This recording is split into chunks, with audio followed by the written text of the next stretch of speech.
side seeds do an ethnic cleansing.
What up? Good evening, everybody.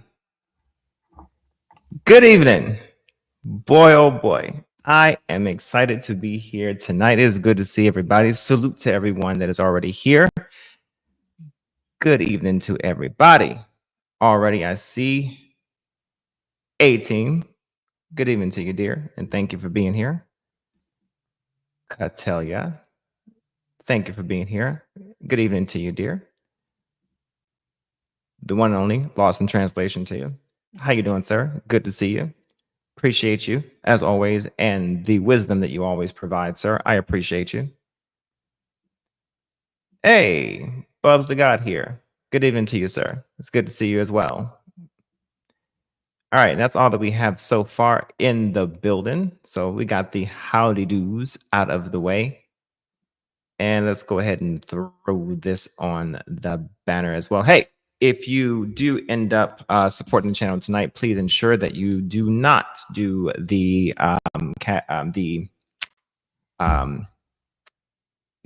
super chats tonight. Donate to the Cash Apps tonight, to the network, Black Man Unfiltered. And if you do feel so inclined to donate to me personally, later on, I will. Oh, there it is right there. The Cash App is right there below my name. If I would be wonderfully appreciative if you would donate to me directly to my Cash App. And also, I also have a small channel that I just started also. If you don't be so inclined to go over to the Objectivist podcast over to my channel, just go over there, hit the thumbs up, and then come on back over here and enjoy the show as well. I would greatly appreciate it. Just getting started. I don't know how far it will go, but I'm hoping for good things and many blessings as well. I am just getting started, and I am just swimming these waters and just figuring out what exactly I'm going to do. But until then, I am here under the tutelage of the BMU network, and I am grateful. I can't say it enough. I'm grateful to BMU for giving me a shot, giving me a chance, and seeing something in me that I didn't see in myself. So for that, again, sir, salute to you. Thank you so much for the opportunity there, BMU and Lost in Translation. I appreciate it. Before I get started, I'm going to recap a little bit for last week. Last week's show did something amazing that I was not ever expecting. I didn't check how many views it got, but it definitely hit over 1,100 or 1,200 views last week. So I don't know if that is a good thing or a bad thing. I'm thinking it's a good thing. I'm taking it as a good thing. And I'm hoping that the message ultimately is a positive message. And I'm hoping that those who did watch it got something from it. All right. I'm definitely going to continue the conversation. I don't know how far I'm going to continue the conversation for that topic, but I'm definitely going to proceed because there are some avenues we can continue with that conversation at least. And so with that in mind, I'm going to answer some questions that was asked that I missed in that stream. I'm going to answer some of those questions in this stream because I think it's more poignant for this topic of conversation. I'm definitely going to try and touch on those. I'm going to be honest. For tonight's conversation, thank you, Lost. I appreciate it.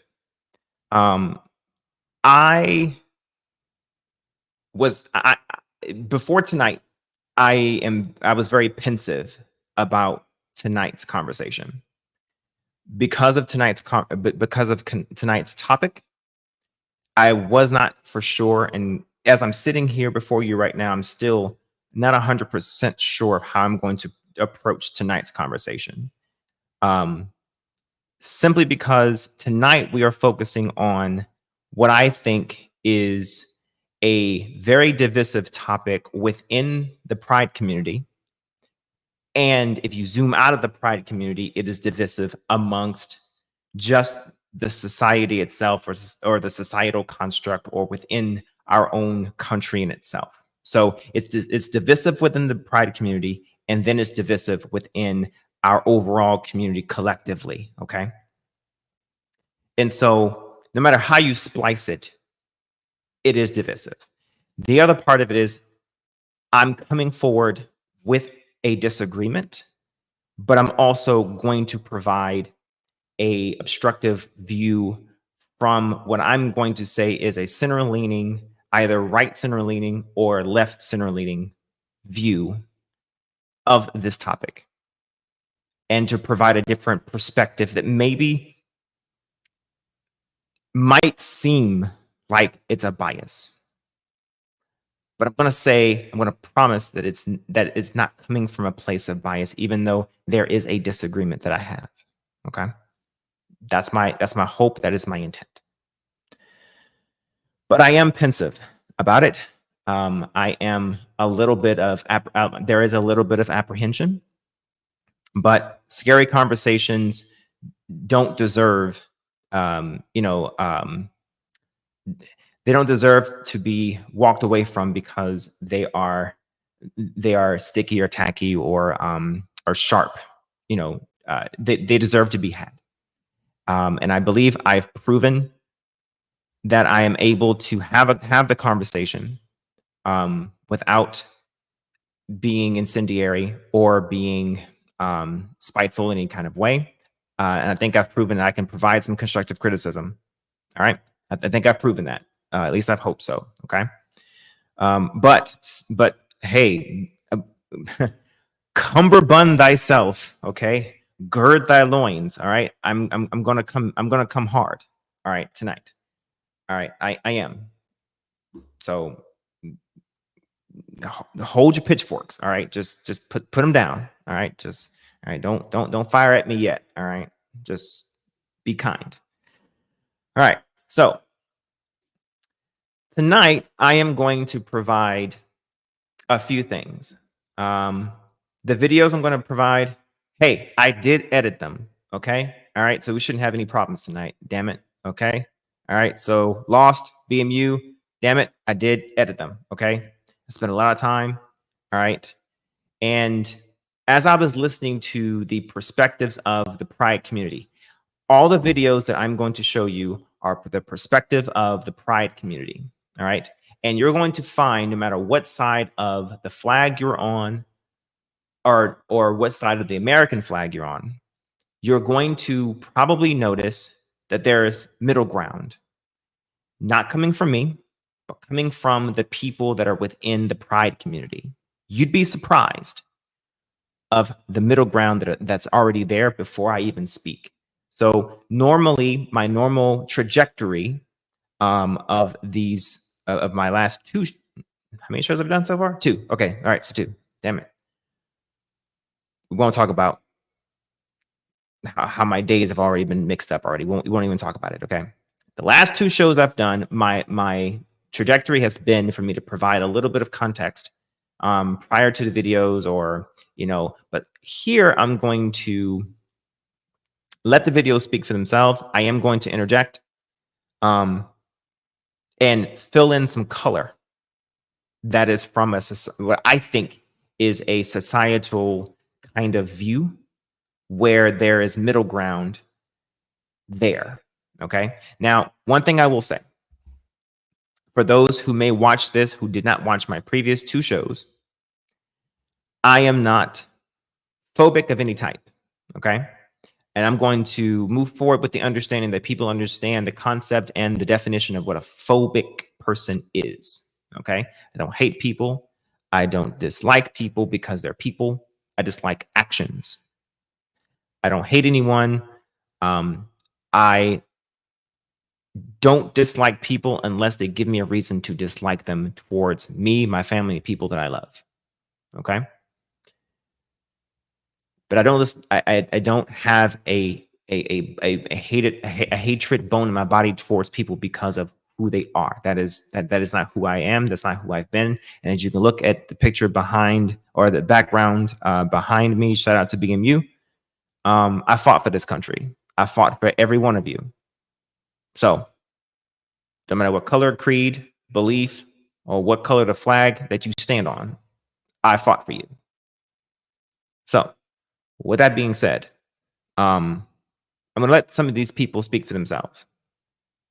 And you'd be amazed where that middle ground actually is. But I'm not going to tolerate someone telling me that I am something that I'm not.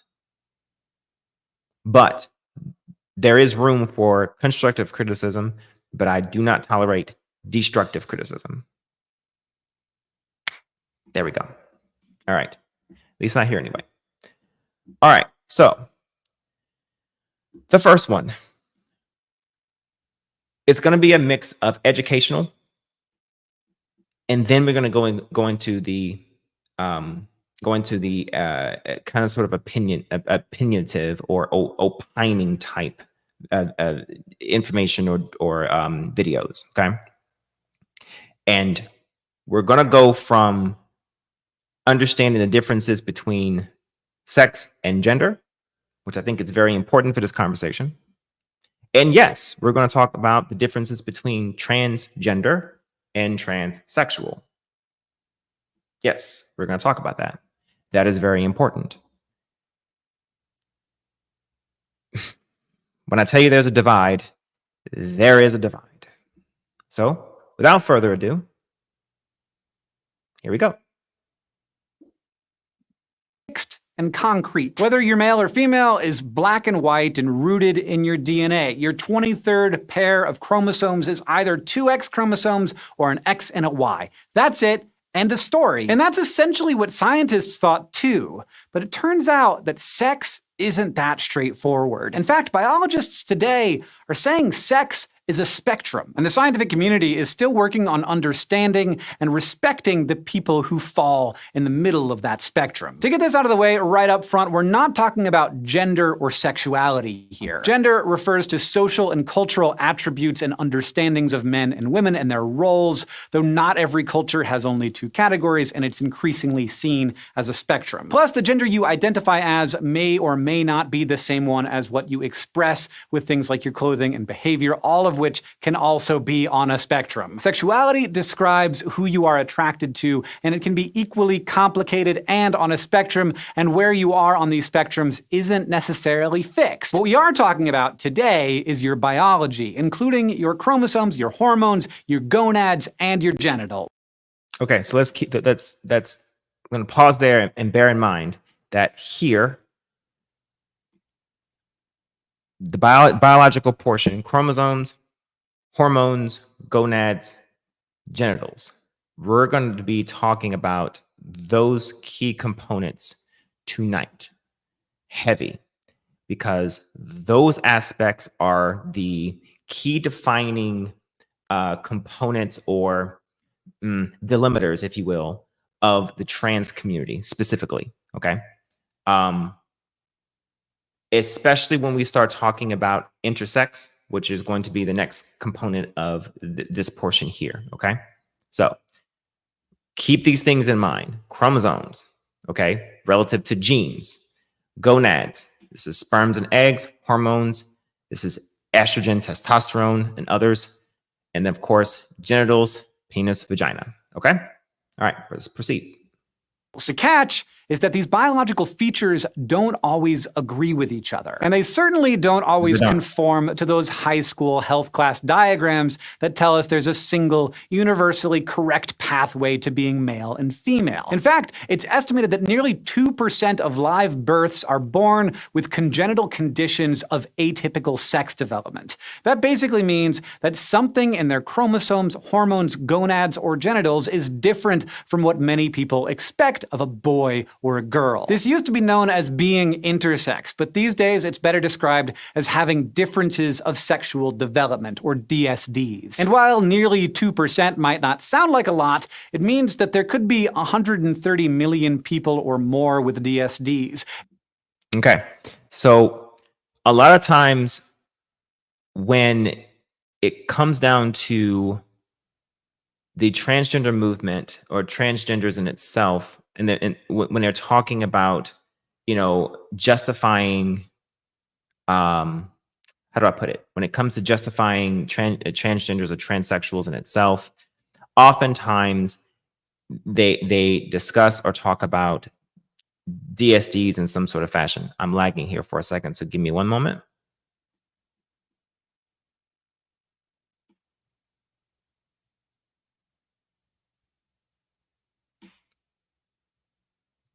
Okay, let's give it a second to catch up. All right, put a 1 in the chat if you can hear me or see me. I just want to make sure, because on my end, it's lagging. Oh, there we go. Okay, there you go. Okay, it's just my end.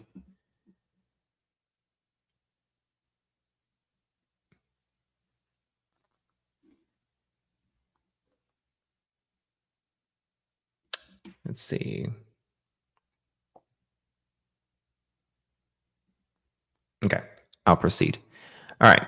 So oftentimes the pride community talks about this number here of maybe, what did it say, 12% or a certain percentage of people with DSDs. Now, for the purpose of my conversation tonight, I'm actually going to exclude people with DSDs for the purpose of the transgender or transsexual conversation. After the video, I'm going to explain why. Okay, let's proceed.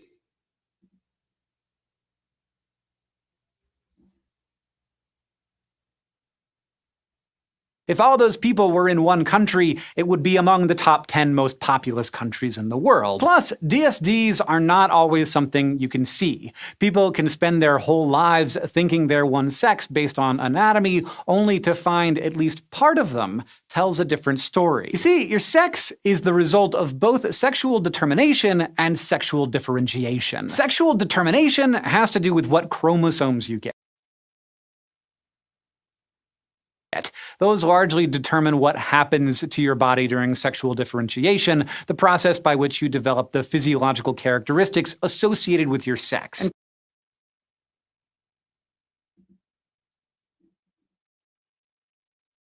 Okay. So now, I'll pause there for a second. So oftentimes people will say that your sex is assigned. And here, they're going to say, right here, it says sex is determined. And I'm kind of liking how that is actually stated. Sex being a determining factor. Not something that is actually assigned in the same way that gender is assigned. Okay? So that defines the difference between something that is obvious, something that is just happenstance, and society just observes what is occurring, and then the societal construct comes in and then assigns a response to the call, which is the actual biological occurrence. Okay, so I like the fact that he said that sex is determined, and then, of course, gender. I'm going to add in that gender then is then assigned. So oftentimes you'll see descriptions when it says that a sex is assigned at birth. Actually, no, it's not. Okay. It is recorded at birth, but for the most part, doctors already know what your actual sex is before you're born. Okay. But sex in itself, again, is determined upon what is happening biologically. Okay. And then gender being the social construct rooted from the Latin, rooted from Latin, meaning type or kind of sex or type of sex being, say,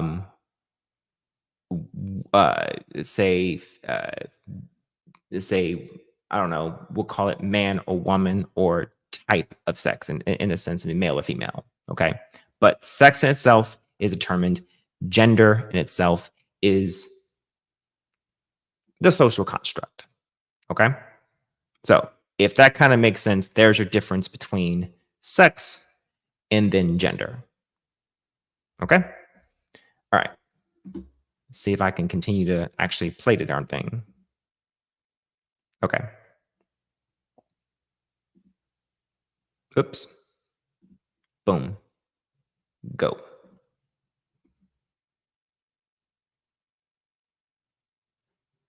Contrary to what you might think, that differentiation doesn't stop when you're born. It continues throughout your life. And that means there are a lot of moments when differences between people can happen. So of course, there are a ton of different outcomes. We tend to put these outcomes into two boxes based on visible anatomy, or what scientists call phenotypes. Phenotypical males have testicles and a penis, while phenotypical females have ovaries, a uterus, a vagina, and vulva. But in reality, none of the traits we use to discriminate between the sexes are truly binary. There's a lot of variation within what we call male or female, and there's a lot of overlap that's normal too. Anatomically, someone might look phenotypically female on the outside, but not have ovaries or a uterus, or have tissues from both ovaries and testes. And genetics aren't any clearer, because when it comes to chromosomes, people don't always just get two X's or an X and a Y. X's and Y's contain genes that help determine the sex. All right, so here we go. With the Y chromosome conferring the genes that enable you to develop male.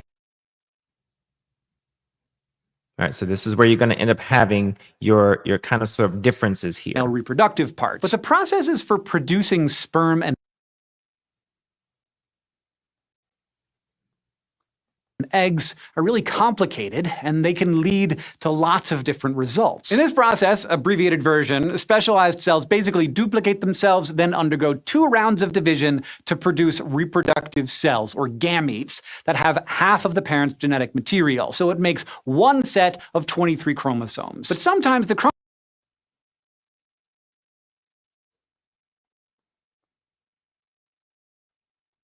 chromosomes don't split into exact sets of 23, and that means there are a whole bunch of possible combinations of X's and Y's that a person can end up with. For instance, people can inherit 3 X's or an X and 2 Y's. These folks are normally taller than average. Those with 3 X's have slender builds and sometimes have minor learning disorders. The people who have an X and 2 Y's, on the other hand, tend to have more acne because of the extra testosterone in their systems. In both cases, okay, so again, more than likely, a person is probably going to end up, people retain still full fertility. one or the other. Then there's still. Turner syndrome, which happens when you just get one X.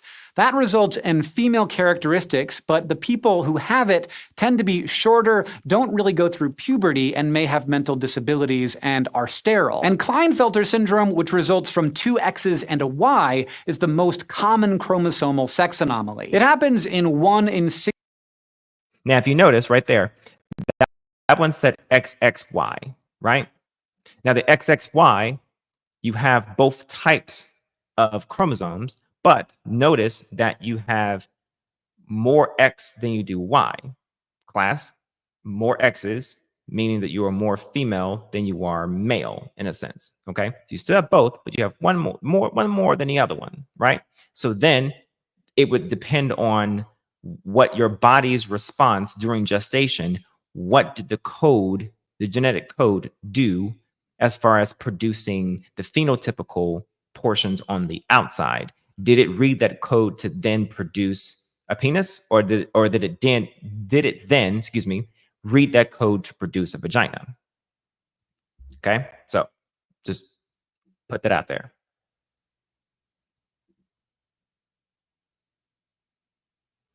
600 male births and can cause lower testosterone production and cause incomplete testicular development, though the symptoms can be minor enough that a person isn't diagnosed until later in life. Now, there's also the fact that all your cells in your body don't necessarily have the same chromosomal makeup, which, like, what? Did I learn nothing but lies in high school? But it's true.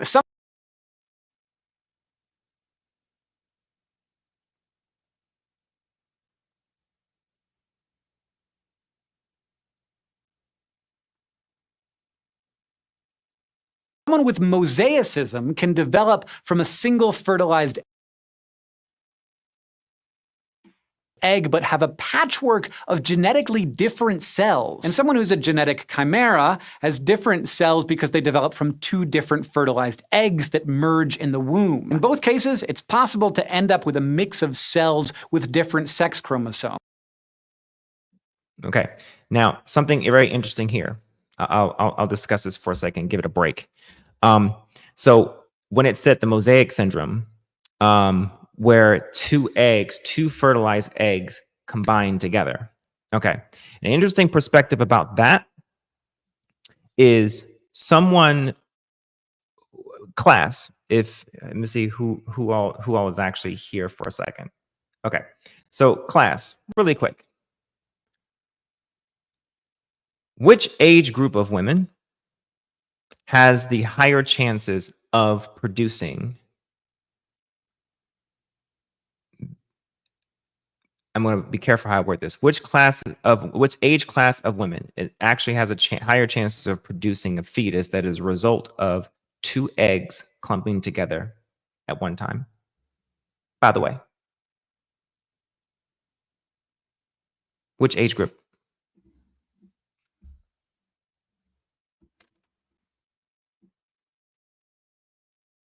I'll stand by for a second.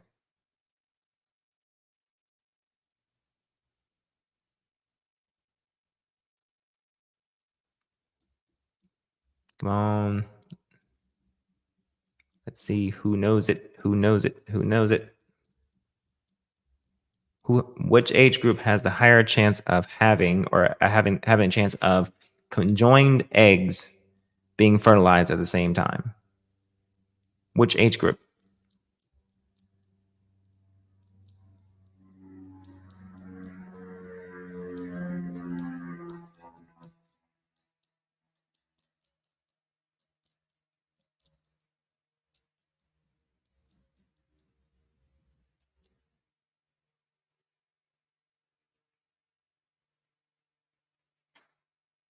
It's lagging.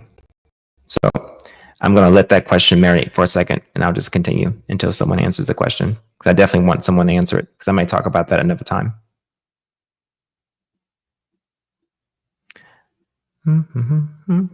Let's go. Almost done with this one.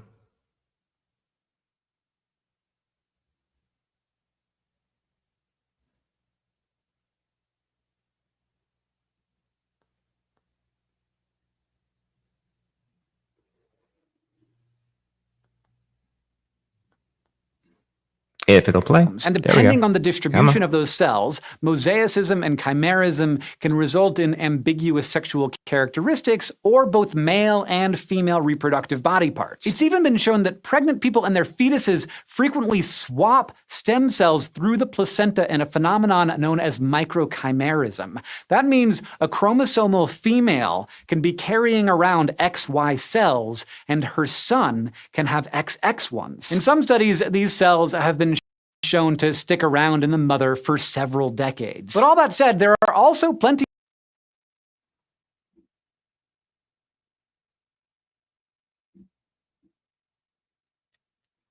Okay. So apparently that video is going to...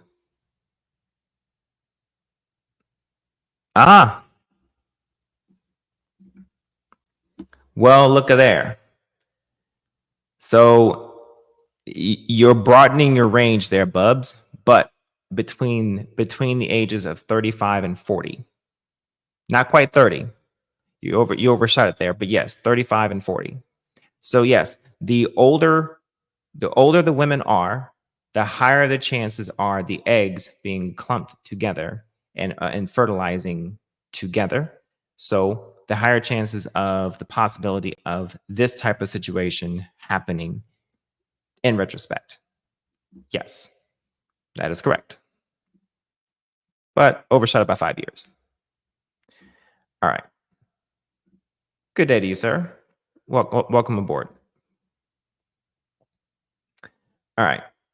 I think I'm going to try to reduce this video for the most part. I think I got, for the most part, what I need out of this video.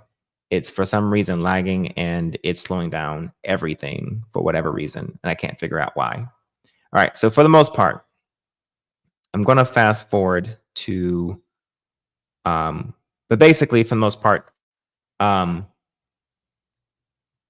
I wanted to get out of this video here is that you could have basically someone with XX, XY, XXY, and XXX for the most part.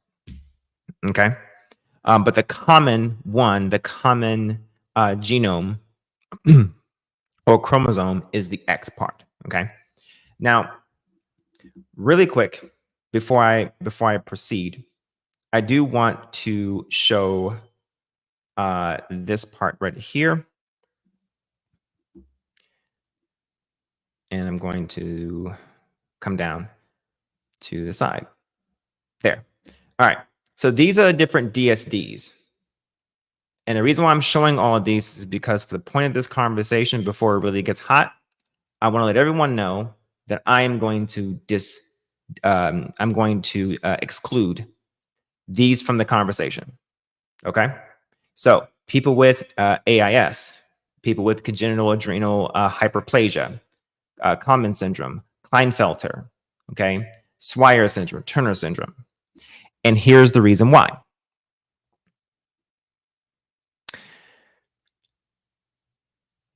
People who are either intersex or have these type of syndromes, okay, for the most part, if they are having these complications from birth, more than likely, they are either going to be either okay with being intersexed, or they're going to assimilate to either one or the other.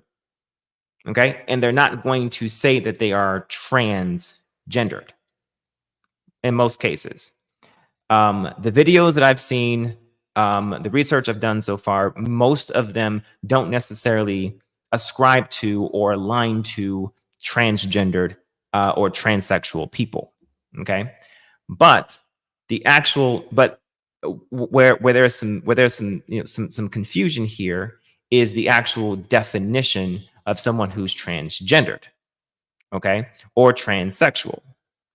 So a definition is an umbrella term for anyone whose gender identity or gender expression is different from the biological sex they were assigned at birth. See, that assigned at birth thing, okay, it's determined at birth.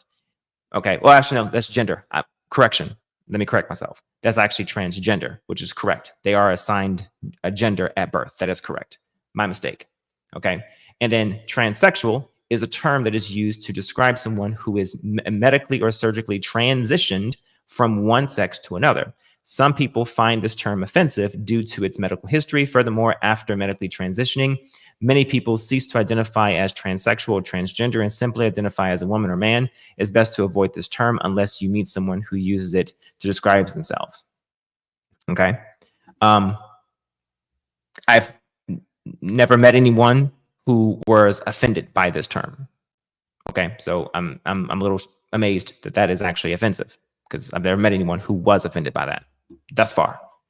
Okay. So with that in mind, people who are intersex and people with these different syndromes or different conditions, most of them don't necessarily ascribe to or call themselves trans anything, because it actually is antithetical to the actual definition of transgender or transsexual. So this is why I'm excluding them from this conversation. So anyone who comes up on the panel, or anyone who uses, what about Swire's syndrome? What about Klinefelter syndrome? What about this syndrome? What about that syndrome? People could be born this, people could be born that. I don't want to hear that conversation. I don't want to hear that used as a inextricable situation, or as I leave it. Because the people that we're talking about today, and the people that I'm bringing up in the videos that hopefully will play, what they're talking about are the behaviors and the societal interaction and the societal assimilation of the people who don't have these clinical diagnoses and prognoses. And it's the people who are perfectly phenotypically normal, biologically normal, and genetically normal, and chromosomally, assumptively normal, and have either a non-conformative mindset or a gender dysphoric mindset. Now, I have some contention with non-conformity and gender dysphoria, only in the sense that they mean the same thing. But the difference is, for those of you who don't know the difference, let me go back to my screen here, because there is a difference. Even though I don't like it, it is what it is. So let me go first and find it, because I had it pulled up and apparently I have somehow lost it. So let me bring that up and try to find it. One moment. Here we go. Okay, so let's share this. So a clinical symptom that is characterized by a sense of alienation to some or all. Let me zoom in. Oops.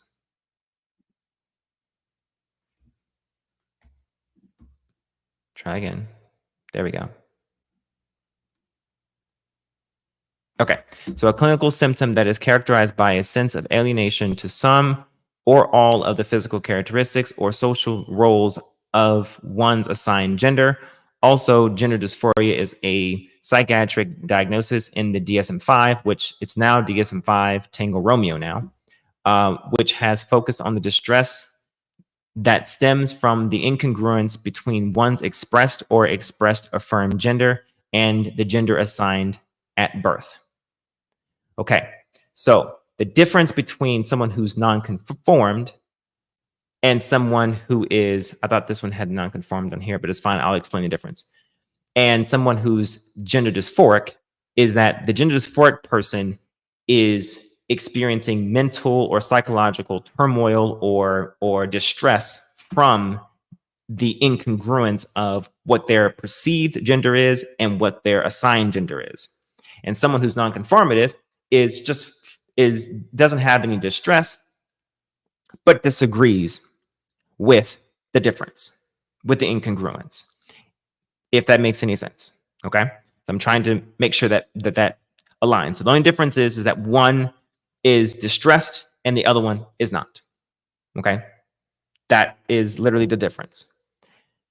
But to me, if I'm reading the definition of it in itself, I'm going to go to the DSM-5 Tango Romeo, because when they diagnose someone with gender dysphoria, they're going to go off of the criteria for gender dysphoria.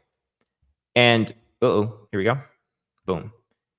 And look, here's how they're going to discern a marked incongruence between one's experience and expressed gender and natal gender. Natal gender meaning the gender that was assigned when you were born. Okay. of at least 6 months in duration and manifested by at least 2 of the following. Okay. Now, I can read all of these. Yep, I think I'm going to. All right. So a marked incongruence between one's experience, expressed gender, and primary and or secondary sex characteristics. Okay. Secondary sex characteristics being like for a woman, it'll be hips, it'll be breasts, it'll be facial facial features. For men, it'll be you know, your pecs, your muscles, your facial hair, things that are not primary to determining what your sex is, but what is aesthetically affirming, that is more manly or more feminine, if you will. Okay. All right. So if that makes sense, you know, let me know. Okay. So now a strong desire. Now pay attention to these key words that are in each of these. Okay. And what they describe as far as proprietary feelings. Okay. Because I'm going to touch on these. A strong desire to be rid of one's primary or secondary characteristics because of a marked incongruence with one's experience or expressed gender. Okay. Or in young adolescents, a desire to prevent the development of anticipated secondary sex characteristics. So that would mean that before you are before puberty, you would want to prevent any of what is bound to happen if you believe that you are the opposite gender than what was assigned as a response to what was determined to be your natal sex. Okay. A strong desire for the primary and or secondary, remember, desire for the primary and or secondary sex characteristics of the other gender. A strong desire to be the other gender or some alternative gender different from one's designated gender. A strong desire to be treated as the other gender. A strong conviction that one has the typical feelings and reactions of the other gender or some alternative gender different from the ones assigned or designated, the one's designated gender. The condition is associated with clinically significant distress or impairment in social, occupational, or other important areas of functioning. Specify if the condition exists with a disorder of the sex development. The condition is post-transitional in that the individual has transitioned in full-time living in the desired gender with or without legalization of gender change and has undergone or is preparing to have at least one sex-related medical procedure or treatment regimen, namely regular sex hormone treatment or gender reassignment surgery confirming the desired gender. And penectomy, vaginoplasty in natal males, mastectomy, phalloplasty in natal females. Okay. Now, this does not sound like someone who is distressed. This sounds like it could be anyone, in all fairness. It sounds like it can be anyone who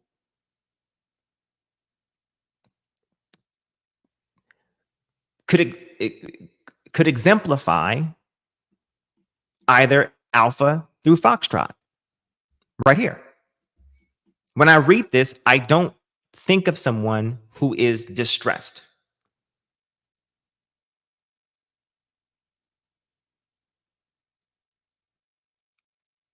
I don't think that we actually can, I don't think we actually can, I don't know.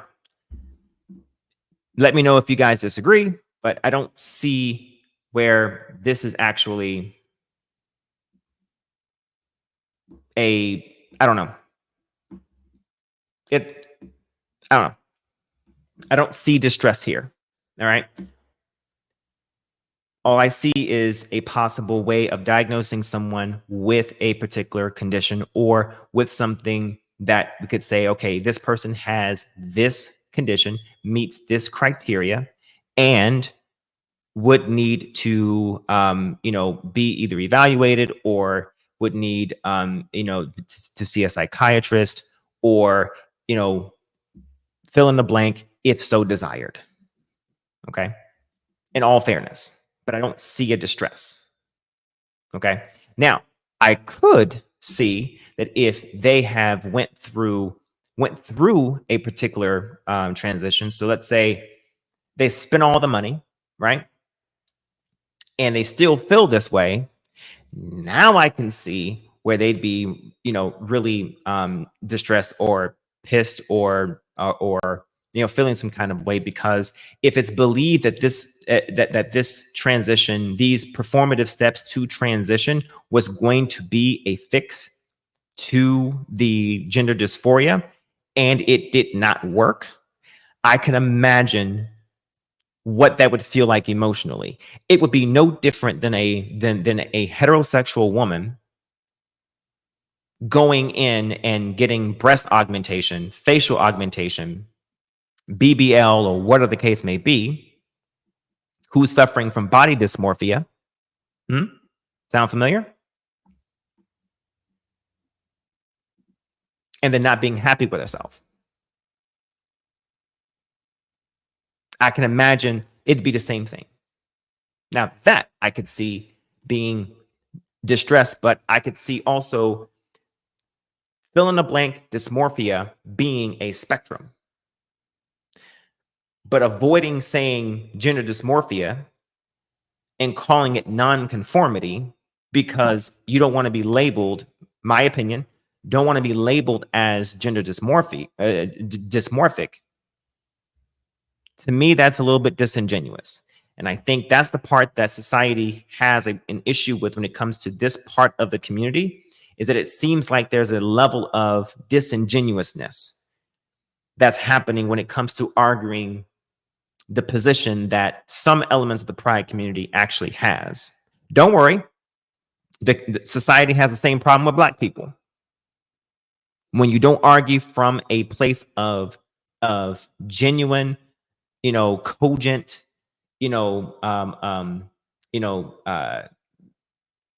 a cogent argument, and from a place of objectivity, yeah, you're going to probably receive some pushback.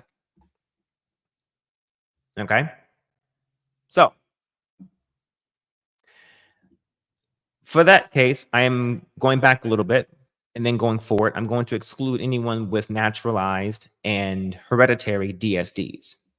Okay, for the sake of argument. Okay, so we're going to try to go to the next video. And we're going to give this a whirl.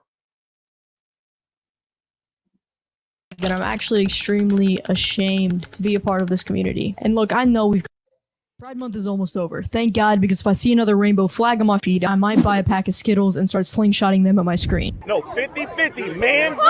My distaste may come as a surprise to some people, considering I'm actually a part of the LGBT community. In case you haven't noticed from my endless references to titties and busty Latinas in the past 10 videos, I like hot chicks. This is not a coming out video. I mean, it's pretty obvious. I don't need a rainbow flag and a teary-eyed video confessing the fact that I like big butts and I cannot lie, but it may be interesting to hear that I'm actually extremely ashamed to be a part of this community. And look, I know we've come a long way. There was a period of time when anyone who wasn't heterosexual was scrutinized or in severe cases even killed. And as glad as I am that I can walk down the street holding a girl's hand and not face the scrutiny, I also feel like we've passed the point of acceptance and are now at the point of blatant indoctrination. Someone has to say it. These pride parades have gotten disgusting. It's not even about acceptance anymore. It's a provocative and aggressive public display of hypersexuality and fetish. What was supposed to be an accepting and innocent space has turned into a hostile freak show. I didn't go to Pride, never will, unless it's to document the absurdity of it, but this is what LGBT is associated with now. It's no longer associated with peace, love, unity, and tolerance. Instead, it's associated with hypersexualization, provocation, fetish, and bigotry. I don't know what happened to the days when we would encourage people to accept themselves and make peace with those who disagree with us, because now we just scream obscenities at anyone even whispering a subtle argument. This community. All right, so I'm going to pause there because she said a lot. Now, to me, I think the biggest part about her argument that I'm going to pick out is the fact that at one point the movement, the pride movement as a whole, was pushing for people to love and accept and wanting tolerance and wanting to assimilate into society. And in large part, I think the greater majority of the community still wants that. However, there are fringes of the community that I think the greater majority of the community probably should rein in the same way that there are fringes of the Black community that the larger part of the Black community needs to rein in, just like there are fringes of the white community that the other part of the white community probably need to supervise. I think every sector of the society has fringes that we all need to say, they're not like us. We need to bring them back, okay, rein them in, because they are misrepresenting us, or they're taking us down a path that is not necessarily where we actually want to go, or they're not representing us well. Okay. And I think Black people in itself, especially Black men, okay, let me quantify this for a second. We've had decades of Black men being misrepresented in a way that is not cogent. It is not a fathomable, nor righteous, nor resolute way that I think us Black men should really be represented. Okay. And many Black men have gotten removed from this world because we decided to wear the wrong thing and just so happened to be the wrong skin tone because of decades of what people, our forefathers before us, just 1 or 2 decades before, decided to emulate in the public square. And then it singed an image in the back of the public's brain as to what that image of a person who's a certain height, who's a certain skin tone, and just so happened to be wearing a hoodie means. So I would say learn from the Black community. We are still trying to undo that image of what a Black man wearing a hoodie, being of a certain height, being of a certain skin tone, or for that matter, just a Black man working in a professional space,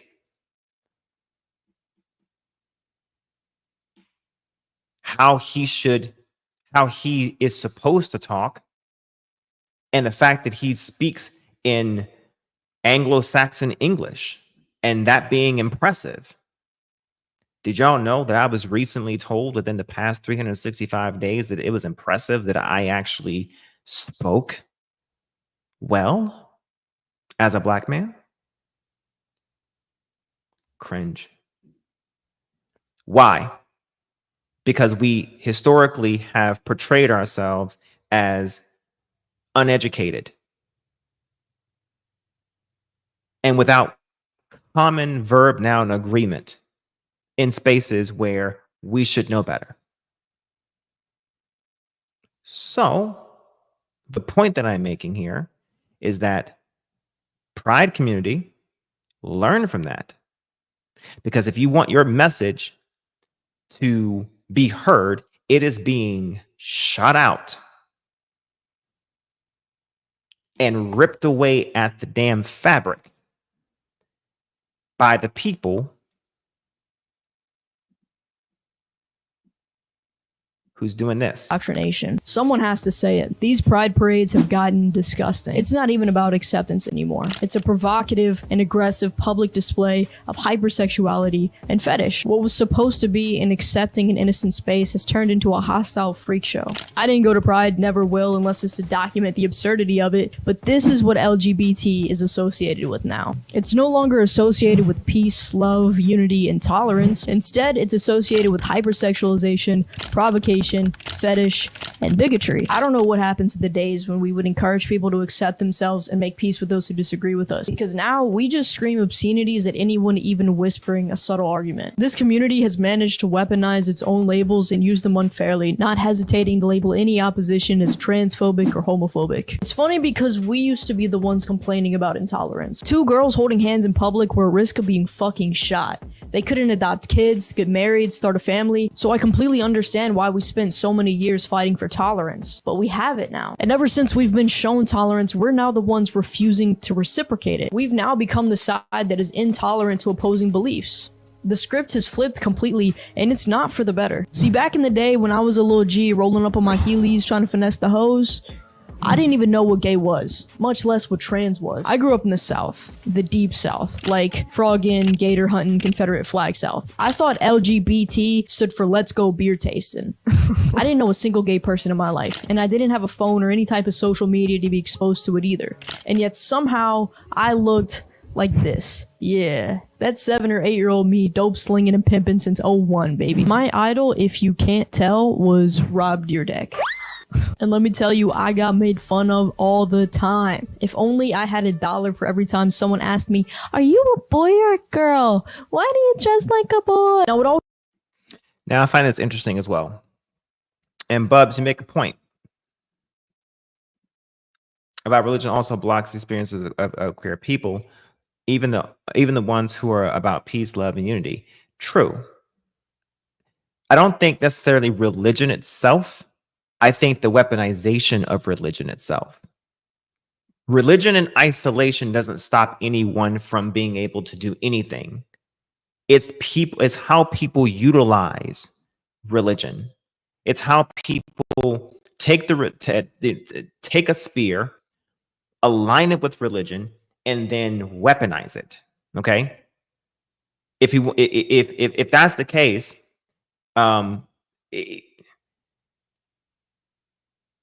then the Bible itself, the Quran itself, the Torah itself, the Kabbalah itself would be damaging to people by itself, but it's not. It's the people that use it.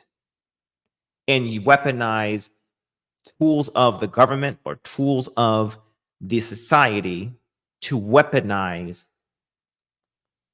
the rules within it. Okay. There we go. Glad we can agree. Yes. So now the lady here mentioned that, you know, she said, why are you just like a girl? Right. Funny thing enough, I'll tell a personal story.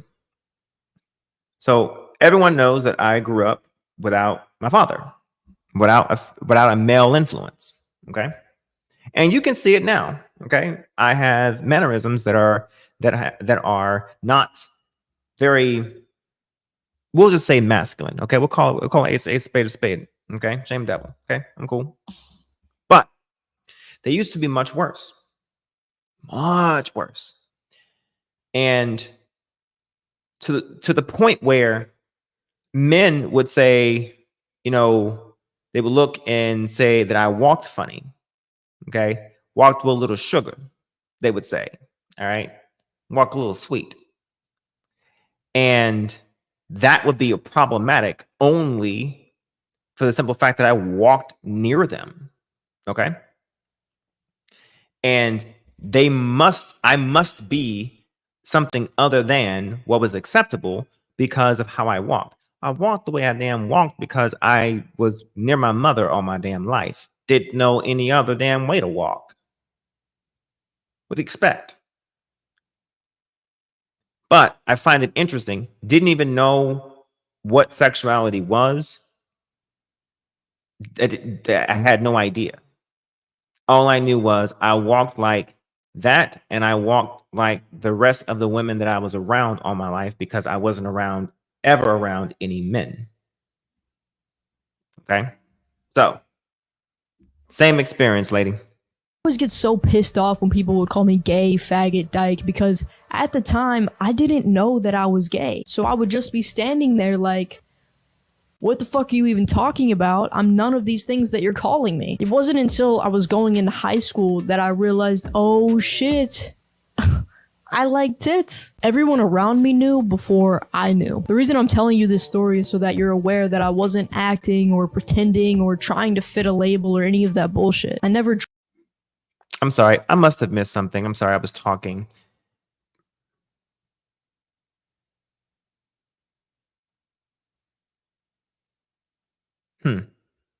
This is interesting. I'll address this later. Dressed like a boy out of opposition for tradition. I never did it in pursuit of being unique. As cringy as it sounds, I was genuinely just being myself. My interests were never in Barbies or playing house. I wanted to play basketball and build Lego City. I was never constantly in my head thinking, oh, if I do this masculine thing, then this feminine. No. What 8-year-old kid thinks about that? For an 8-year-old kid to be thinking like that, they would either have to be medically neurotic or extremely brainwashed by social media. I didn't have TikTok or Instagram as an 8-year-old kid, thank God. And I feel genuinely sorry for kids growing up on these platforms being exposed to all of these attention whoring and degenerate ways of life. They don't get to see that all the real trans people are discreet. You don't know that they're trans because they don't want you to know. They want to blend in as a normal person and live a normal life as their changed gender. They don't want anyone asking their pronouns. They want it to be so obvious that you just assume their gender. That's why they spent thousands of dollars on corrective surgeries, so that you could look at them and not ask what they are. That's the whole point of a transition. All of these people you see on social media boasting about their transgenderism are the ones transitioning out of a feeling of emptiness and need for validation. They're not doing it out of a genuine sense of dysphoria and discontentment with their body. These days, the members of the LGBT community are all demanding that people acknowledge and accept their often obscure identities. It feels like everyone's desperately grasping at these labels, all in a fight to be unique and interesting. But since when did we become so desperate for approval and validation? These people look attention hungry and childish. It's like they're desperate for the whole world to accept and integrate their worldview. But that expectation is frankly unrealistic and juvenile. My sexuality is not a core part of my identity. I don't purposely flaunt it, I don't expect anyone to respect it, and I sure as hell don't need a stranger's validation for why it's okay. I am the way that I am. Whether you like that or not is absolutely irrelevant to me. I'm not proud of being gay. I think that shit's mad dumb. Because when you think of the word pride, you think of some type of achievement, some accomplishment, something you worked for. My attraction to women is not something that I chose. I didn't work for it. It's just how I am. Straight people don't flaunt the fact that they're straight. That's just how they are. Do you really think that anyone gives a shit about what genitalia you're attracted to? I genuinely can't think of a more irrelevant detail about your character. I don't give a fuck who you hump, as long as it's not my chick. So, I liked her perspective on something. And that's what I wanted to kind of talk about when it came to transitioning to the trans part of the conversation. Nope, pun intended there. All right. Sparta, thanks for coming over. Appreciate you. All right. And that is about acceptance. Okay. So before I do that, though, I want to acknowledge something really quick. So I was talking to Lost in Translation a while ago. It was on live, and I asked the question. I think I was talking to Mantis Punch a while back, and Lost in Translation was on the podcast, and I had asked, yeah, not my chick, and so I'd asked the question, about beards, and I'd asked if, asked Lost, I said, look at my face, and I said, do I look between Lost in Translation and myself? Do I look masculine in the same way that Lost does relative to the beard? And Lost was like, no, you're more feminine. And I said, thank you for your honesty. Appreciate it. Because Mantis Punch could not be honest. Shout out to Mantis Punch. I don't mean to call you out. It's not a dig. It just is what it is. Okay. So I'm just calling out something that happened on a live. Okay. Now, I'm acknowledging that I don't look as masculine as, shout out to Angry Man with the one of the best beards I've seen. Okay. I point out beards because I've always wanted one. Okay. I will never have one. It just is what it is. All right.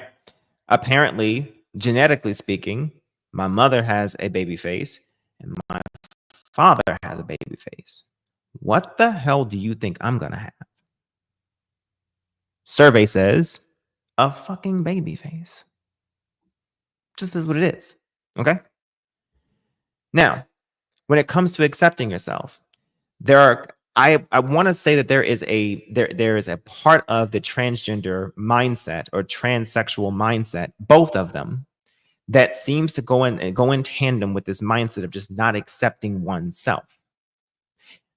Really quick, I think that if we can tell women, and I'm going to hurt some feelings here, and I'm sorry.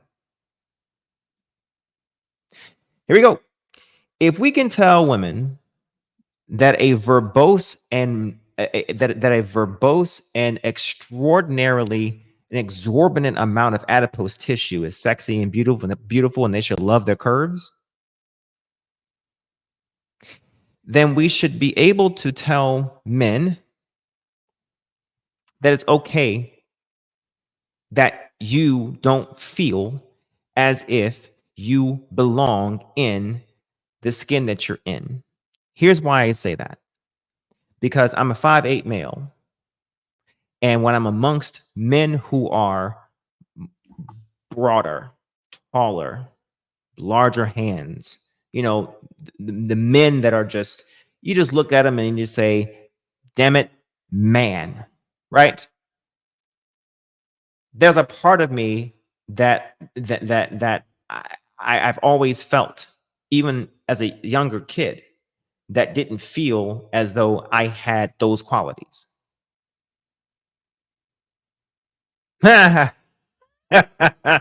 Okay, Sparta. Okay, there's another guy with a nice beard. Okay, and a nice coiffé of hair, by the way. Okay, all right. But I had to find other ways or other means that makes me a good man. Okay. Yes, I am unimposing, but that could be a good thing. I have to find ways that makes different things about me a strength.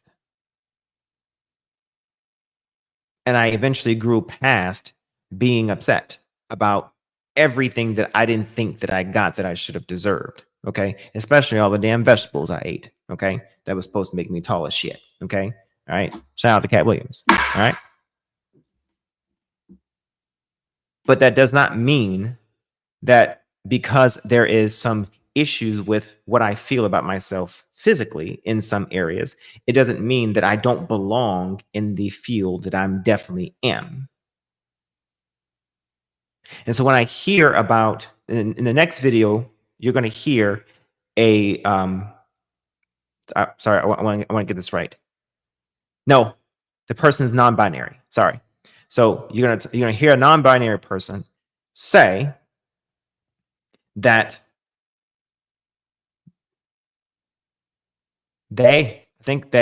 because they're non-binary. So they didn't feel as though when before they were non-binary, they were male.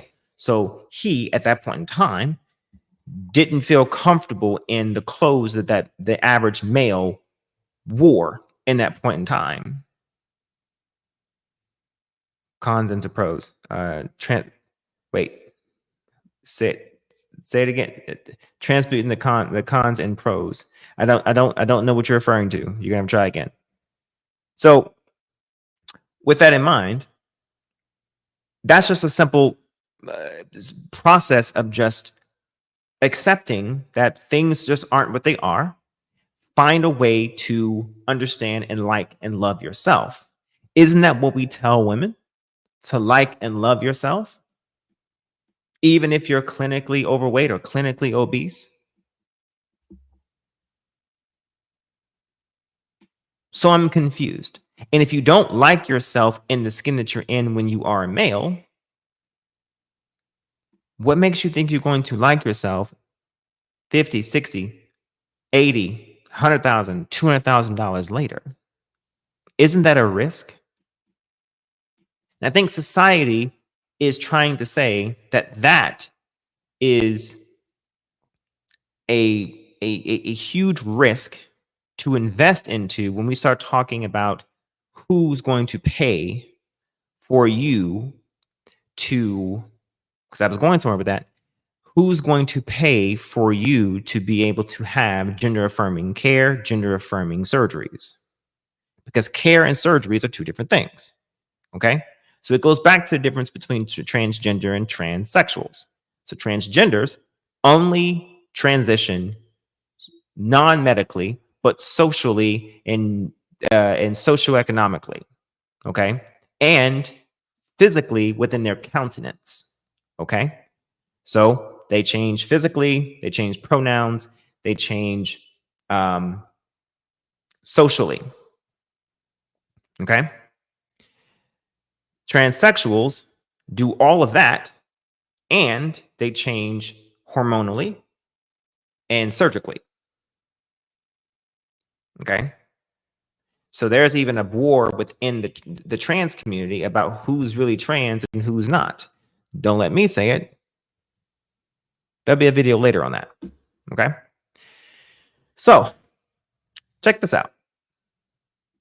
Also joining us down the line, Bev Jackson, co-founder of LGBT Alliance, which promotes the rights of lesbians, bisexuals, and gay men. Bev, thank you ever so much. We're going to start in the studio. I want to come to all of you. Join me here. You heard what I just said there. Peter, coming to you first. Am I over-egging it by saying I'm not allowed to talk about this because I'm a straight woman? I think you're entitled to your point of view, but obviously, please listen to what LGBT plus people are saying. On this particular issue, it is very clear there are more than 1,000 LGBT plus organisations in the UK, mostly LGB, lesbian, gay and bisexual, and almost without exception, they support including trans people within our coalition. And trans people have been here right from the beginning. They were outside the Stonewall Inn protesting in 1969, which saw the birth of the modern lesbian and gay liberation movement. They were also in the London Gay Liberation Front in 1970 and 71 when we began all that half a century and more ago. So trans people have always been part of our community, and we think we should all stick together. United we stand, divided we fall. James, coming to you because you're nodding along there. So then is it spurious to even suggest that there are these arguments happening, that there are divisions or strains? Yeah, absolutely. Now I watch completely this. disagree with what you were saying. I don't think there are divisions or strains within our community. I think there's a small faction of people outside of the community who want to create a moral You're about to see the panic battle right here about trans people for no reason other than the fact that they are hiding behind that to push forwards their right-wing agenda. And actually, it disgusts me because you know, we have a lot of rights in this country as LGBTQ plus people. It's outrageous to suggest that we close the door behind us and stop trans people getting through as well.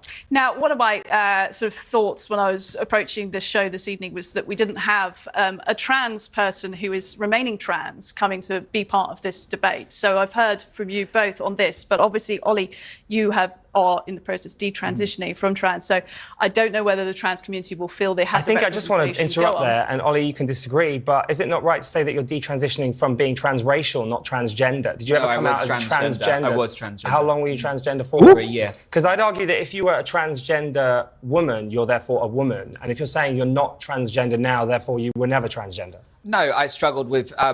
Okay, now, what does that sound like? Because I was being messy there, but what does that sound like? Doesn't that sound like someone saying, you're not black if you don't do this? That sounds like disqualifying someone because they don't ascribe to, or they didn't do, or they didn't say, or you're not a real woman if you don't hate men, or you're not truly black if you don't, you know, have a problem with white people, or, you know, you're not really black if you're not, you know, doing this all the time, or doesn't that sound familiar? Ooh. my identity my whole life. And, you know, it's the trans community. They're always saying, oh, you shouldn't question someone if they feel trans, if that's how they identify. You're not allowed to question them. So why, because I detransition, why would you question? I'm not questioning that. And I'm sorry that you went through that, but that doesn't mean that everyone has the same experience as you. Correct. Everybody has a different experience and they're entitled to that. But my issue is the trans activists that have hijacked the LGBT community and are causing real harm to the LGBT community by pushing gender ideology on children, by forcing women out of women's spaces. That is my issue. I don't have an issue with trans people. I have many trans friends. My issue is with the radical gender ideology. So now, I did say that earlier. I did say. Oh, see, there we go. You're not a real woman if you never had children. See, all these absolutes. You're not this if you didn't have this, and blah, blah, blah. So exactly. Okay. Thanks, 18. Appreciate that. See, now, this individual here, I forget the name because I clipped it out, but speaks on something very, very poignant. Okay. So remember I told you society, well, actually I didn't say it, but I'm going to say it now. Society is at a point where it's like a rubber band. The tolerance of society is like a rubber band in the sense that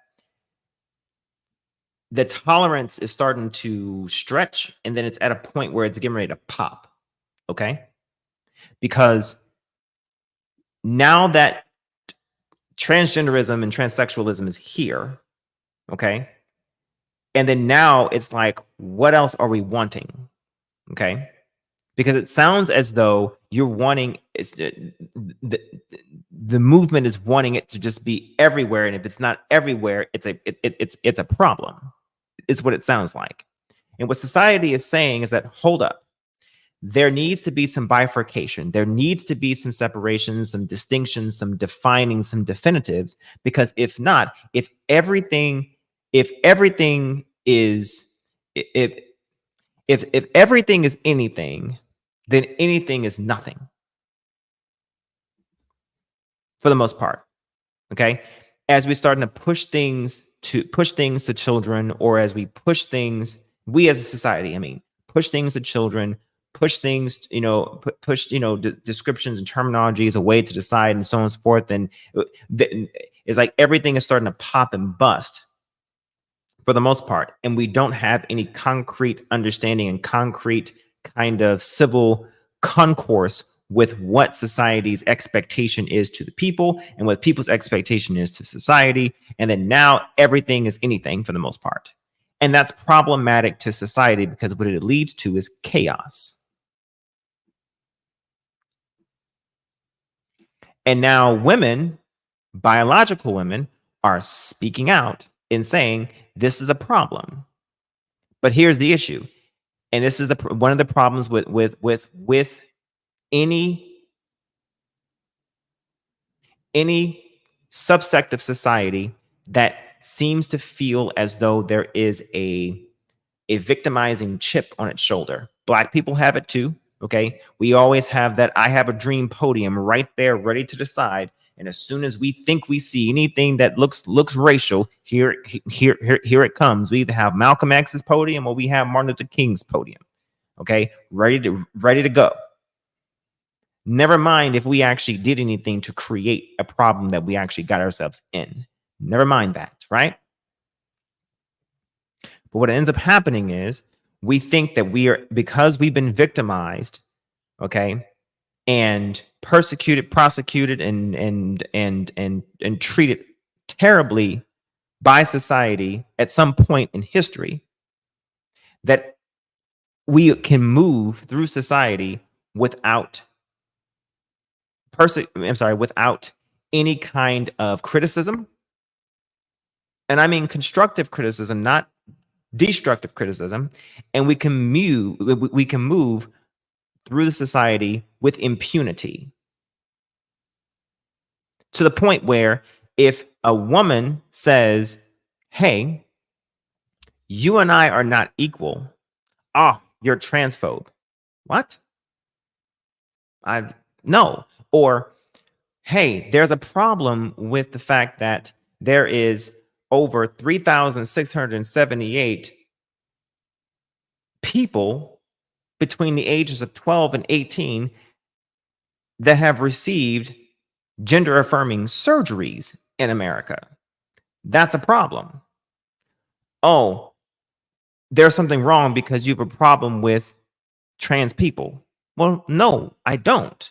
But there's an issue with the fact that included in 3,215 individuals, don't believe me. Take a look. I come with receipts. This number right here. Zoom on over. Included in that 12 to 18 bracket in either 2023 or 2022, 3,215 have received breast or chest surgeries. Demographics of transgender patient undergoing gender affirming surgeries overall is stratified by a class of gender and affirming surgeries. And included in that 12 to 18 range, there's 350 overall. Genital surgeries, 405 between 12 and 18. Now the 18-year-olds, I really don't have a problem with it because they're 18. But at the age of 18, you have agency.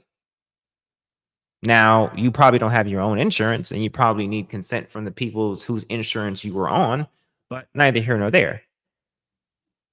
But 17 and below? And the question is,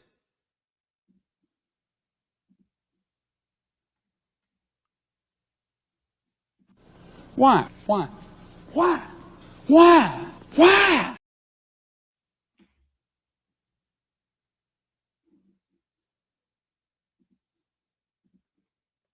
Let me show you something. This was a study done, because again, I'm not going to lead with hyperbole, okay? And maybe people thought that this was going to be a show that was going to be like, you know, very contentious and tempestuous in nature. But in order to have a real conversation, I can't come in here and just be incendiary and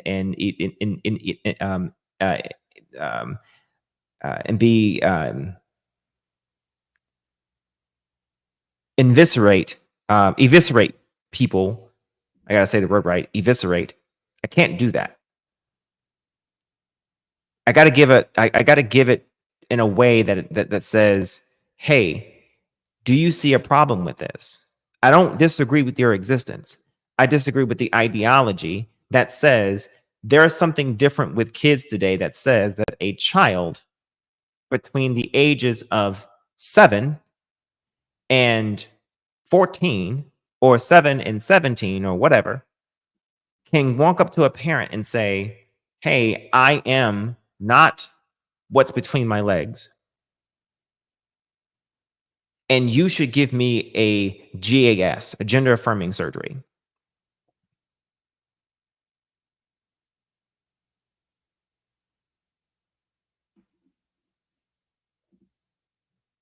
How would you honor a child who's trans without surgery?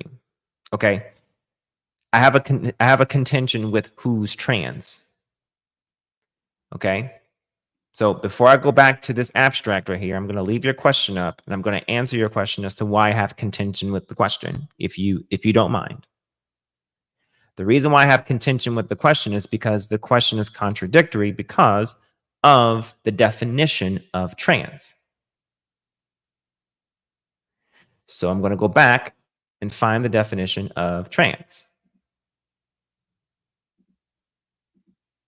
Well, first let me ask, transgender or transsexual?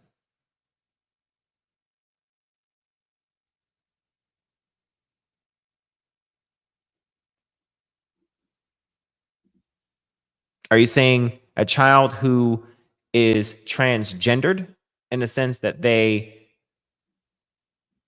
what, an umbrella term whose gender identity or gender expression is different from the biological sex they were assigned? So they believe that they are different gender-wise from what their natal sex was?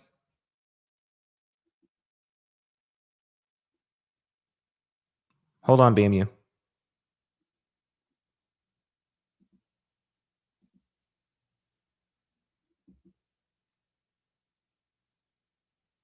Transgender.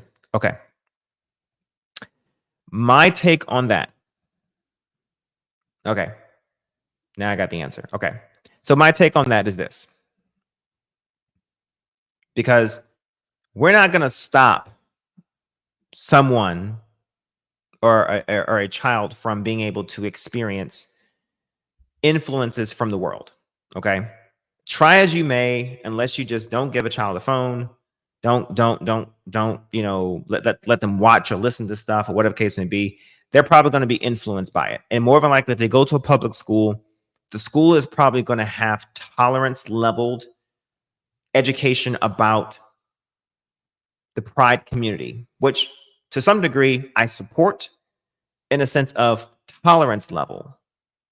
What I don't support is having a whole damn session, okay, about teaching about it, because that's not your primary job.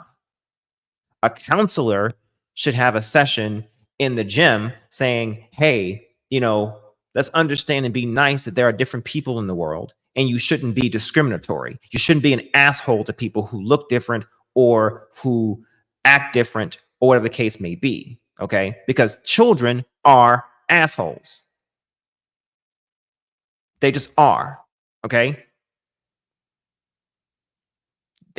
I mean, I was bullied in school just because they told me I look like smart guy, you know, from the TV show.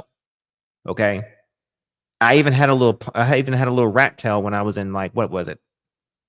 3rd, 4th grade. Okay. Got picked on. All right. Whatever. All right. So kids are assholes to each other. Okay. But to answer the question, I think a parent should be receptive to what the child is saying, in a sense that don't be dismissive. Do I think a parent should feed into it? No. Find out why. Steer them in a way that you as a parent think best, because I am not going to say, and I think it's wrong for any one person of either side to say what you should do with your child. Because someone who doesn't believe in the pride process or the pride mindset is going to say, if my child comes to me and says to me that they are opposite, you know, I'm going to X, right? I can't tell them not to do X. What I can suggest is not to make them feel awful, not to, you know, make them feel, you know, bad or diminished or demeaned. Okay. Because me personally, going through puberty, I didn't feel as if I was myself at some point. My guardian at the point in time just brought over some guy that she was either friends with or cool with from the school department or public school or whatever, and she asked him to talk to me, and he talked to me, and I was able to share with him what I was feeling at the point in time, and he told me that's completely normal. He asked me how old I was. I told him what was happening with me, and he said, that's completely normal. Here's what's happening. Here's what's going on. And I felt better afterwards. That's where I think that should happen. And let a child go through the process. And here's why, Bubs.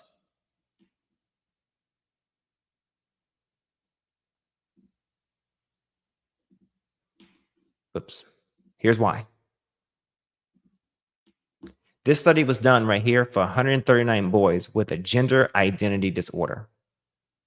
Which are, wrong tab. There we go. This study provided information on the long-term psychosexual and psychiatric outcomes of 139 boys with gender identity disorder. Standardized assessment data in childhood mean of 7 years of age, 7.5 years of age, ranging between 3 and 12, right? At the follow-up, the mean age was 20 years of age, ranging between 13 and 39 years, were used to evaluate gender identity and sexual orientation outcome. At follow-up of 17 participants, which means 12.2%, were judged to have persistent gender dysphoria regarding sexual orientation. So wait a second, let's go back. So that means only 12% out of the 139 boys, only 12% of them actually maintained that gender identity disorder or gender dysphoria. So what should you do to answer your question? Let them go through it. Talk to them. Walk them through it. You have healthcare, send them to a psychologist if at home is not providing enough. Ask them why they're going through it. Ask them what they're feeling. A lot of times you'd be surprised of just asking your children what they feel. You'd be amazed. They'll tell you. Or the ramblings of a child sometimes may not make sense to us, but makes them feel great. But the answer most definitely is not always giving a child exactly what it is that they're wanting. Or taking them to, giving them medical treatments, or for that matter, doing this trash right here. Hang on.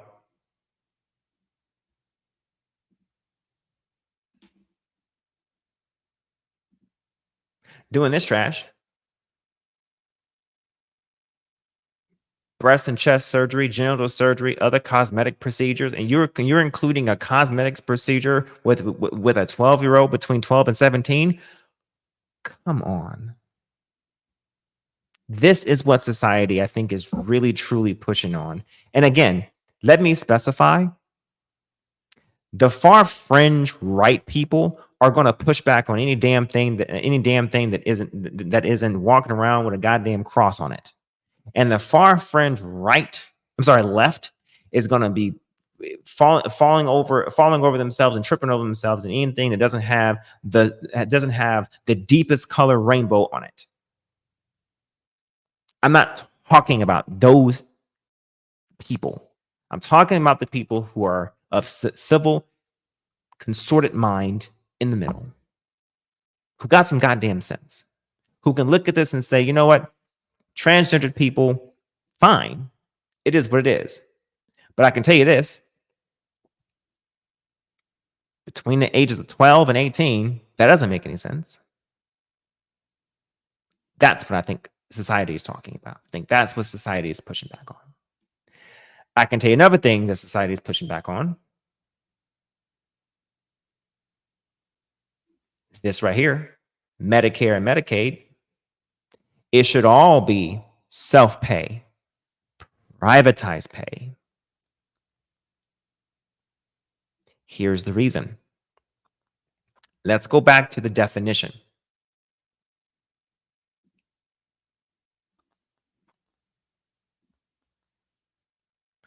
Diagnosis. Now I'm going to go to DSM-5 TR this time, because a TR, Tango Romeo, goes a bit further than just the DSM-5. Now, I did that on purpose. So don't hate me. Hold your pitchforks. I did it on purpose. I promise. Okay? It was for a reason. A marked incongruence. So you marked the incongruence. Okay? You had a strong desire to be rid of one's primary and secondary characteristics. You had a strong desire for the primary and secondary sex characteristics of the other gender. You had a strong desire. You had a strong desire. You had a strong conviction that you had has the typical feelings and reactions of the other gender.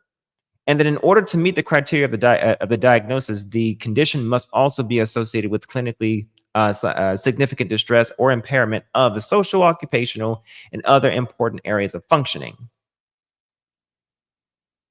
So here we go. DSM-5-TR defines gender dysphoria in children as a marked incongruence between one's experienced expressed gender and assigned gender lasting 6 months, as manifested by at least 6 months of the following. Dagnabbit. Come back. There we go. All right. A strong desire to be in boys assigned gender, a strong preference of cross-dressing and simulating female attire, or in girls assigned gender, a strong preference of wearing only typical masculine clothing and a strong resistance of wearing of typical female clothing. Now, let me say something really quick about that.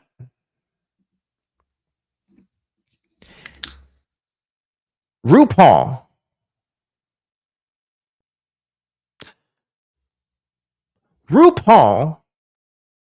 is fucking amazing at what he does. Now, I might get a strike on Friday or Thursday from BMU whenever I say that, but that's fine, because the craft that RuPaul has, goddamn it, he does great. Shit, like it or not, he does absolutely great at what he does. But notice I said he.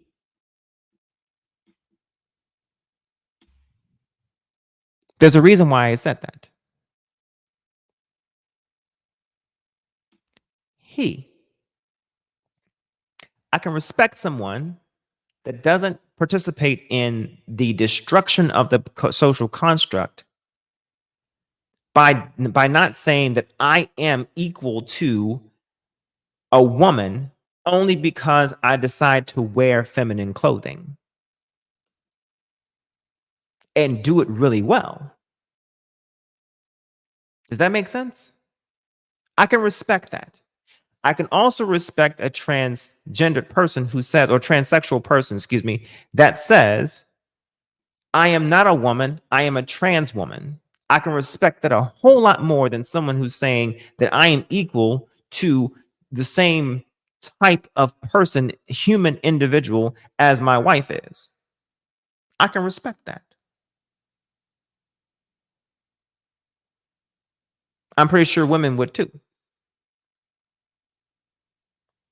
It's almost a slap in the face to women, I think, when trans women say that they are women, when women fought for trans women to have rights. Sit on that for a second. Marinate on that just for a second. Just putting that out there. Thanks. Okay. Thank you. All right. There's some conversion here. Okay. I'm just saying, be who you are and swim in your own lane. That's my thought. That's how I feel about it. Don't try to swim in your own lane. Okay? Because society, things are what they are and they ain't what the fuck they ain't. Okay? If you are going to do this, then don't call it something that it's not. Okay? And trying to call something, a medical issue just because you're wanting sanction from the what is it called? Sanction from the medical industry in order to ensure that it's covered by Medicare and Medicaid, do you know who pays for Medicare and Medicaid? Taxpayers, folks.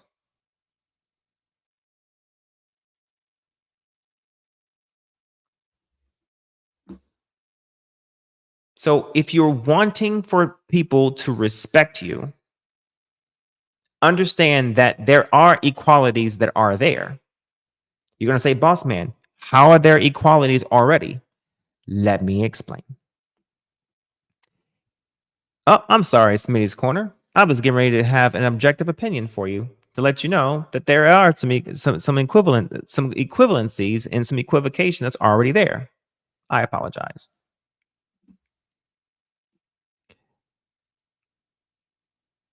When a heterosexual woman, or I'm sorry, not heterosexual, a biological woman goes to the doctor and says that she wants a breast enhancement or breast enlargement because she's body dysphoric, because she doesn't like the size of her 32A cup. Do y'all think that insurance is paying for that?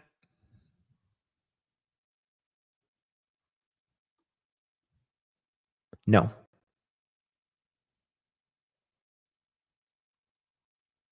There's no amount of mental health or mental whatever that's going to solve that issue that she can actually prove to say that her health insurance should pay for that. And if so, it most definitely ain't Medicare and Medicaid.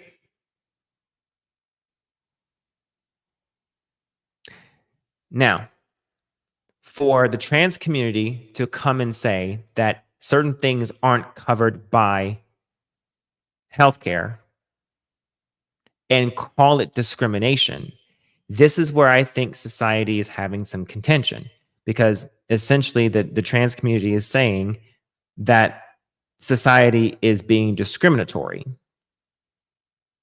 Well, then I have a question. How is it discriminating if the same care that's being provided to augment a body, to give you breasts, or to give women a phallus,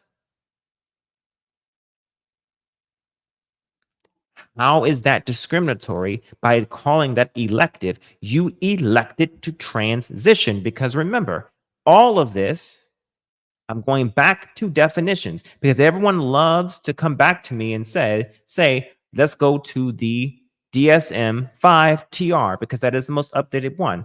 A strong desire, a strong desire, a strong conviction, a strong preference, dislike, desire. These are not requirements for the health community. These are not requirements for the society that we live in to help pay for, i.e., Medicare and Medicaid. So yes, those of us who aren't bigots on the right or left, who are just normal citizens, yes, even in the trans community, are going to look at this and say, there's a problem. How is this discrimination? Now, I can see Medicare, Medicaid paying for your psychiatric treatment. I could see that. But what I can't see is the proverbial mindset of giving a child candy because it would make them feel better. In this case, allegorically, what would make you feel better about your gender dysphoria, or what would make a woman like Little Kim feel better? Oop, did I do that? Sorry. Hold on. I didn't have it ready. Let me just, where is he at? Where's my guy? There he is. Oh, Lord. is to give her all the surgeries that she wants that would make her dysmorphia feel better.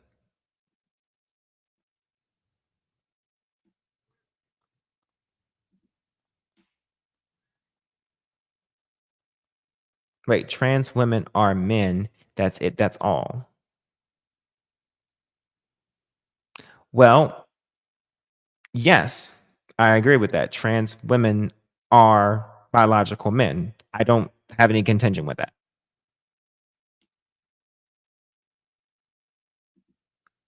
I have no contention with that at all.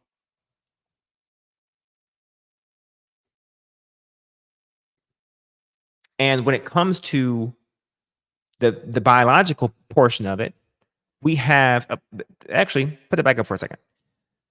We actually have situations where I wish I could find that video, but we have trans women who are going to gynos and wanting to be treated as if they are women. Now, there is a caveat there. And that is, oh, I'm sorry. Okay, well, then you brought up, sorry, but then you brought up, you made me think of something. And that is if they are transsexual women. Because they've actually have completed the process. And they might need to be redilated. There we go. Exactly. Biological, societally trans. Yeah. Okay. Exactly. And therefore, they should not be treated in the same way that, or treated in the same way that a biological woman is, in the sense that they would be competing in the same sports or, in the same arena, in the same fashion, so on and so forth. For them to try to compete in the same way or to draw equivocation in areas where they shouldn't, that's a problem. Because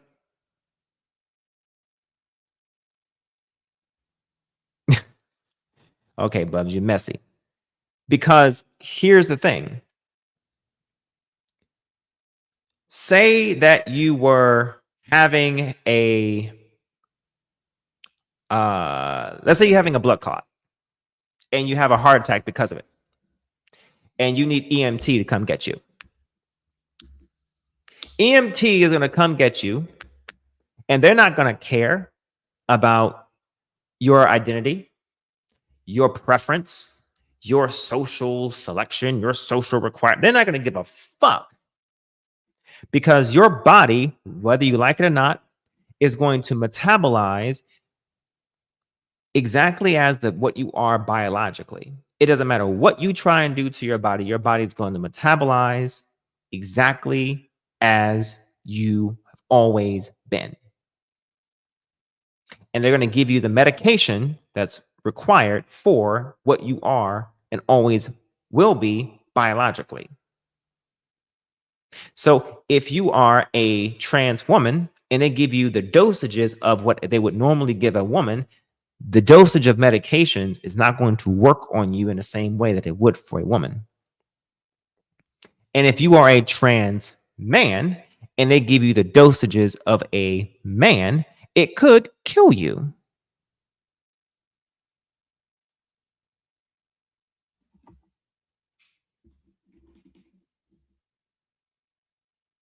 Just saying. But at any rate, moving on, I just don't think that Medicare and Medicaid should be paying for any of this. And I think largely society would have no problems with it if the taxpayers wasn't required to pay for it.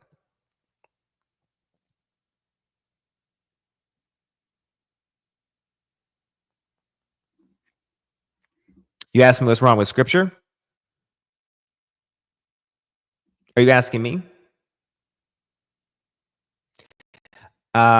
If you're asking me what's wrong with scripture, the problem that I have with scripture as it relates to the conversation of talking about the social construct itself is that I don't think that we should use scripture or religion as it relates to explaining social concourse.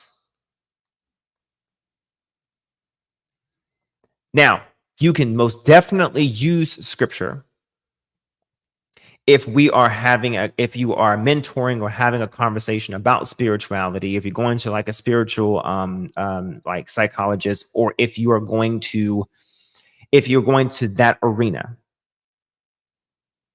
But if we are talking about civil discord, if we're talking about engaging in society where religion is a matter of opinion, according to Thomas Jefferson, then laws don't deal with opinion. Laws don't deal with opinion, or laws don't deal with religion specifically. And Medicare, Medicaid, and all this whatever doesn't care about religion. And so I can't argue with someone about what someone should and should not do as relates to civility or society on the terms of religion, because you may disagree with religion. Hell, Christians may disagree about what Christians should do relative to the same damn scripture. So if I'm trying to reach the masses, I can't talk about what scripture says, because I may not reach the majority.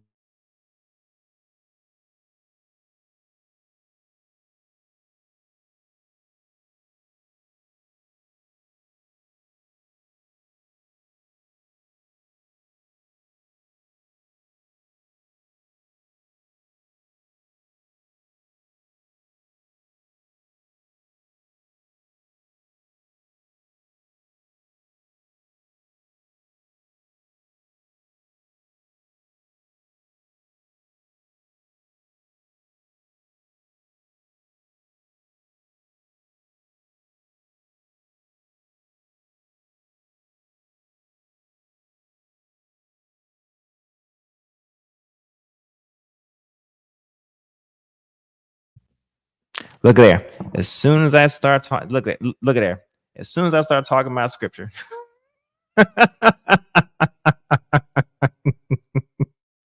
You're wicked. Wicked. You're wicked. That's right.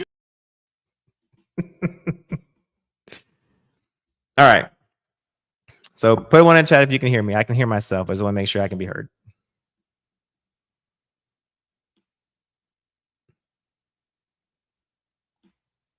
Not the prayer word at work. Okay, that's no. Thanks, A-Team. I appreciate it. No, YouTube doesn't like the conversation. All right. So, Andy Hootie. Yeah, so to be fair, BMU, that was God telling you, but you know what? Y'all are messy. All right. So with that in mind, to reach the majority, I can't be exclusive. All right. So that means that religion doesn't apply to everybody. And even in the areas of Christianity, it can sometimes be exclusive too. So that's the reason why. All right. So I got one more thing, and try to save the best for last, and I'm hoping that it works. So being very specific. So for me, when I hear that non-binary should not be considered under the trans umbrella. Let's go, girl. This is evil. I think that the concept of a transgender umbrella is inherently an issue, right? Because when you're talking about something as nuanced, complex, full of social dynamics, medical dynamics, so many things to be considered, when you're talking about a transsexual, you should really be specific, right? And this entire concept actually of transgender is relatively new. Like it came about in the 70s or 80s through queer theory, when originally it was about transsexuals, which was considered a medical diagnosis, which was a medical process, and it defines something very specific. So for me, when I hear that non-binary, which if I'm to understand correctly, means that androgynous. Right, and it means you identify somewhere in between male and female. That's not what a transsexual is. The definition of a trans person is somebody whose body has been altered, or somebody who identifies as a different gender whose body has been altered by hormones or surgery. And there's two genders, so if you want to say, you identify as a different gender, it had to be one of those two, which would make you a transsexual if you're actually trans. I think it makes about as much sense as saying that bisexual is under the straight umbrella. It's like, no, that's a separate thing. And I think there's beauty in being separate things. There's beauty in having your own lanes. And my concern is there's so much, clearly, as we see today, really heated conversations about trans people that when you start adding in queer theory, non-binary, it just makes it muddy, and the people at home, don't know what the fuck you're talking about. Here's the thing about a lot of the people who identify as non-binary, so to speak. When they do so, they typically don't medically transition. Right. And when you do so, at that point, it's a costume. Mm-hmm. Well, it's gender nonconformity, right? And so because they can take this off. I can't take this off. Yeah. Okay, see? Already, I can take this off, but you can't take this off. as Blair's saying, we look at gender nonconformity, which used to be okay. You can wear what you want. You can present however you want, but it doesn't make you something different. You can't, as Blair was saying, it comes out of queer theory, which is postmodern neo-Marxism, which means that there's no such thing as absolute truth. They don't believe there's truth. So it kind of erodes the structure of society. And it's actually really regressive in a lot of ways because you end up getting it to where it's literally based off of stereotypes, which we've tried to for so long get rid of. Like, it's okay to be gender nonconforming male or gender nonconforming female. And that didn't make you non-binary. It didn't make you trans. When I meet a trans person, right, like a trans woman, a trans man, there is an inherent camaraderie. Like when you mentioned, I can't take this off, part of me almost got a little bit emotional. I know it's hard to believe people think I have emotions, but I really do. And because I saw you in that moment, I said, you know what, we are similar in that way. We may be different in other ways. We don't know each other very well, but we have that. When I talk to or I'm around a non-binary person, it doesn't really click, it doesn't connect because it is so different. So I think that's inherently, I should be able to see some semblance of my own issue within that person, and I don't when they're non-binary at all. And so I have no issue with non-binary people. I just don't think that we're the same. Yeah, same. And so when like I was saying before, like when our acceptance rate has completely been destroyed because these people are initiating violence in our name, they're going to self-ID out of the category, and then we're going to be the ones left holding the bag. Yeah, it's just, if sex is a binary and you're neither of those, then you're not trans. Hello. I think it would be really hard for a cis person to truly imagine what it's like to be trans and what it's like to live with that and be born that way. And I'm not non-binary, and so I really cannot picture what it would, because I'm a binary trans person, I can't imagine what it's like to be in between that. But just like how the cis person can't really truly understand that, it doesn't mean that it's not a thing and it's not real. And I really believe that we have like 85 years like on this earth, and like so many people spend so much time being like sad and uncomfortable in their bodies. And if we were just all comfortable, like if somebody like wants to go by a name and like dress a certain way and they are saying, this makes me so comfortable, this is what makes me happy, there is no reason they shouldn't do that. And my God, there's no reason why we should say, well, you're not a part of this because like this is us and like this is whatever. Because literally like we could all sit here and agree that like non-binary people are like not a part of the trans community or whatever, which is not my opinion. But we could like, that doesn't like change anything. Like we have a vast community. And I believe that non-binary people are a part of the community because I have so many shared experiences with so many non-binary people I know. We have very similar experiences in growing up with dysphoria, with transition, with anything, and nobody has to do anything. Nobody has to transition in a way they don't want to transition. And yeah, like let's be a happy family. My God, let's all just be happy. That's my vibe. Yeah, or fight the fight together. Yeah, like let's do honestly, it. Like we have separate fights though. That's the thing. No, we don't. We're weakening our borders by creating this divide within our own community. This is so silly. Look, I actually understand like a lot of the points that are being made here from the conservative side because I grew up conservative. I voted when I was 18. I voted for fucking Bush. Damn, girl. Like I was conservative.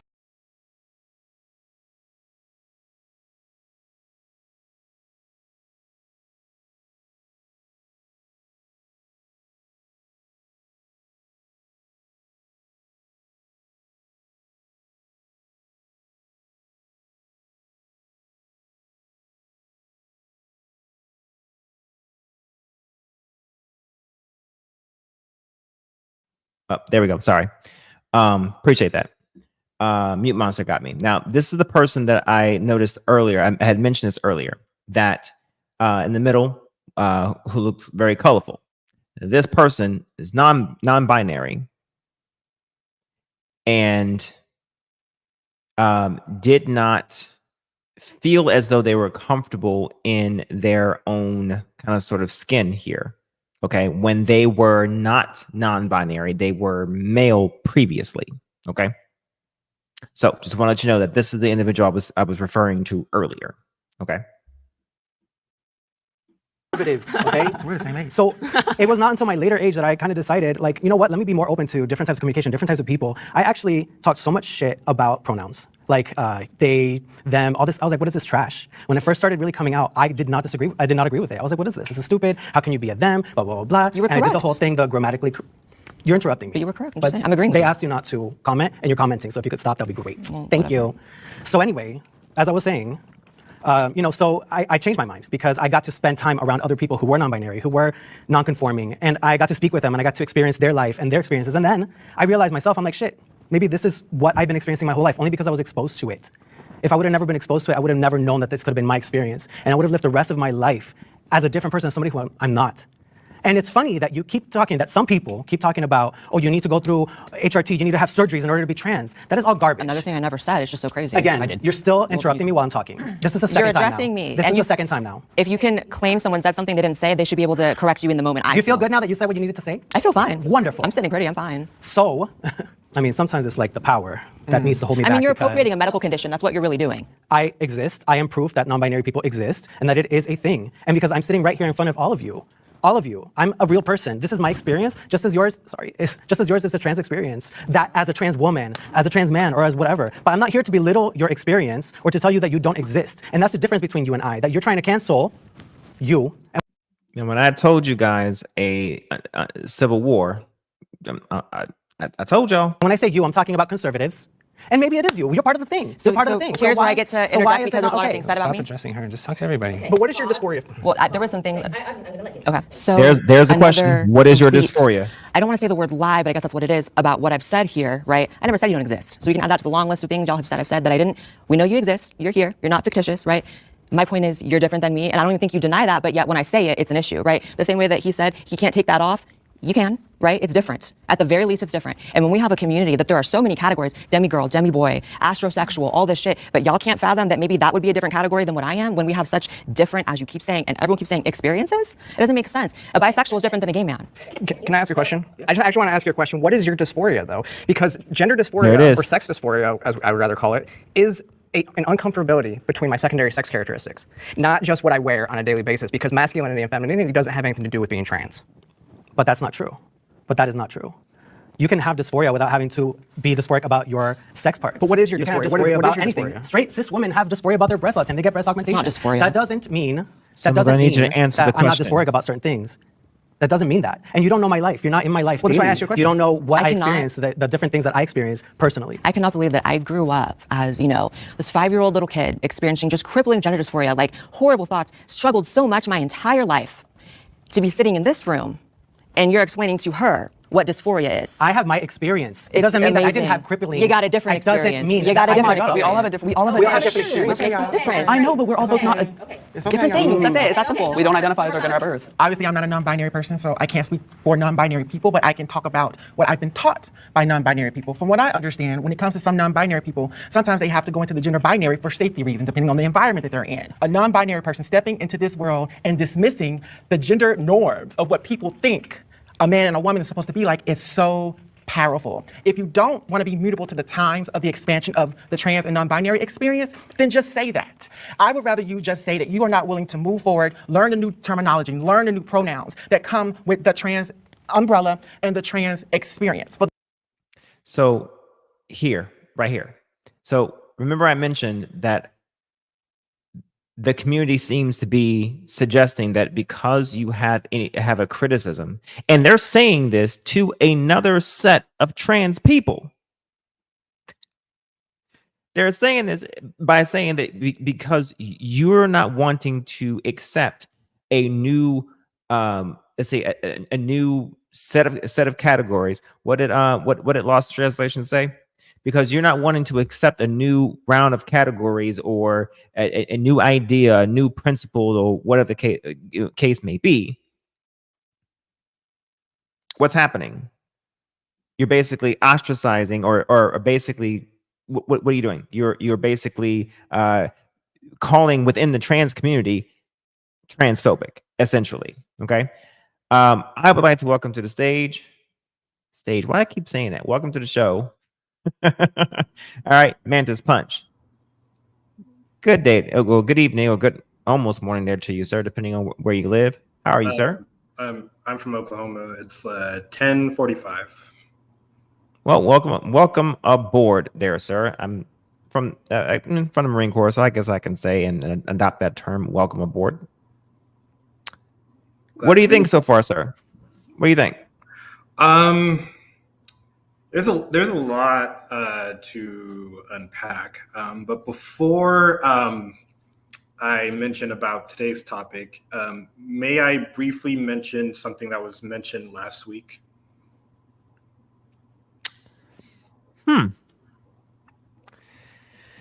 As long as it is brief. Let's go. Go ahead.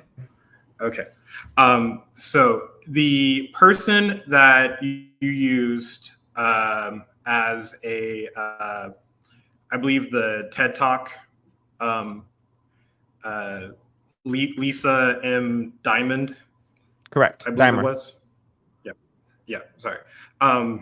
So I know that you used her as an example on her studies of sexual fluidity to kind of present the idea about change, and you related that to being like a conscious choice, correct?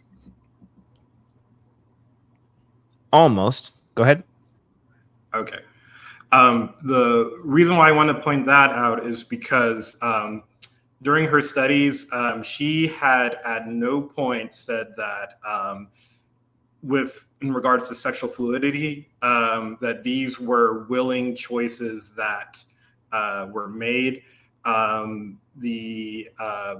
She was actually quoted in a, I have it right here, in a LGBT Science magazine back in October 29th of 2013. She was asked, your research shows that some women experience a shift in sexual orientation. Pseudoscientific groups, such as the National Association for Research and Therapy of Homosexuality, say that this is evidence that ex-gay programs can alter sexual orientation. And what is your reaction to this claim? Basically, she said, the women who I've studied who've experienced changes in the way that they characterize and experience their sexuality over time are quite clear about the fact that they don't experience those changes as willful. And if anything, sometimes they actively resist them. So the notion that they are chosen simply because there's variability is simply not consistent with what I find. If the NARTH had actually read the study more carefully, they would find that it isn't supported by my data at all. I also wanted to say that when it comes to sexual fluidity, so the consensus of what we find is that for most people, their sexuality is stable, and only a very few percentage experience sexual fluidity, the majority of it within that small amount being females. So that was the only thing that I wanted to point out. And none of these are conscious choices. These are just things that happen. That's what I just wanted to point out. Okay. So let's go back to the first point where you said some, because everything that you said about fluidity of sex, sexual options or sexual orientation, and it being fluid relative to it changing or adjusting based on her research and the response to the question that she asked. Let me ask a question. Everything up until that point you said before that was some, correct? Correct. Okay, so the measurable thing there is that some. Okay, but all right. But the giveaway is that even though that it's some, these are all not conscious choices that one can do. Okay, so you're saying that people don't have sex consciously? It's not about sex, it's about orientation, which is attraction. So sexual fluidity would be, so sexual orientation is the attractions that you have primarily to one particular sex group. So somebody with a heterosexual orientation is a man who's physically attracted to women or females and things like that. And then they would be fluid if one day they met another male and for some reason they like talked and they kind of hit it off and then they wanted to date or something. And then they're like, okay, I'm open to have a relationship. I am also attracted to this person. That would be fluidity. Also for like women, if they said, so when she, on her presentation, she said like, oh, I got lesbian and then I fell in love and met a man. And so that was a change in her sexuality. But these are not conscious choices. Kind of similar to how you cannot choose your favorite foods. They just are. You just have these attractions because orientation, this is orientation. The way that you feel, so when you hit puberty, the way that you felt toward women, like just seeing women, looking at them, you're like, oh, they're attractive, is the same thing that like gay men see toward men. They see them as attractive. If you're bisexual, you'll see both men and women as attractive. There's some people that it's like, your parts don't matter. It's just what's your heart. Those are like pan. But these are all not conscious choices. They just appear to you. Okay. So 2 points. One, in her presentation, she made it clear that sexual orientations do tend to change. Yes, So but they're not so conscious choices. that's one. Two, I made it clear, and I even submitted in my argument last week that I said that you cannot help what you are attracted to. The only thing you can help is what you do about the attraction, which is the argument that I made about sexuality, in that the social construct that we live in says that your sexuality is only demonstrated by what you do and what you exemplify and what can be evidenced or expressed, or for that matter, provable or confessed. Well, the thing is so you compared that to the struggles of Black people because skin color is immutable, but orientation is also immutable. Correct. But I cannot prove your sexuality by what you think. I can only prove your sexuality by what you do. So sexual orientation does indeed change. And I even posited and submitted that sexuality is something you are unable to control based off the fact that you cannot control what you are attracted to. Most people, whenever they are attracted to something, when they first demonstrate or experience attraction, they realize, what, I'm attracted to that? Okay, well, let's go. Well, the problem with that is because, like, let's say somebody is in a heterosexual current relationship. However, that person can still have a bisexual orientation. They're just currently in a heterosexual relationship. So it doesn't mean that person is specifically, strictly heterosexual. They're just in that type of relationship. But again, I'm only operating off of what I can prove, what is provable. The issue here is that you're talking about something, you're mentioning something that is, someone's walking around with basically a ticking time bomb internally, and everyone is expected for society to know that there is an internal ticking time bomb. And what I'm arguing is that no one knows about the ticking time bomb until someone brings it out and hears it tick. Society doesn't care about what you're thinking. Society only cares about what, in the social construct aspect, it only cares about what is actually witnessed, can prove, and what is confessed. But okay, because I'm sorry, but orientation is not a social construct because it's found in other animal species. However, even in two rams whose brains developed in one brain, whose brains were developed as females, but they are phenotypical males. I'm aware of that study.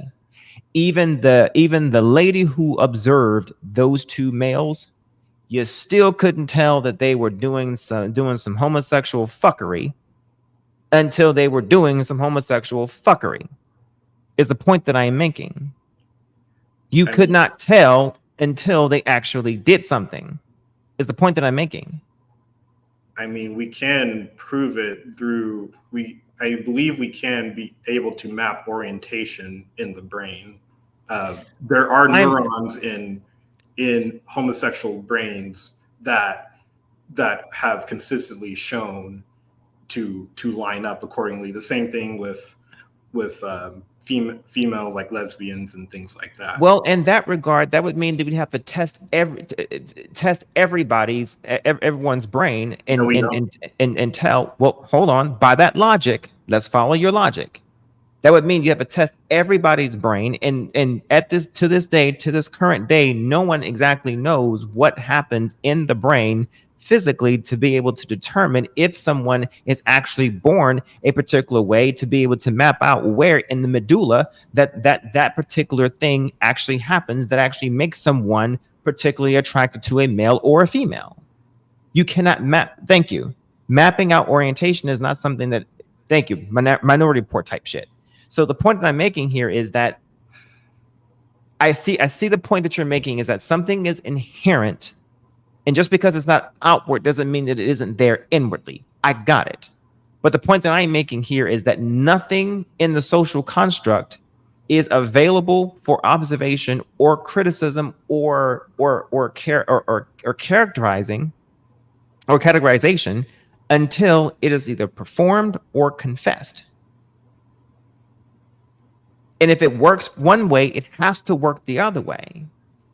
And yes, the lady even mentioned, even though her studies may suggest in some percentage-wise, it may suggest that some stay a certain way, but she mentioned in her own studies on that talk that I did show, she did mention that orientation does change. Does it change willingly? Some. She did mention that it is somewhat exposure, sure, but in others, you have no choice. The only exposure was that she met another man, but... Well, that's what I'm saying. Sometimes it's exposure to the sense of if you've only been willing to expose yourself to what you know, then you'll never know. But once you dib and dab in one, you say, huh, I like this too. Then that's something different. So that's what I mean by exposure, not influence. I didn't say influence. I said exposure. So it depends. Some people, it doesn't work. Others, it does. That's what I'm saying. So by that logic, any person who is a virgin does not have a sexuality.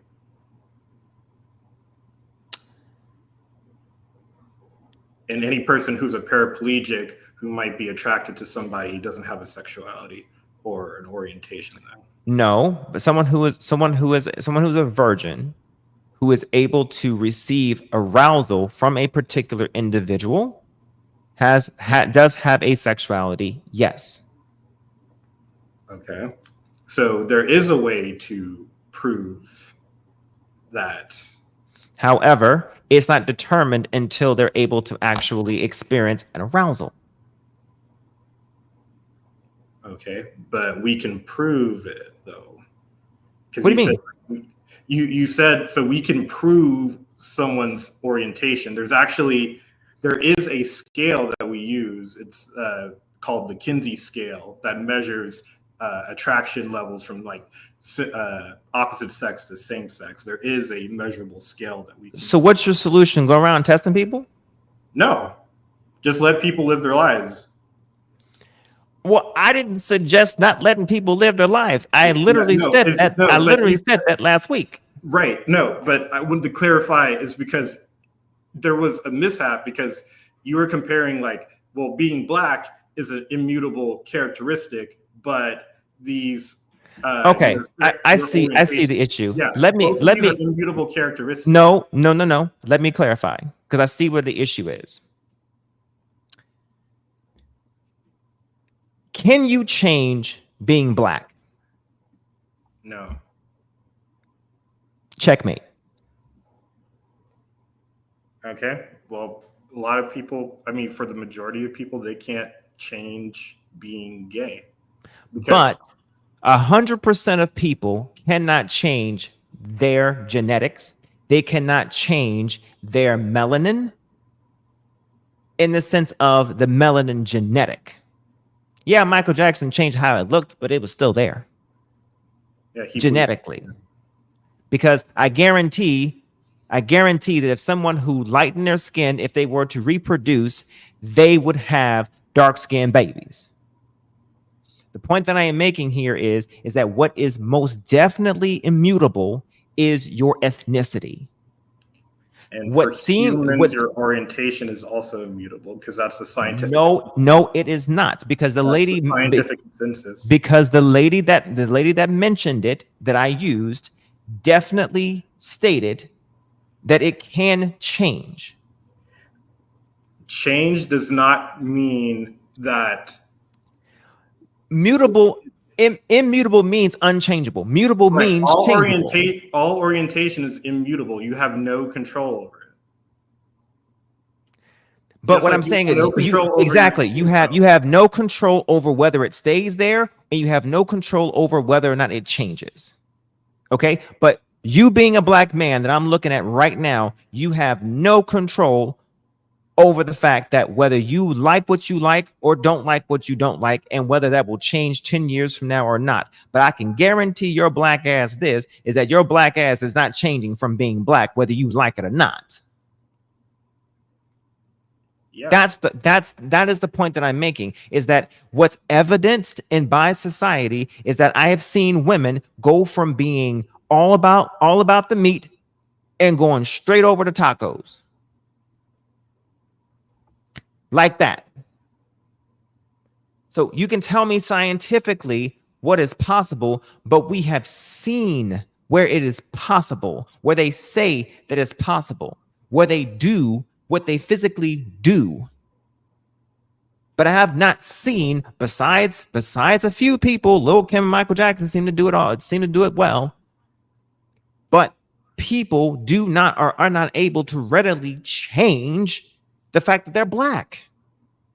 It's not the same. Sexuality, literally, you engaging in a sexual act. Because listen, you can engage in sexual actions with someone that you necessarily do not like. And it's easier for a woman to do it than it is for a man to do it. Women complain about engaging with someone with I almost said it. Women engage with men of whom have poor quality all the time, and they talk about it all the time. So that means women, I mean, if we're two men here, women can literally just what did Rihanna said, add some lip gloss to it and then just deal with it, just to get through the night.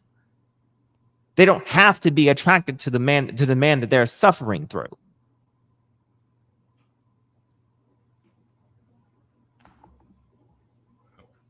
So the point that I am making here is that one thing's for sure is that woman who is suffering through, getting through, dealing with someone that she does not like, but she's married to,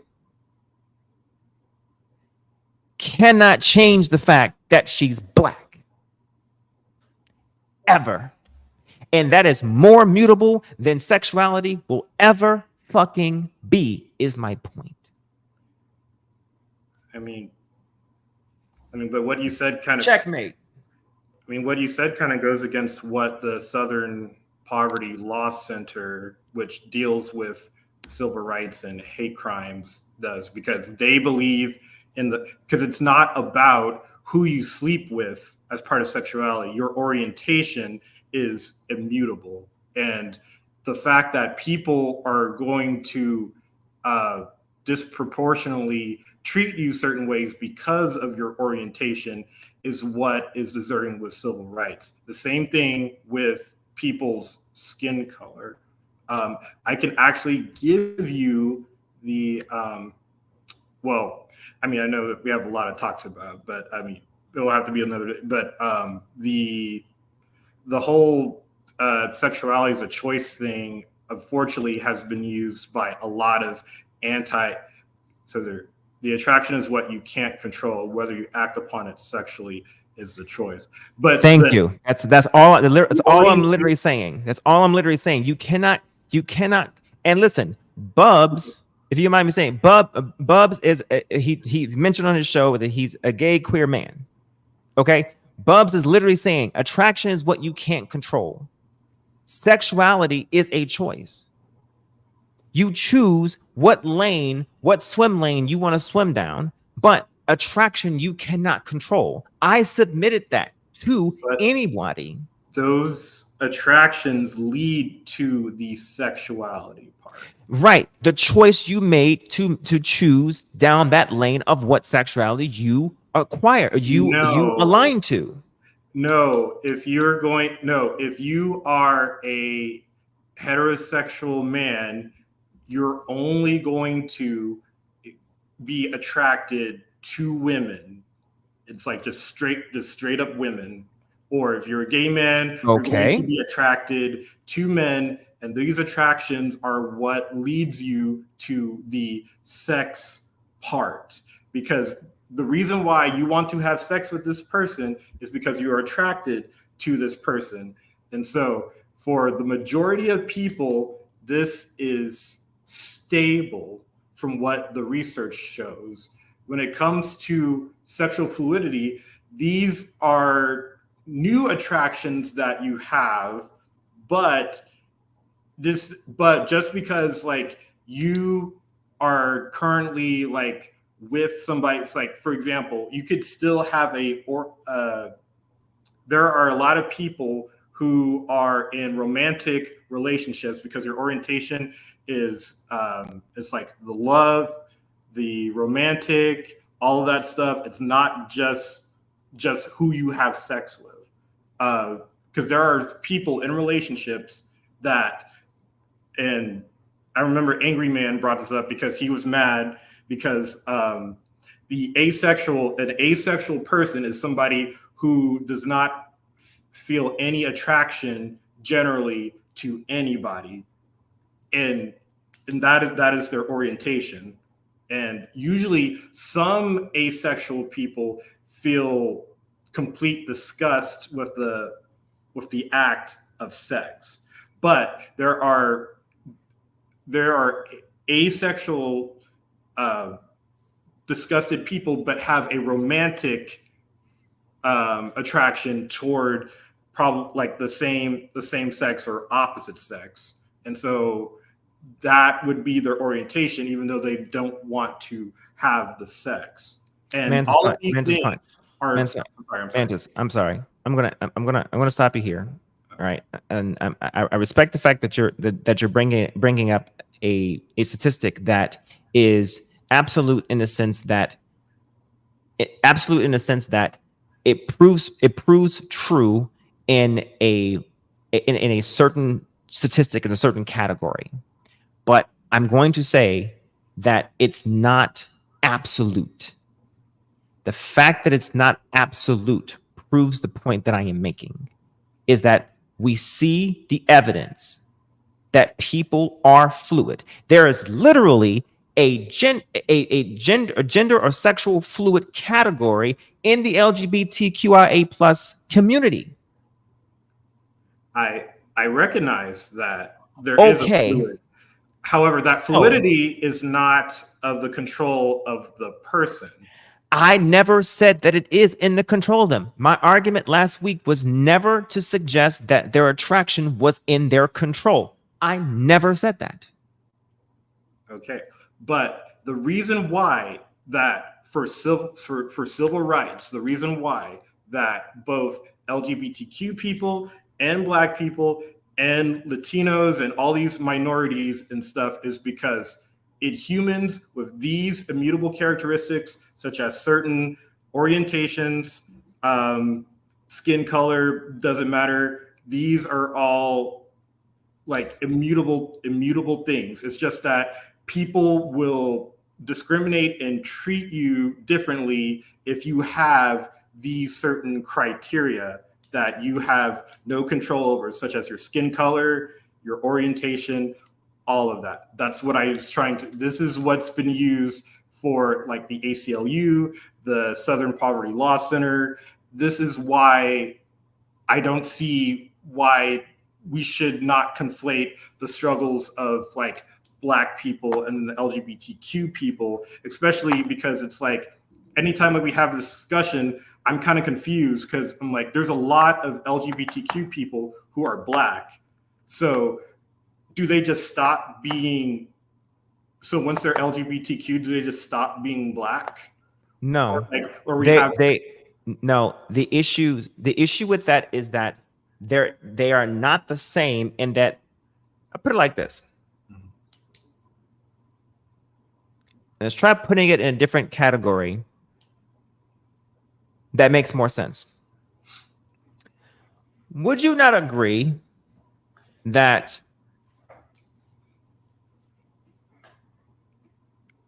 a Cadillac and a Navigator are both cars, or both vehicles? Yeah, they're both vehicles, yes. But they're different, aren't they? Yeah. So the point that I'm making here is you would treat them as if they are still vehicles. You still need to get their oil changed. You still need to get them serviced. You still value them, but you treat them differently because they're different vehicles. And the part that is definitely a constant on the Black part is that when it comes to the gay part or the sexual orientation part, because it's not just gay, the sexual orientation part is that the people who aren't necessarily inheriting it as a natal trait, if we want to argue that argument, let's say I posit that, and let's say it's a natal trait. The people who don't inherit it as a natal trait, who treat it as if it's an option, it makes it look bad for those who do have it as a natal trait, because it's very obvious there are people who don't and make a conscious choice to be a wait. Make a conscious choice. Now, it might just be that they have always been bi the entire time, or as the doctor suggested, that they discovered something because of a mutable change that naturally happened. The problem is that there's no way to tell, because you would have to check someone's brain at different points in times of their fucking lives. And it's impossible to do that because, as Lost in Translation says, we are not in this type of society. Where did he say it at? We're not a Minority Report type society like this. So what you do is you treat them equally but separate. It is still discrimination whether you like it or not. So, and I'm all for treating it as if it is discrimination to tell someone that because of what they like or dislike, they are to be discriminated against. I am against discriminating against someone because of what they like. I'm against discriminating against someone because of their skin color. I'm against discriminating against someone because of these certain characteristics. So you treat them equally, but they are separate and fucking distinct. You don't borrow from one because you need it, because there are so many different colors and spectrums to one issue. What you do is you treat them equally, but they are separate. So that's the point. Does that make sense? Yes, but this would also include heterosexual orientation. Yes. Right. I agree. So, I included it all. Right. Yeah. So I mean, it's because I'm trying, because like there's no default. Look, stop, pause right there. Hold on, I'm gonna let you talk. Okay. Right here, you have an ally.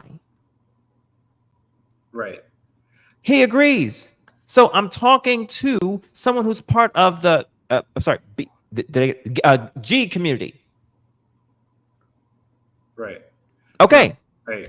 No. Yeah. No. I agree. No. So it's just that. I mean, like, there's no. I mean, with any orientation, though, it is everyone has a genetic predisposition, and including including heterosexual orientations. So what people just don't get is because there's not, with the scientific consensus that we have, there's no default sexuality. It's just that people mostly will be stabilized with a hetero orientation, and then everybody else's orientation varies between the homosexual and then the bi, and then there's a gray area in between. What I'm saying is all of those, according to the scientific consensus, all the orientations are immutable, and just like, but like also your skin color also immutable. So, however, except for like a very few people, if somebody is gay or bi, they're just going to remain gay or bi. Okay, well then I'll offer pushback on that too. Or straight. You think? Yeah, somebody who's straight, because like I said, the majority, their sexuality is stable. They'll stay straight, stay gay. Thank you, Bubs. Because I was just getting ready to go there. The good doctor said that the majority of people, whoever was one, turned out to be bisexual throughout their lifespan, according to data. So you're saying you're coming on here and you're using one part of her data to dispel another part of her data that she touted. So which is it? I am going off of so with her data concluded that females sorry God, not really give a lesbian some liquor and she becomes pregnant real quick. That I have a contention with that. But no, it's so a moment of levity. Laugh. It's okay. Her data concluded that so none of these are willing choices, that it seems to happen tends to happen to females more. I'm kind of going off of the American Psychiatric Association.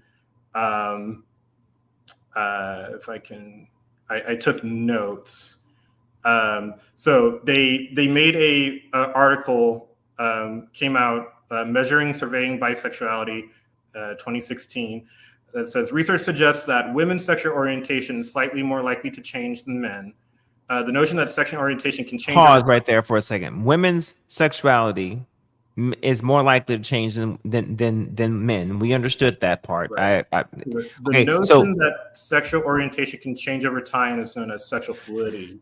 Even if sexual fluidity exists in some women, it does not mean the majority of women will change sexual orientation as they age. Rather, sexuality is stable over time for the majority of people. So what you just read basically is what I'm trying to say, is that it's not absolute. Is that it can change over time, which means that what you're saying is not absolute. I don't know. Right, for certain people, but which means race is absolute, my dude. Which means you cannot use something that is absolute to justify something that isn't, which means you have to use your own lane. I don't know what lane that would be. That you shouldn't discriminate against someone just because they like what they like. Why isn't that enough?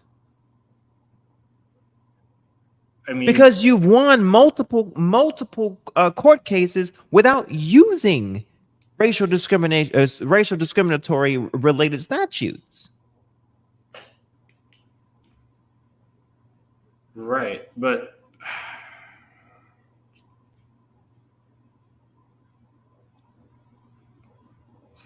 there was something all right. I had something, but I lost it. Sorry. Think on it for a moment. If you have something else, we can talk about it. Relative to the topic of tonight's show, I appreciate you bringing it up. I appreciate the debate. Okay. Yeah. I'm always open for it. As far as tonight's show, what do you think? Okay. Can you run? I'm not. Yeah. No. I don't think no, Bossman. No, I'm not trying to say Bossman. The thing is, like, I'll go back to the thing is when you say like stay in your own lane, I don't know what that that means, because it's like if you're a person that faces discrimination, you face discrimination. I don't know what. I don't mean to be exculpatory in that. What I mean is you have your own lane that is justifiable enough. I'm actually trying to empower you by saying that you have justification all in and of its own self. Right. It's just that I feel like just having this discussion it just seems like for some reason there's like this worry that for some reason LGBTQ people are like taking discriminatory rights from I see. people. That doesn't make sense. No. I'm actually not saying that. What I'm saying here is that you're actually people saying that. No. What's actually happening is that the argument that's being used, it's actually creating it's actually creating a veracity issue. Okay, whenever you are using a incredulous argument to try to build credulity for yours, it damages the actual cause.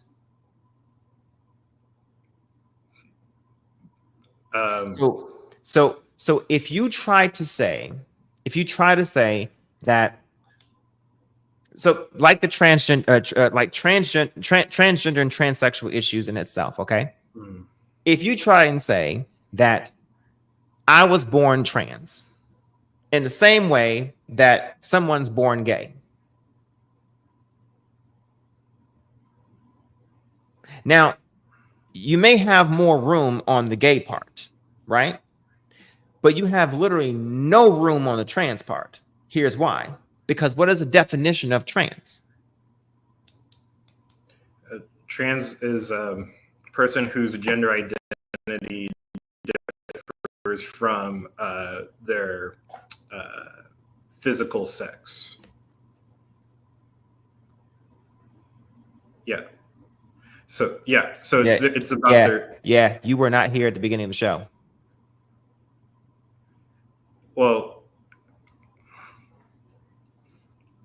I mean, I was here for like parts of it, but okay. So transgender is essentially whenever your desired gender does not align with your assigned gender. Correct. Okay. So, how do you determine that from birth? So, I mean, the way that the science goes about it is so gender identity is a neurochemical construct in the brain that has a congruence or incongruence with your sex at birth that's mapped in the thalamus of the brain. So usually since we can't physically see this, dude has been indoctrinated, does not even know it, or he seriously believes all the wokes are correct. I'm not indoctrinated because this is all scientific. We have the science to back this up. This is why I don't understand the whole gender ideology thing. It's not something that an ideology is a set of beliefs. Like, this is not something that people believe. It's just something that physically happens in the brain. Anyway, all brains with gender identity have a congruence or incongruence with your sex at birth. The way that it's described with transgender people is, because you mentioned dysmorphia, which is, it's like disgust or something with one's own body. Dysphoria is something different. So dysphoria is No, I didn't say dysmorphia. I said dysphoria, gender dysphoria. Okay. So gender dysphoria is the anxiety that one feels. And I said nonconformity. I said both. Okay.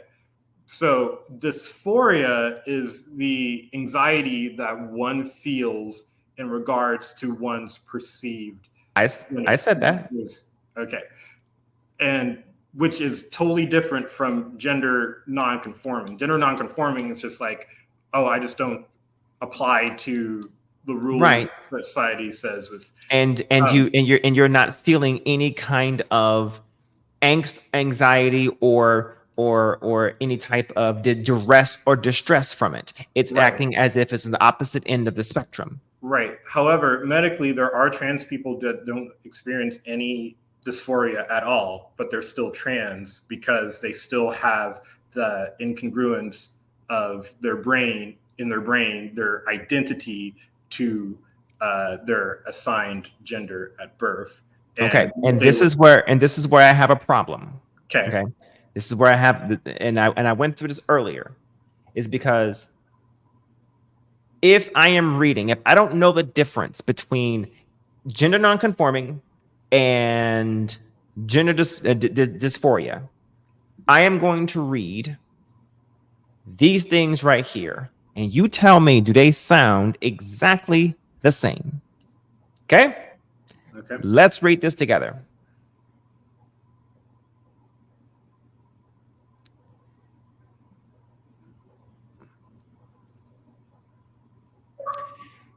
A marked incongruence between one's expressed gender and primary or secondary sex characteristics in young adolescents and anticipated secondary sex characteristics.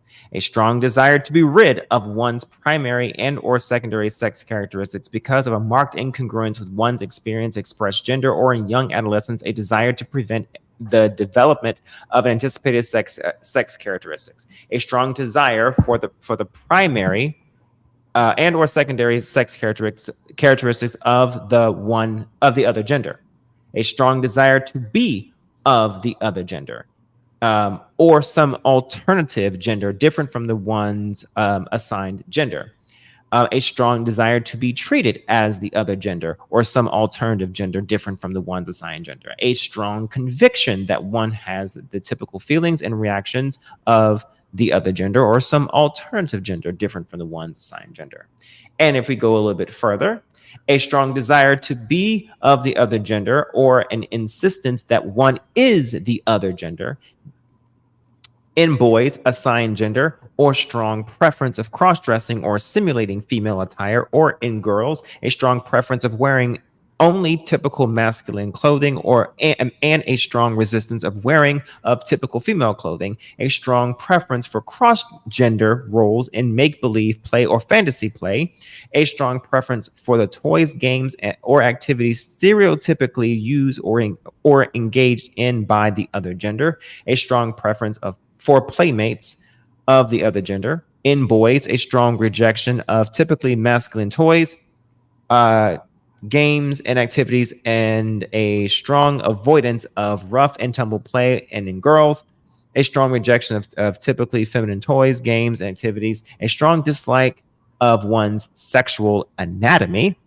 and a strong desire for the physical sex characteristics that match one's experienced gender. Now, you were saying? So there is a difference. So one, I agree, but here's the thing: none of these mention anything about duress. None of these mention anything about feeling crazy, feeling like deranged, feeling like I can't take it no more, feeling as though there is an issue, feeling like I'm about to lose my mind. No, all of these are low level to medium level, strong desire, dislike, strong preference, desire, incongruence, what you literally just said about someone who's non-gender conformity, which means that what I'm hearing, if I'm just being objective, and I had others agree with me earlier, that part of the issue here is that there is a strong dislike for being labeled with something that seems to be really, really negative versus calling things exactly what it is. And to me, I mean, I was open earlier in the show that I have had issues with not being what most men typically should be, look like, stand like, talk like, whatever the case may be. But that doesn't mean that I want to be the other gender, or that doesn't mean that there's something wrong with me because I don't fit in. And I'm gonna tell you, the video that I was playing earlier whenever I brought you in, that non-binary person is literally there because, or feels the way that they feel because the clothes that men typically wear, he at that time, before binary, but non-binary transition, didn't feel right. Didn't feel like he belonged. Right. So to address everything that you said, so all of these, this is just the diagnostic for children. So usually No, not just children. Defines gender, it says there, it defines gender dysphoria in children. DSM-5 defines gender dysphoria in children as a marked incongruence between one's experience, expressed gender, and assigned gender. Correct.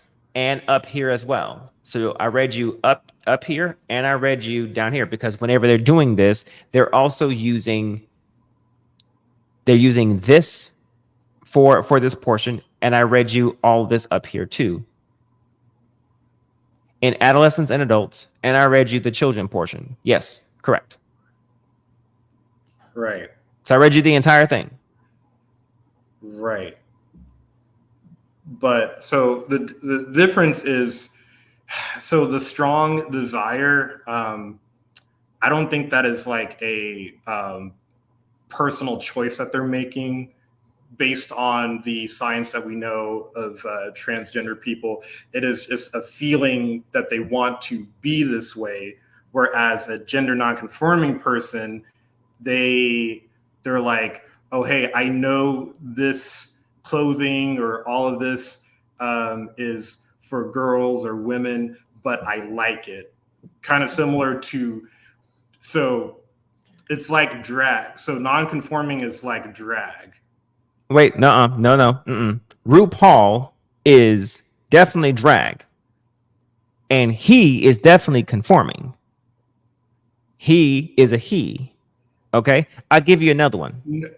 No. I'm gonna give you some examples. Okay, RuPaul is definitely he. Okay, here's another one. Who was it? Big Frida. Big Frida, however, doesn't mind being called a he, nor doesn't mind being called a she.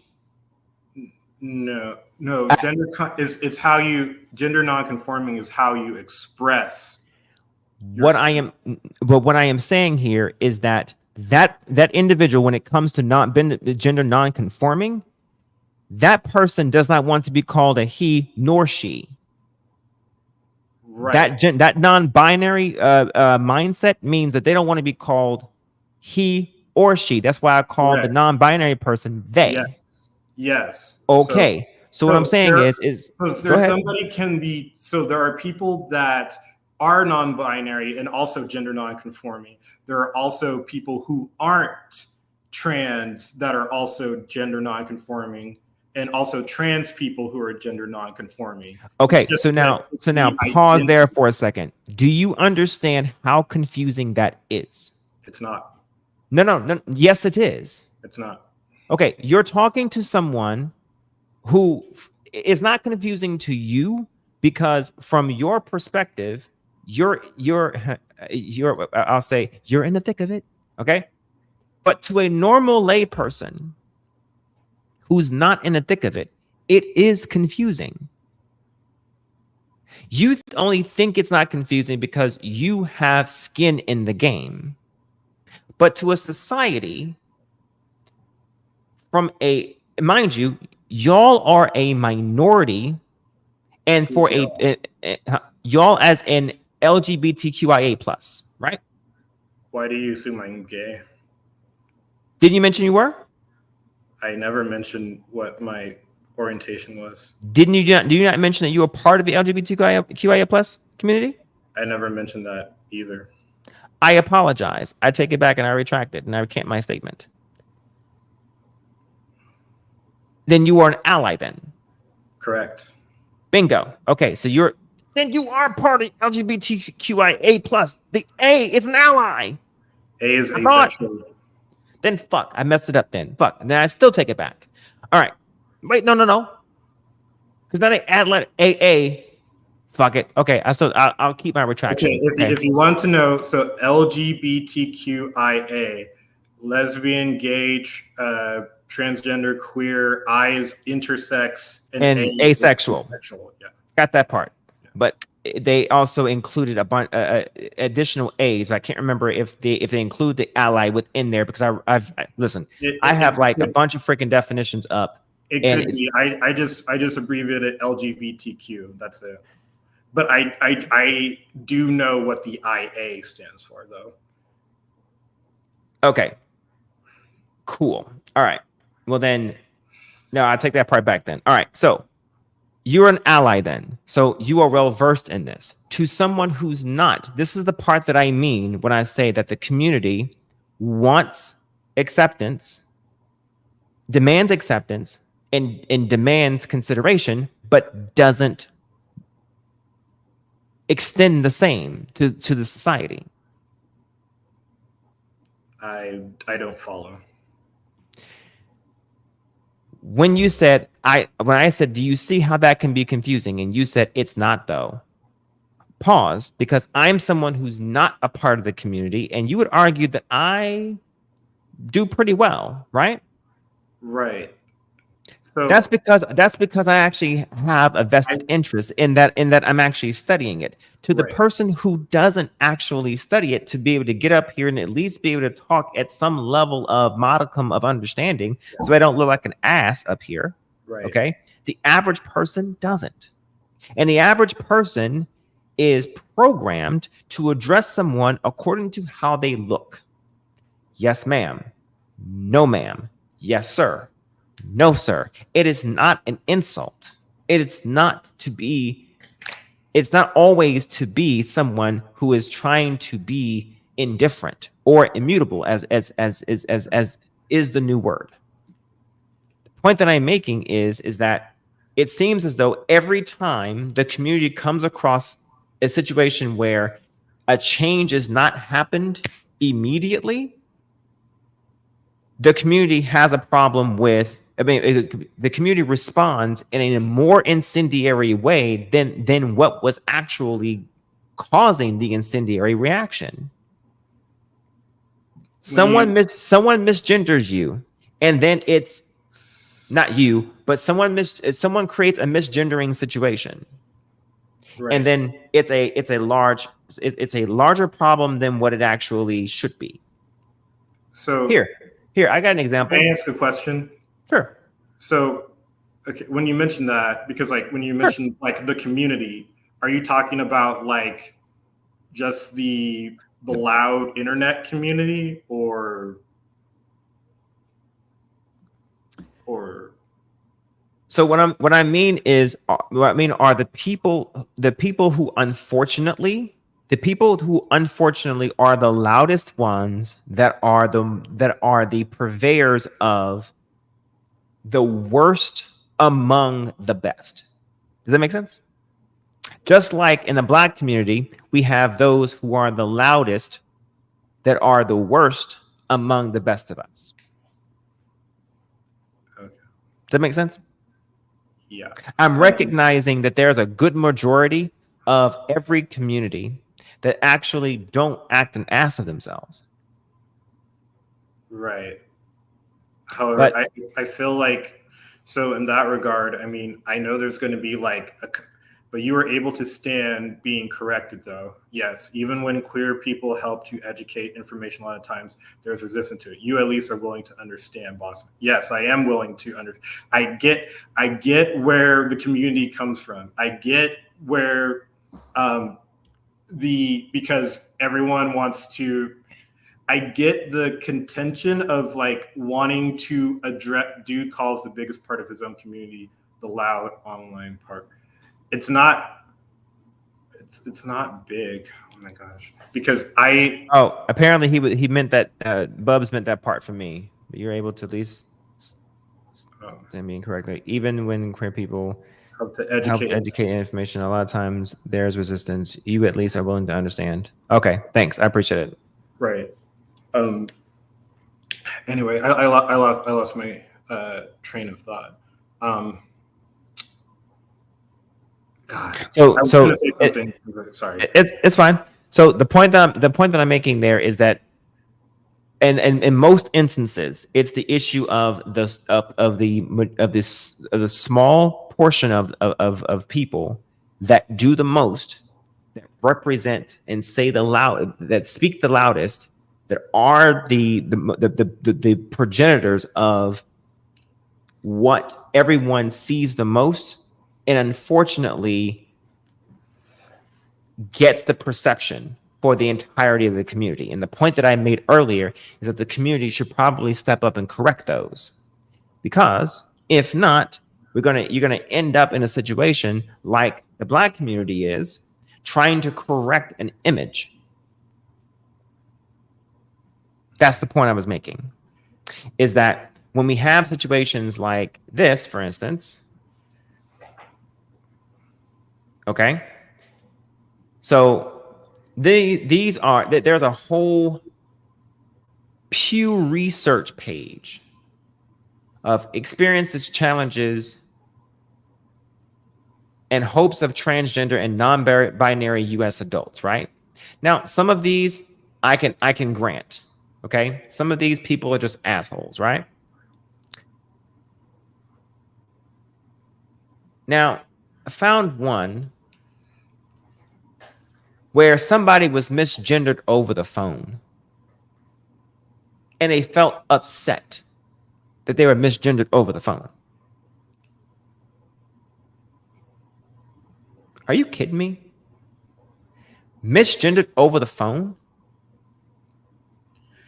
Yeah, so what I do is I don't subject my subjective experience to everybody. I try to like listen to people, because what I do is I don't think that my experience is going to be everybody's experience. And I feel like if what they mean by I was misgendered over the phone, if somebody who doesn't want to go by a he, like he, she and stuff, and then there's like, when somebody calls them he, she, I mean, I could see how they could get upset about that. Now, as far as like, oh, here it is right here.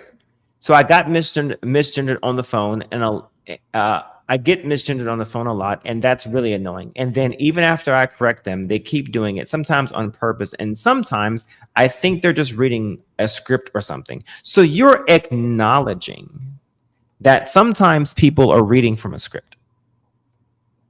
no. So yes, read it. The first part, they sometimes feel like you're doing on purpose. Okay, you feel that way. You feel how you feel.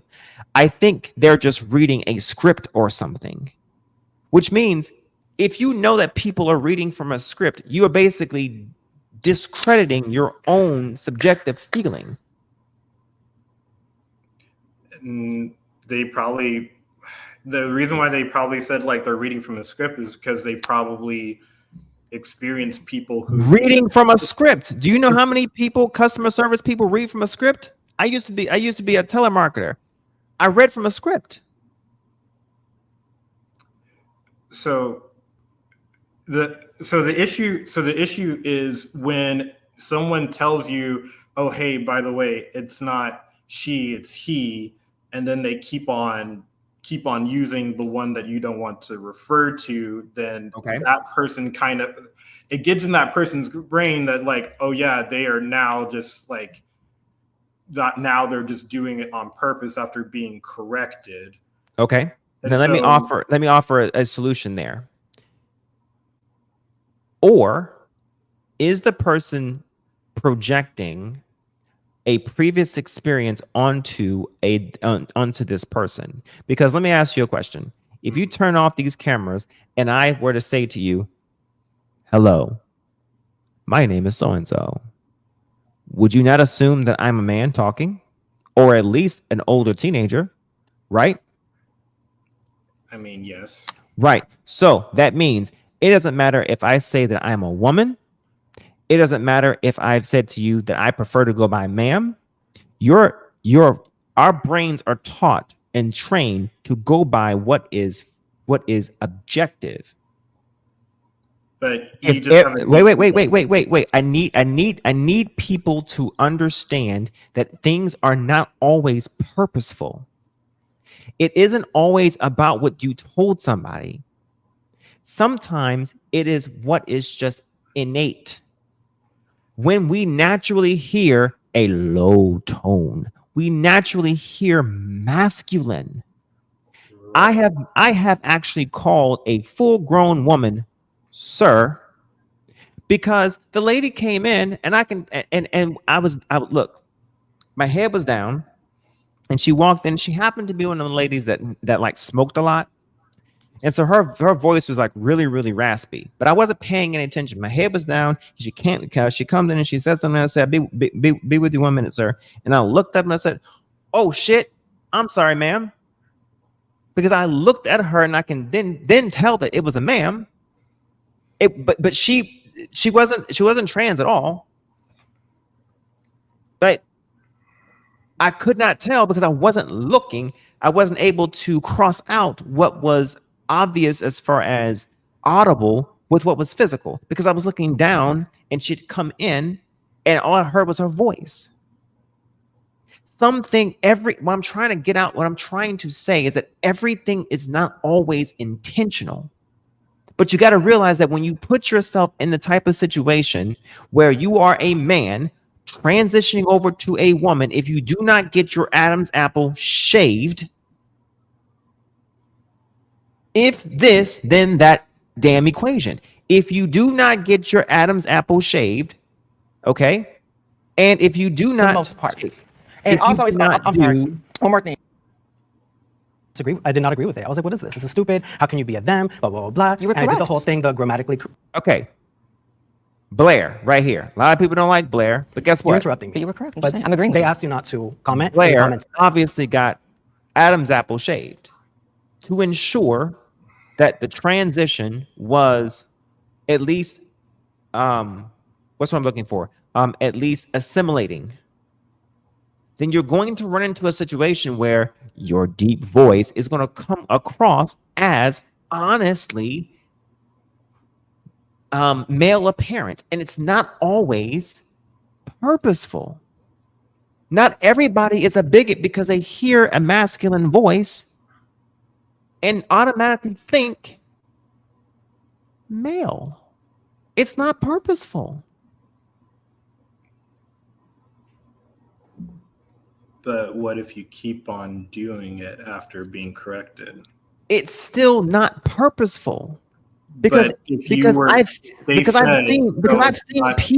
seen people. Yes, I agree with you. I've seen people like you're going to talk about that who just purposely do it to be assholes. I am in agreement with you. You can tell when someone's being an asshole. But there are other people who just, oh, fuck. Okay. There are people who just are apoplectic about it and just can't help themselves because all their lives, every dark man who talks like this is not wearing a dress. So do you think that all trans people are reactionary when somebody gets their... No. Okay. Absolutely not. I'm saying it is a select few that do this and then expect society to make an overcorrection. So the select few is highlighted over everybody else, and then everybody thinks that the select few is everyone in that group. Unfortunately, sometimes, yes, I think, unfortunately, and here's why I say that, because I cannot remember what state it was. So because of a select few individuals in that group, the whole group is now subjected to thinking that everyone is going to behave similarly to what those individuals are. No, but when you have states that are considering trying to criminalize or make it a penalty or a hate crime to misgender somebody. Where? Stand by. I knew he was gonna make me look it up.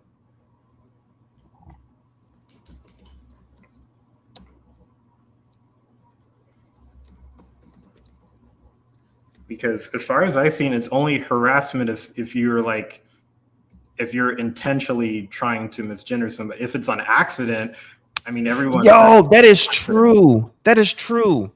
Hang on. Right. That's what I was trying to say. Like there are females with naturally deep voices, and so. And yes, if Layla Hathaway called me, and she was yeah, I'm gonna say yes, sir. Right.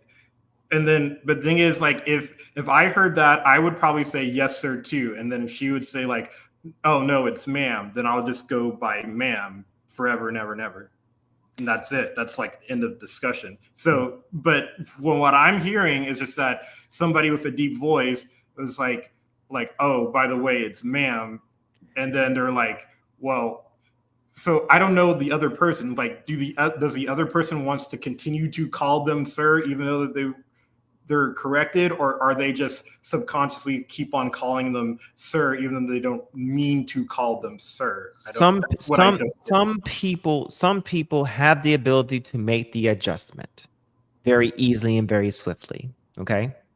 I understand, and I get the same people, the same way we thought. Tina Marie.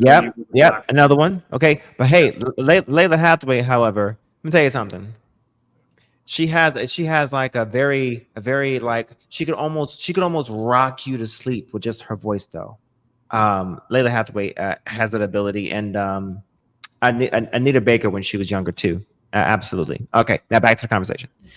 So I think what you're trying to determine is what should be determined by discernment. You're trying to make an absolute.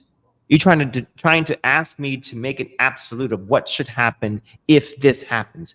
You need to be able to make not you, but people make a discernment about someone's character when they're doing something. So, trust me, someone who does not mean to do it is going to be apoplectic. Right. Okay? Someone who's just being an asshole, you're going to know it. Someone who doesn't mean to, you're going to know it. Okay? But it's not always someone who's trying to get a jab at you or trying to be an asshole. However, on the flip side of that, because there is a flip side, you cannot be your transition portion. I'm going to be very honest with you. Your transition cannot be something that is haphazard either, to some degree. And what I mean by that is there are sometimes people that honestly make transition as if it is just a playful thing to do. Like who? I can't name a person. I'm just saying in general, there are people who make transition as if it is something that is just whimsical, playful. Okay. The only reason why I asked who is because the reason why people transition is because they want to. Well, I wouldn't necessarily say want, but they do not want. Well, the perception of themselves. I'm gonna tell you something. Hold that thought. Because I'm not going to say it. I'm going to let these people say it. Stop, that'd be great. Thank you. So anyway, as I was saying, so I changed my mind because I got to spend time around other people who were non-binary, who were dysphoria without having to be dysphoric about your sex parts. But what is your you dysphoria? Can have dysphoria about your anything. Dysphoria? Straight cis women have dysphoria about their breasts. I tend to get breast augmentation. It's not dysphoria. That doesn't mean that I'm not dysphoric about certain things. That doesn't mean that. And you don't know my life. You're not in my life. Well, that's why I asked you a question. You don't know what the different things hold that I on. experienced. My point that I cannot made. believe that I grew up as, this 5-year-old little kid experiencing just crippling gender dysphoria, like horrible thoughts, struggled so much my entire life to be sitting in this room and you're explaining to her what dysphoria is. I have my experience. It doesn't mean that I didn't have crippling. You got a different experience. It doesn't mean you got a different experience. We all have a different experience. I know, but we're all both not different things. That's it. It's that simple. We don't identify as our gender at birth. Obviously, I'm not a non-binary person, so I can't speak for non-binary people, but I can talk about what I've been taught by non-binary people. From what I understand, when it comes to some non-binary people, sometimes they have to go into the gender binary for safety reasons, depending on the environment that they're in. A non-binary person stepping into this world and dismissing the gender norms of what people think a man and a woman is supposed to be like is so powerful. If you don't want to be mutable to the times of the expansion of the trans and non-binary experience, then just say that. I would rather you just say that you are not willing to move forward, learn the new terminology, learn the new pronouns that come with the trans umbrella and the trans experience for the most part. And also, I'm sorry, one more thing. And also too, there are non-binary people who have different sexual orientations. Let's also name that too. There are so many layers of nuance that we could really get to when it comes down to the root of what being non-binary is. But what's the definition? That doesn't make them trans. My big thing when it comes to, I agree with a lot of the things that you just said. I actually love you. I adore you. Okay, right back at you. But here's the thing, right? That's not the prompt. The prompt was, is it different? And it is. Again, when I go out, I can't take my beard off, girl. It's not coming off. Right. Unfortunately, as much as I hate having facial hair despite being a guy, Real. Yeah. I can't go and reshape my body. I can't go and shave my Adam's apple down. I've been on this since I was 15. What if it had gone wrong? So I have an interesting experience with non-binary myself, as someone who has presented as a binary trans man. I also don't take testosterone. So for me, especially throughout my transition, I took testosterone for a short period of time just to get the beard and the aesthetics that I wanted to in my transition. And once I reached those goals, I personally didn't want to lose my access to being able to give birth to a kid, especially with being with my wife for 17 years. We've been wanting to have kids, so I wanted to have a backup uterus, so to speak.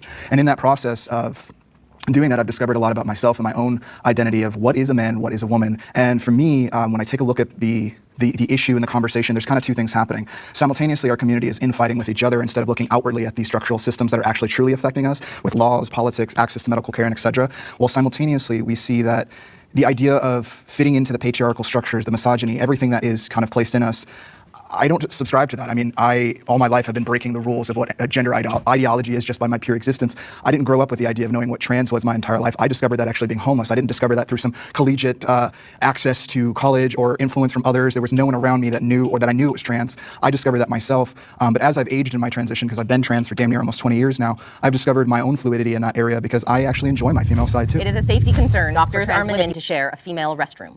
Can the agreeers please step forward? So I think that to start it off though too is it's not necessarily saying that trans women, it all comes down to self-ID. When we moved into a self-ID process, there are a lot of people, there are a lot of men just simply self-IDing into being trans women to utilize the female restroom and to harm women. Or just be there. They're getting arousal from just being there. There was a photo or it was a video that went viral, I think just 2 weeks ago, with some whole man with a boner in the women's restroom. And there's just some poor woman filming it. Am I just supposed to accept that this is here? So I think there's levels to it. I think that trans women who are actually trans, we're talking gender dysphoria, transitions, making the effort, probably once you reach a certain point in your transition where you can actually assimilate within that space and not cause a disruptance, that would probably be the ideal time to start doing that, right? Whereas, a cross-dresser who is emboldened to, in this current climate, say that they're trans, because now anything is trans if you say so, that person should probably stay absolutely out of women's restrooms because you're there to get your rocks off and the women are there to take a poop and a pee. So it's not the same.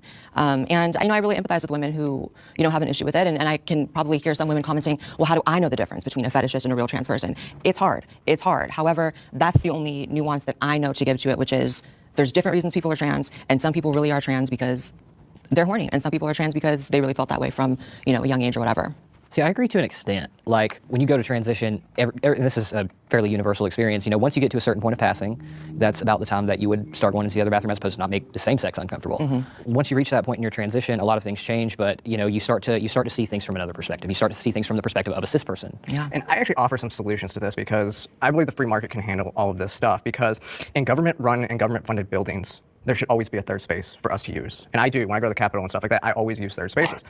But I think that private property owners can make the rules for their establishment and figure out how to enforce those rules. I mean, I wouldn't say third spaces for trans people. Exactly. We're in a state right now. We're in a state right now where you have to allow anybody to use whatever restroom they want. If you're a decent human being, you do what causes the least disturbance. So, for example, I filmed a YouTube video a few years ago where I entered a men's restroom just because I was responding to comments who were like, well, maybe you should use a men's restroom if you really feel like the way you feel. And so I said, okay, let's do it. Let's put a camera. And I was kicked out within seconds of the entire establishment, and it was a whole ruckus. So that's what I mean by if you're a decent person, you do what causes the least amount of problems for people around you. And if you're, a moral person. You're going to be conflict avoidant in general when it's something like that, right? It's like, Yeah. what's the point of causing issues for anyone, especially if you're really just trying to pee? Just Get it put your head done. down, go into the bathroom. Right. Here's the middle ground. Here's the middle ground. Y'all ready? We're going to be so happy with this. This is the middle ground. We all actually agree. It's men that are the problem. It's not trans women, real trans women. However, the problem is our community has really eroded any barriers to actually being trans in the sense of your average cross-dresser can identify as a trans woman. But then it's not a trans woman. Well, I'm glad you feel that way. I feel that way as well. I agree with you wholeheartedly. However, with the state of the political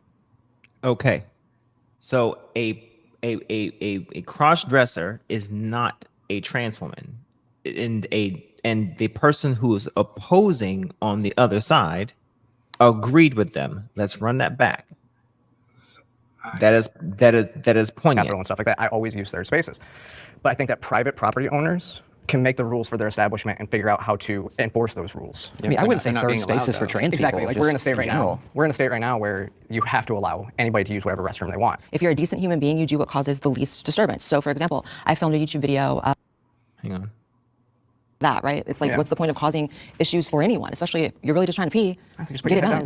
Right. Here's the middle ground. Here's the middle ground. Y'all ready? We're gonna be so happy with this. This is the middle ground. We all actually agree. It's men that are the problem. It's not trans women, real trans women. However, the problem is our community has really eroded any barriers to actually being trans in the sense of your average cross-dresser can identify as a trans woman. But then it's not a trans woman. Well, I'm glad you feel that way. I feel that way as well. I agree with you wholeheartedly. However, with the state of the political correctness within the trans community, you can't really say that. Like that person is this person and saying their they're self-ID.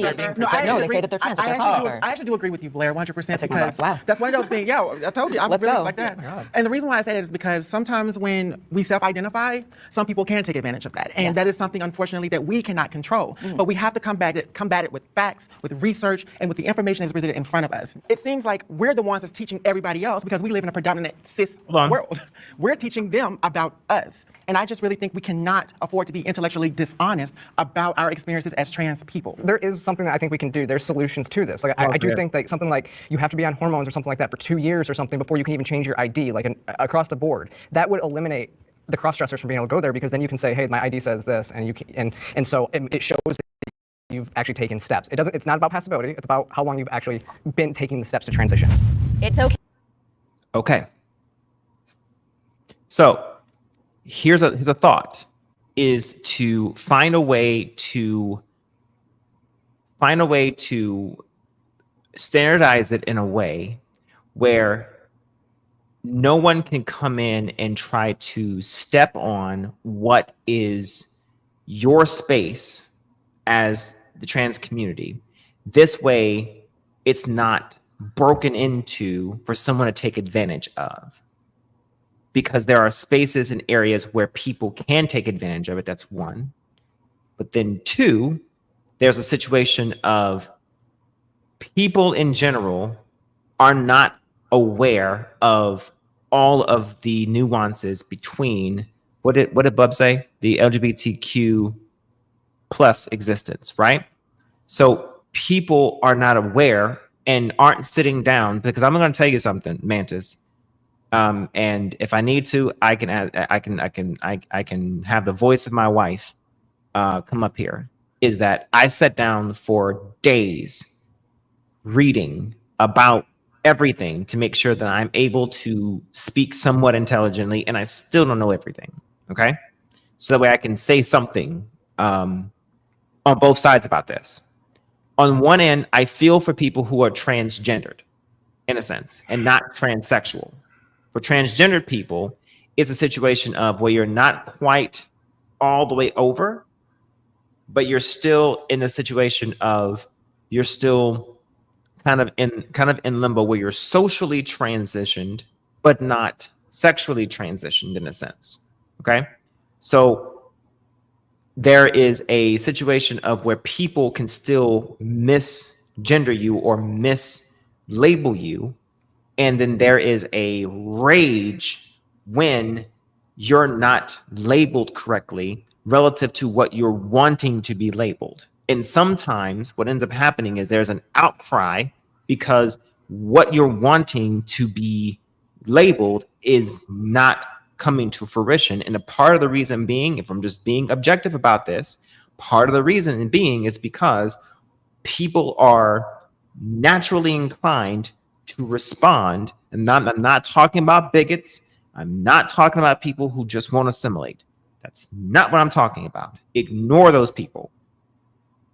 What I'm talking about are people who are just like me to some degree, who's just looking down, doing their work, and someone comes up and a deep voice approaches them. And they respond to a deep voice. That is a natural inclination, because from a child, if you grew up around your father was the deeper voice and your mother was the lighter voice.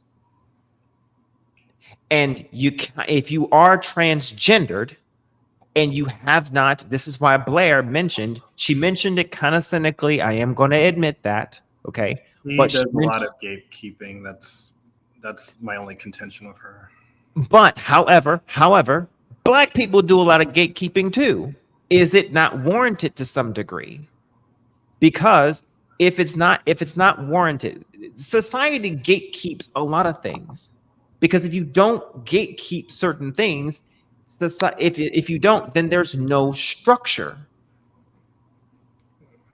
Look at how many genders there are. I can find 3 or 4 different damn websites that define these different terminologies differently. There isn't one concise, cogent place to go to find a reasonable understanding of what these different things mean. And the problem is that anybody can come up and just say what something is, what something isn't, so on and so forth, and there isn't a cogent understanding of what something is, and it always fluctuates and it always changes. Imagine if Black people who were pushing for civil rights were approaching government and it kept changing what it is that we wanted, or kept changing what shit meant. Do you think we ever would have gotten anything done? No. We wouldn't have.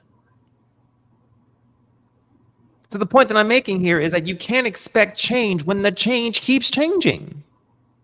You have to gatekeep in order to define what it is that you want and stick to it in some sort of way.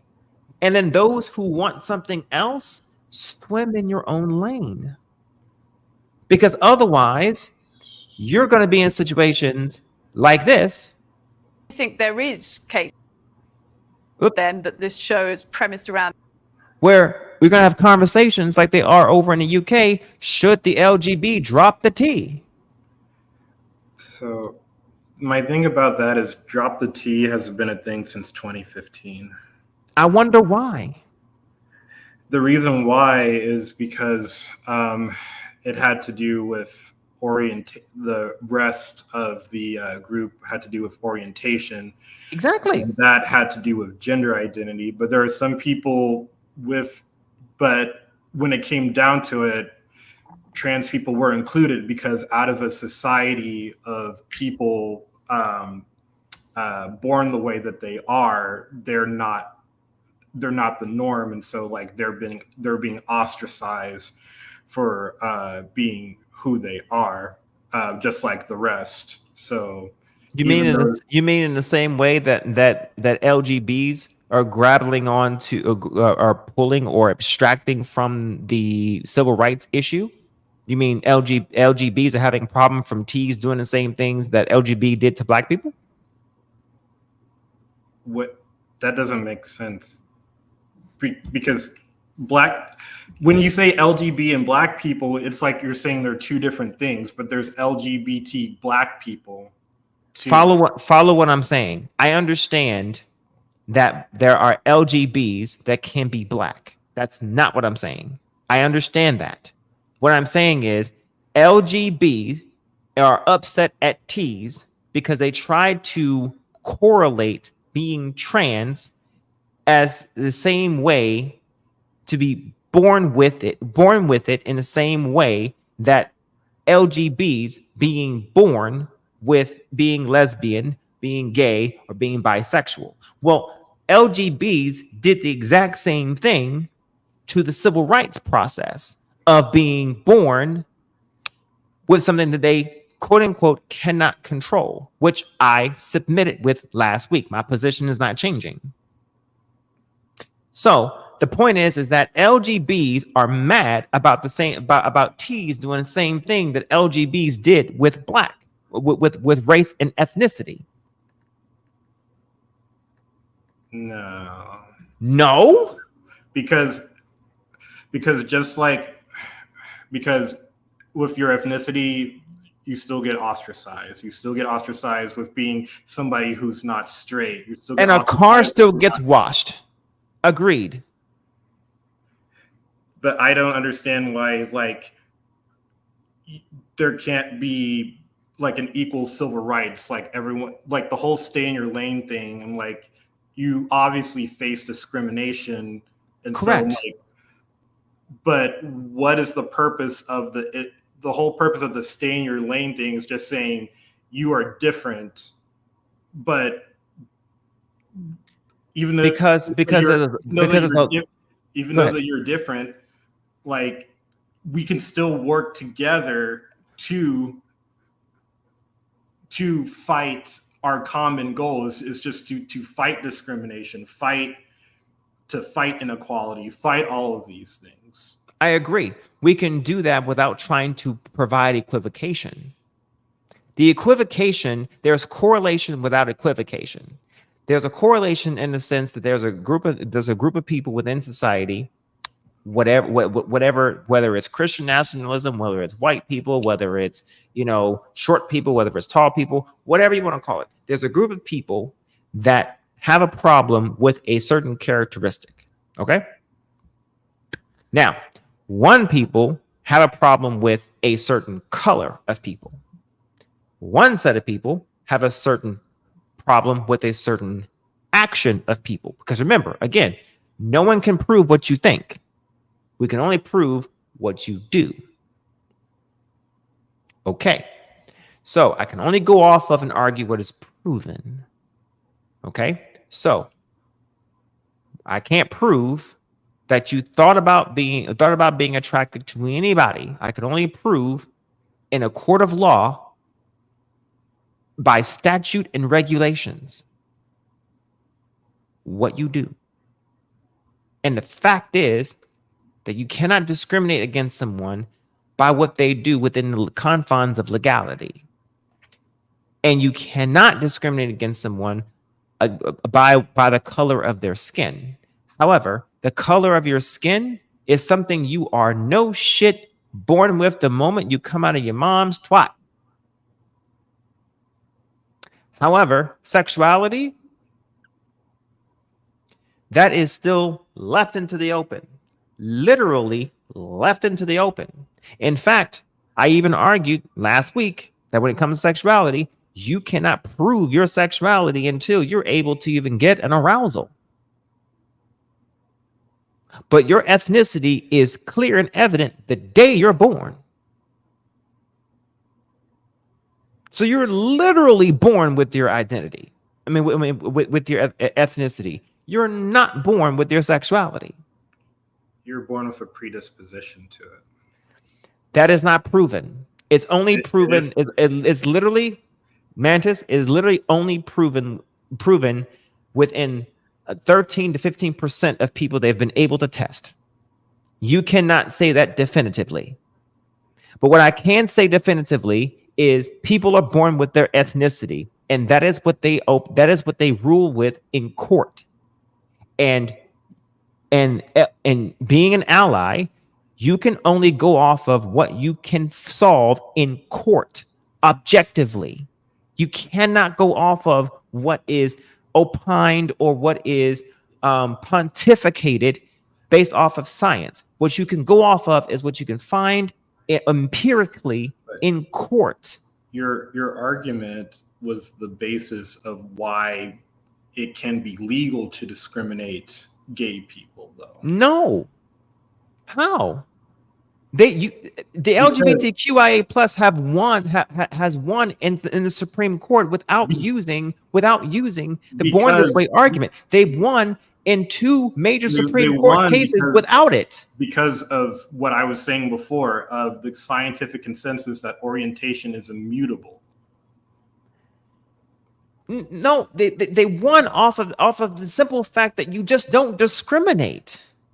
You don't need born this way to be able to. You just don't discriminate. All of the civil rights, like I said, the Southern Poverty Center, ACLU, they all say like your orientation is immutable, and that is what they went off of every single court case, because what you're saying has been used in court against LGBTQ people to say that, oh, we have the right to discriminate them because... And they failed. They failed. Because they appealed to the scientific consensus that orientation is immutable. Because it is immutable for all people, but to discriminate somebody because of a different immutable trait than the rest of the population... Guy, they failed. That's what I'm trying to tell you. It doesn't matter. What matters is the fact that you just don't discriminate. And I submitted that you cannot control what it is that you like. The only thing that you can prove in the court of law is not in the brain. Just like I said, when you think about offing somebody, can you be tried for thinking about offing somebody? No. Because you can only be tried if you do it. Let me try again. No. So because of what you had said, they tried to say is like, oh, well, because the whole choice thing, then for them, it would be like, oh, well, this law says you cannot marry someone of the same sex. It's like opposite sex. So just choose to be attracted to the opposite sex. That is what they were trying to, that is what the choice argument. Did they fail or did they win? They did fail. And why did they fail? Because they appealed to the consensus that orientation is immutable.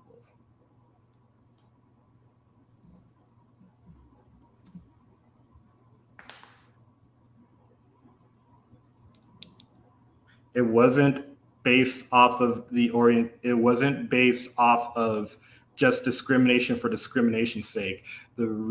It's the same thing that they use for Black people, because your skin color is immutable, your orientation is immutable. And this is what's quoted in every single civil rights group organization that fights for both people of color and LGBTQ people. So the lady last week, you're saying, is absolutely wrong in what she said last week. She wasn't wrong. There are people, but change does not mean that everyone's orientation is immutable, but it can change. So for the majority, it is stable, but the fluidity means that it can change. But these are not things that, she made it clear that discrimination is not okay. However, the consensus is that orientation is immutable, period. And that has been used in court cases to win arguments against why we should let gay people marry, because otherwise it was just like, oh, well, the law just says marry women, so just choose to marry a woman. But they can't marry a woman because they would have to find the women attractive, which that's the whole problem. Okay, here's the issue. You can marry anybody that you want to. Marriage is nothing more than a social contract. You don't have to find somebody attractive to marry them. But that's the whole point of why. But that's the whole point. It's like they can't bring themselves to find them attractive. That is their orientation. Listen to what I just said. You don't have to find anyone attractive to marry them legally, because in the court of law, the actual mechanism or vehicle of marriage is nothing more than a constructive contract. Again, I think you and I are arguing past each other because I didn't want to argue past. It's just that what I'm trying to say, because I am just going off of one, the scientific consensus, and two, everything that's being quoted by actual civil laws. Sorry, not by actual civil rights groups and organizations that help both LGBTQ people and Black people all in the same light, is because of the immutable characteristics such as orientation and your ethnicity, skin color. It's all used in the same framework. That's all I just want to say. Okay, it's fine. What I'm then confused by is that the doctor last week definitely supported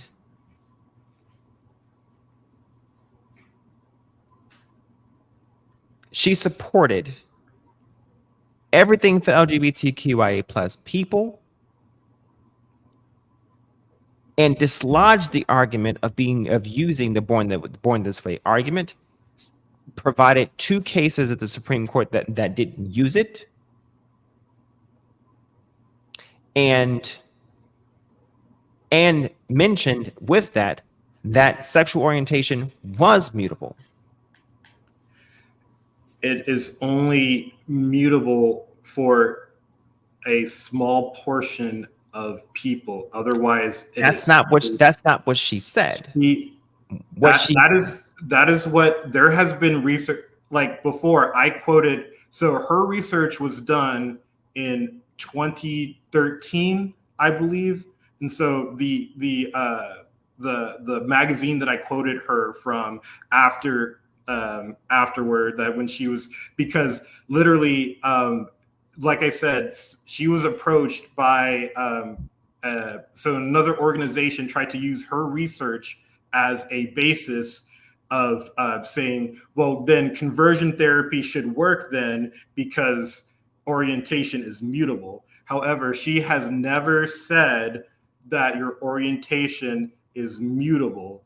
It's able, for some people, it is able to change, but this is not a choice that you have.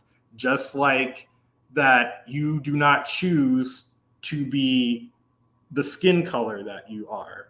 And this is followed by the scientific consensus, and this is what is followed by all of the civil rights groups that we have in America today that fight on the sides of both people of color, LGBTQ, both whatever, just saying. Okay, that's all. But at the beginning of all of that, because we got to go in order. At the beginning of all of that, she said that the science is not consistent. And the problem here is that in order to say that something is empirical and absolute, it has to be exactly that, empirical and absolute. And because people behave in ways that suggest that you can go back and forth, so then it cannot, then from a legal standpoint and from a statutory standpoint, this is why she says or suggested it that it should not be used, because because she started all that out saying that it should not be used because it has inconsistent scientific backing. Okay, so regardless of what she said towards the ending of all that, at the beginning, she said it should not be used because it does not have scientific consistency. It is somewhat, well, she didn't say this word, but disingenuous. So the way that you're framing it is because so it's not all people that have this. I didn't say that it was, but whenever you're trying to make an argument that people who are this are born this way, that's an absolute statement. It's not as absolute as saying that people who are Black are born Black. My statement is that people are born with a genetic predisposition that, according to the scientific consensus, is a mixture of genetic, prenatal, environmental factors in the womb, those kind of things. That is for all orientations. All of them. But what I am saying here is you conceded that people do, regardless of how small or minute or minuscule of the percentage of people who show the proclivity of being able to change their orientation or show signs of changing their orientation, even though it is not a change, it shows a sign or simulation of change, correct? They can demonstrate orientational change, correct? She said it and you said it, correct? Yeah, it can't. Yeah, there is orientational change. However, okay, and you have no control over it. It is still immutable because the reason why is because she was. How can something be a change and be immutable? Because you don't have the willpower. That is antithetical to the actual definition of immutable. Immutable means that it doesn't have. Or I should say it's not. They're not choices. Like they're not. Or I should say they're not choices. No orientation is a choice, but everyone is predisposed to a certain orientation. So the pre-exposure to that orientation, that part is immutable. What that orientation is can change, but the orientation itself is there. Like all humans have an that orientation is what all humans are born with. But what that orientation is can change. However, the person has no control over that change. Okay. So I need you to understand that from the outside looking into a person's behavior from a social constructive perspective, it looks like a choice, whether it is or it isn't, is the point that I made last week. How? Have you have you not ever heard a woman say that I'm sick and tired of men and I'm just going to go over here to women? Have you never heard of that? I think I'm going to give women a try. Never heard of that? No. Hey, Bubs, or anybody in the chat, have y'all ever heard this trash? Because I have heard it. I've heard it personally.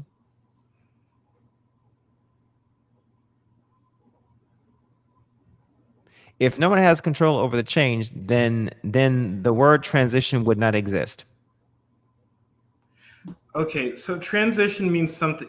So there are trans people. There's some cynical idea here. Okay. Yes, transition is referring to sexual orientation. I'm sorry. Gender identity, not sexual orientation. Sorry, I got tongue-tied there. Yeah. Gender identity, not sexual orientation. No. Okay. The reason why I say that is, hey, there's Lady D. There has been some, correct. Yes. The point that I am making here is that from a court legal perspective, okay, you cannot presuppose what someone's going to do. Okay? You only have to go off of what someone does. Okay? So, with that in mind, and you cannot reason as to why someone does something relative to what's going on in the brain per se. So okay? Then again, that would mean that you're saying that your sexuality is based on the action of who you have sex with, but for the social construct purposes, yes. The social because in the social construct purposes, the matter of whether or not you're black or not is whether or not your skin is tinged or not necessarily if they do a blood test. Right, but yeah, so I would say race in humans is a social construct, but orientation is not a social construct. Yes, it is. It's not. It is. Internally, it's not. But from everything that people do as a performative action that someone can then say or list a pattern of behaviors for, most definitely is. If someone is a stalker, that means that they've been stalking somebody. Would you agree with that? I mean, because they're a stalker. Yeah. Because they've been stalking, right? Right. Okay. If someone is a nymphomaniac, it's because they've been acting in a very nympho type way, correct? You don't put a label onto someone unless they've actually demonstrated demonstrably that action, correct? So if a man has sex with a woman, what orientation does he have? Assumably heterosexual. Yes. Then you could be wrong. He could Why do you not think I said assumably? So yeah, that's the thing with assumations. So you could be wrong though. Who cares? Assumably, yes. Because I do not want to think anybody that partakes in that is one way or the other though. I don't think anybody would be offended if someone did say that I was a heterosexual. I don't think I'd be offended. Right, but so Jason Washington said it's fine to be wrong. He could be, but there's a 99.999% chance he could be correct. We get so mixed up with being mislabeled and that's a why? Why does it matter?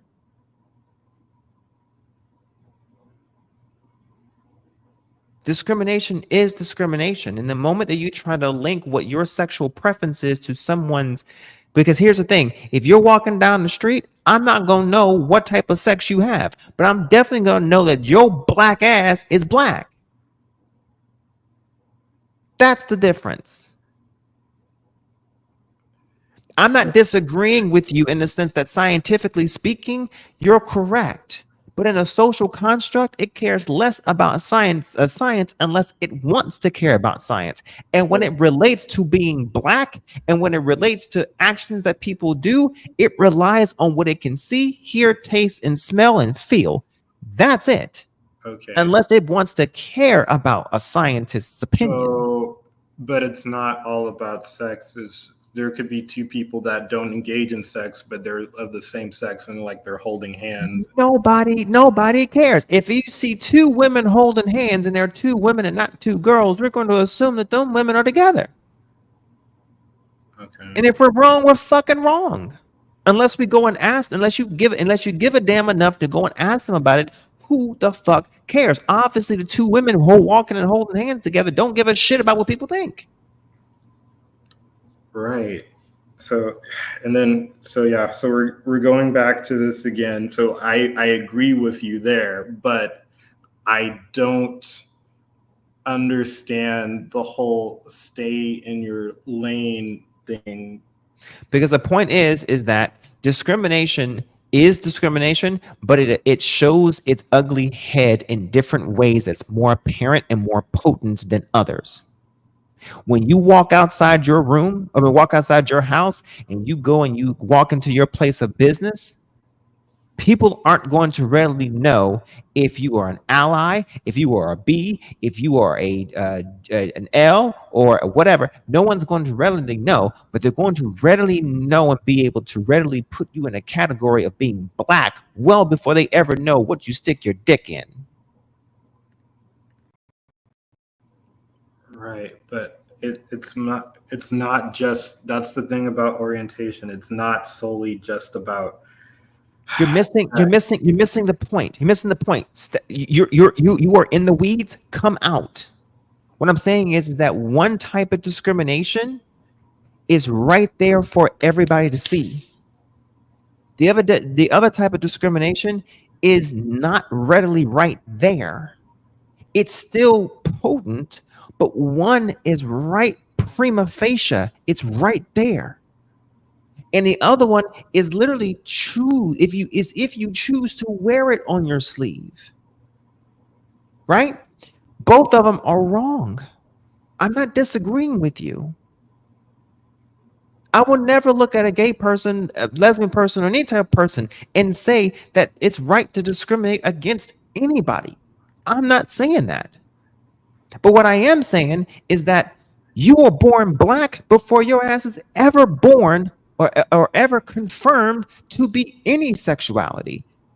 Because guess what? You may be percolating being gay or being lesbian or being bisexual in the brain, but guess what? You can't confirm shit, but you would definitely confirm whatever ethnicity you are before you ever are confirmed to have any type of arousal on the female or on the male aspect. Now that's a fucking fact.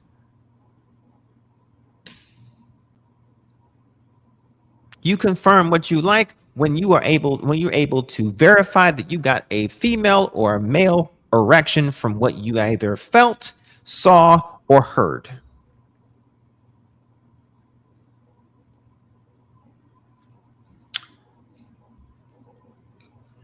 Okay. But unfortunately, if you are a black woman trying to give birth in America, they're going to tell you that you're not feeling the level of pain that you're supposed that you are definitely fucking feeling. Why? Because my wife felt that shit, and I had to argue that damn doctor down.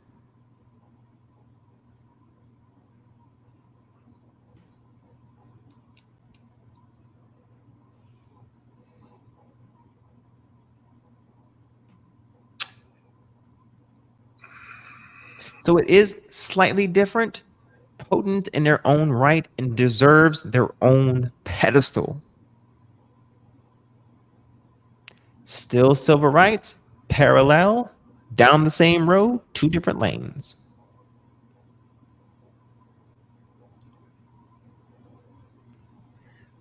Okay. That's my point.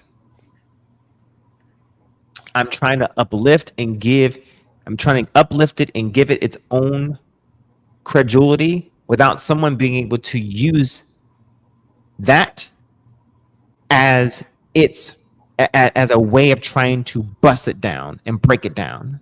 Because when you try to use an argument to be able to try to give it credulity, what you use to build it up, if it's flawed, it acts as a cancer or a poison. That's the point. It has merit on its own. It don't need nothing else. It's like wasabi. Like it's spicy enough. Don't need nothing else. I get what you mean. It's just that I just don't. It just seems to me that because both are working toward the same goals to not be discriminated. But society will make hella assumptions. So if a man acts feminine, the label of gay is applied to them. We have men who don't wipe properly because it's been labeled as gay. Yeah. The nerve of these niggas. Yeah. So yeah, going back to shout out to Kevin Samuels on that one. Yeah. So we do have assumptions of like people who obviously, if they think that they might be gay if they act effeminate, or if you're a woman that's like a little bit masculine or whatever, they think that you might be lesbian when you're not. I have a friend, she's not lesbian, but she's like a country girl, and she has she has really strong arms and all this stuff. But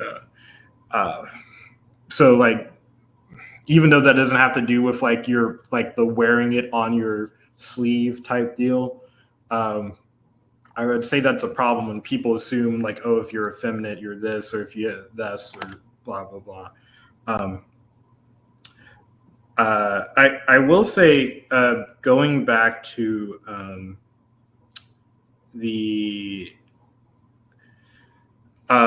discussion of tonight. So I feel what can alleviate a lot of things is because I agree that the average person doesn't know about these things. I feel like that's why I wanted to come on here for like to give like what I have studied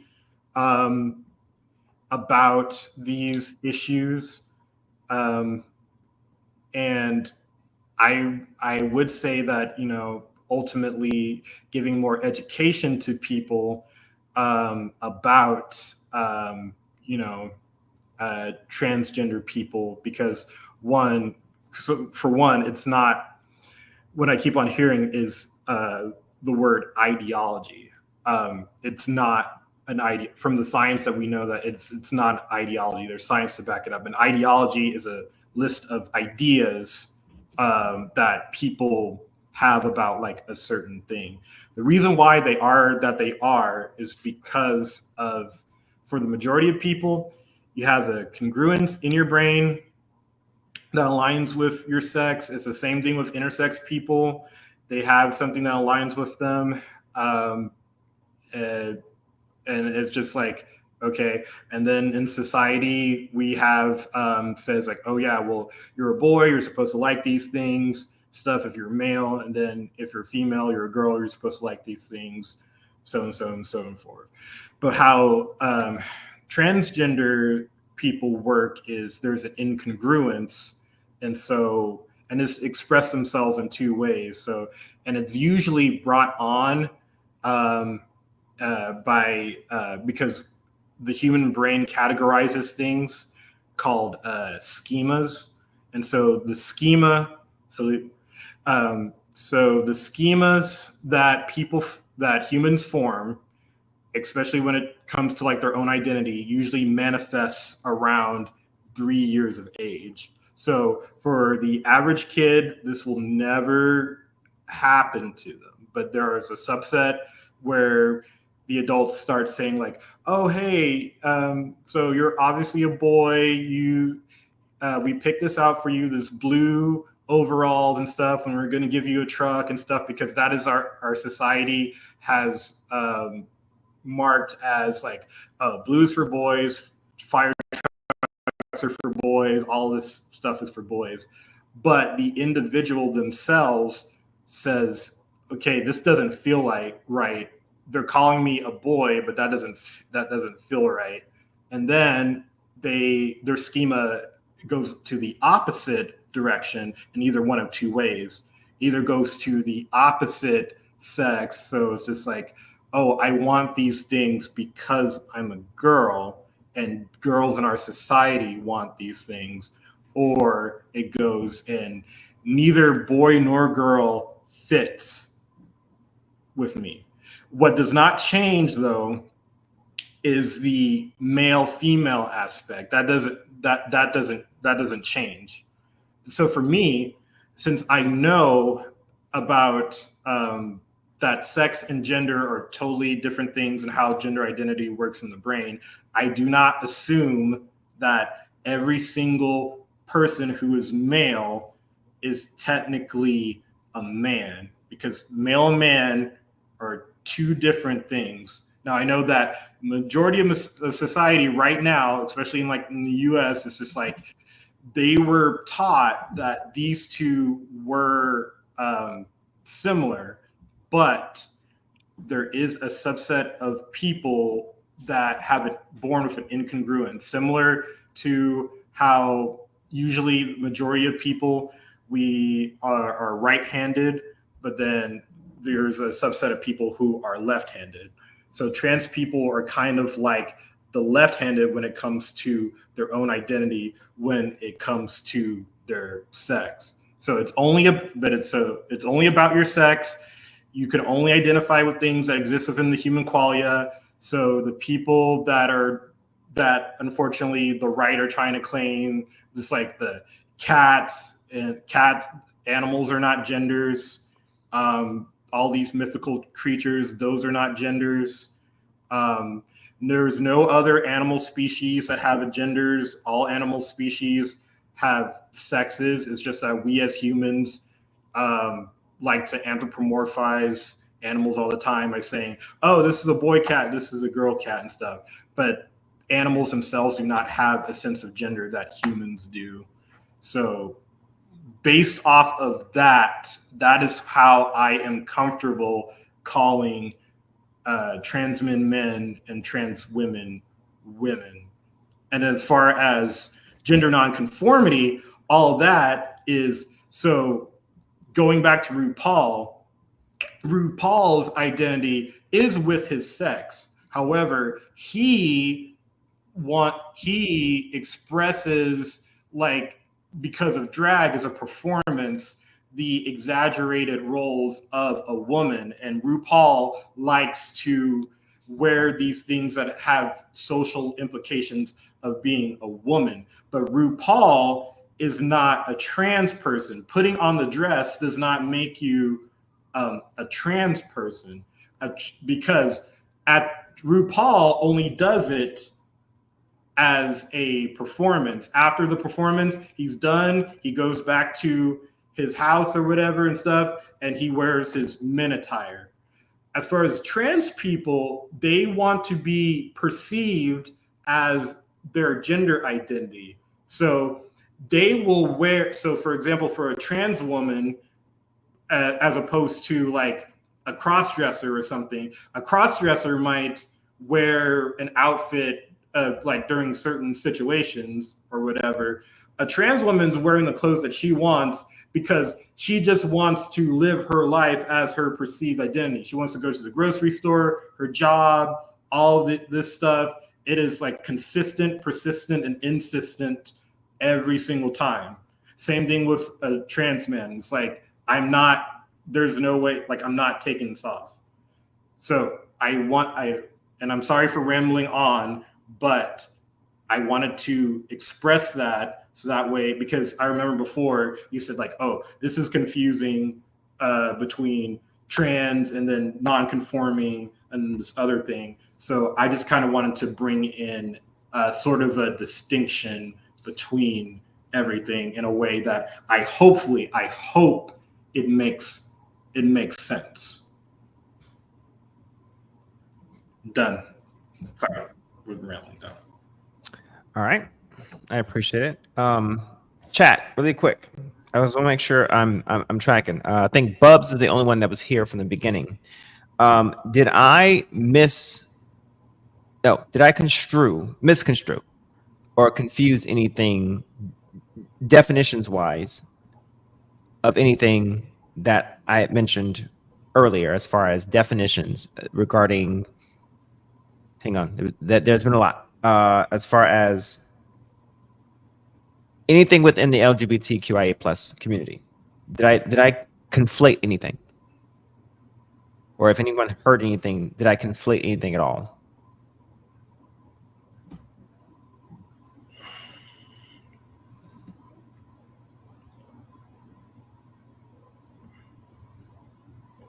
Yeah. So I make sure.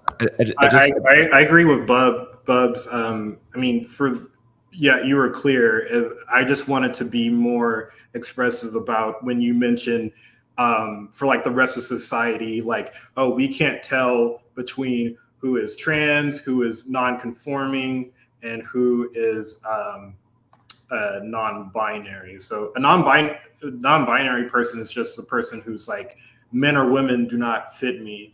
The reason why like they use like the pronoun they is because they, which has been used for Shakespeare for like ever long Shakespeare has been used. We in the English language have used to equate a being that it's a neutral word to refer to just a person. Essentially, they just want to be a person. They don't want to be necessarily say man or woman. They're just a person. And then whether there are some non-binary people that they're fine with their sex at birth, they're fine with being like male, female, whatever. There's some that do have an incongruence though. Okay. Just like trans people. But with trans people, usually they're like one side or the other. But non-binary people, they're like, I mean, they can, but they usually will fit inside of the binary because they'll just go to the opposite side. But the non-binary people, they're like, well, neither of this fits me.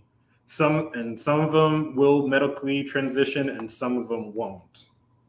But what they just want to be referred to in society is just a person, not man or woman, if that makes sense. I understand. Here's at the end of the day, here's why I think a lot of some of this is. Okay. I showed a study. And I'm going to show it again because it's a microcosm. But if a microcosm is a sample, then you can blow that sample up to represent quite a bit. Okay. When we talk about a group of people who are okay, sounds like you are familiar. Yeah, so the DeVita Sinai study, so this was made in 2012, and the update. Correct. So the update to the DSM-5 was made the following year. So It's now the DSM-5 TR now. Yeah. So during this study, she used a definition of gender identity disorder, which was previously used before changing to gender dysphoria. The problem with the sample is based on that definition, she included people that weren't trans. They were just kind of non-conforming people that weren't trans. That's fine. They still have a gender identity issue. Not, I mean, yes. No, by that definition, if you are someone who does not agree with what you've been assigned, by that definition, that still fits. If what you're saying is true, then it still fits. So a non-conforming person, just like again with RuPaul, RuPaul does not conform. First of all, RuPaul definitely does conform. RuPaul is not a trans person, but he's fabulous at it. But he definitely conforms. Right. His identity conforms. A non-conforming is usually like you're expressing yourself in a way society would not see yourself as conforming to like what society has deemed suitable for a gender. For example, a man wearing, if you can be, so a non-trans person, and I'm not going to say cis because I know people don't like that word, even though I'm trying to. So a non-trans person that's like wearing a dress, but there are people that are like that. Or for example, what are they called? Femboys. They are people who their gender identity is man, but they wear clothing that is not conforming to what they should wear for men as deemed by our society. Okay. Someone who temporarily wears female or the opposite gender's clothing as a temporary form of existence is not someone who's non-conforming. Okay? That would be the same as saying Tyler Perry is non-conforming. Someone who is non-conforming is a cross-dresser. Someone who actually tries basically on a regular basis to wear something that is basically non-conforming to what is the norm, what is normative. Okay, so RuPaul does not wear drag on a regular basis. You know who is more like non-conforming? Big Frida. Because Big Frida, on a more regular basis, definitely wears that as a lifestyle. But even that person, he or she, because Big Frida does not mind being called he or she depending on the environment. Right. Yeah. So no. Okay. So I will give that to you, because drag is not. I mean, drag has a little bit of nonconformity in it, but it's a performance. So it's only Okay. for specific. So Okay. yeah, I concede. Okay. All right. So here, broad term referring to people who do not behave in the way that conforms to traditional expectations of their gender, whose gender expression does not fit neatly into the category. You could argue that someone who does performative like a Tyler Perry, like that don't behave in a traditional way that men behave. But I'm going to push back on people who say that men typically don't wear these things, because since the history of men, okay, George Washington was wearing heels, Jack. Yeah. But okay, hang on. The first men, the first men in history, before women were actually able to be out in public and actually be out and about, they were wearing heels, they were wearing makeup, they were wearing wigs and stuff in judicial circles and this, that, and the other. So that was something that was normative for men for quite some time as part of their function, not part of their lifestyle. Does that make sense? Okay, yeah. So I mean, with George Washington and the heels or something, so that was societally contingent, well, historically back in the day, for what was appropriate to. Correct. But the wig, however, the wig in itself that they wore, they weren't that old when they wrote whenever they wrote the Constitution. Whenever they signed the Declaration of Independence and the Constitution, they weren't that old. The wig that they wore when they were in ceremonial garb, that wig was to show prestige. Not prestige. Prestige.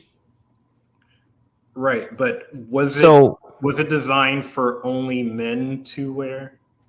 Correct. So So as a society, because clothes by themselves do not have a gender, like you pick them up, it's just like, oh, these are my clothes. It's only as a society.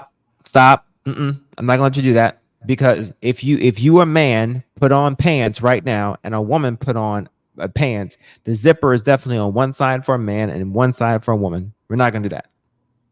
What, the zipper? Mm-hmm. It all zips up the same way. It zips on one side for the man and one side for the woman. It absolutely does. Yep. Based on what? Oh my God. The zipper is on one side the zipper is on the right side for a man and it's on the left side for a woman. Like the literal actual zipper opening, the zipper opening opens up it opens up from the right side for the man and it opens up on the left side for a woman. That's how you can tell if you're wearing women's pants.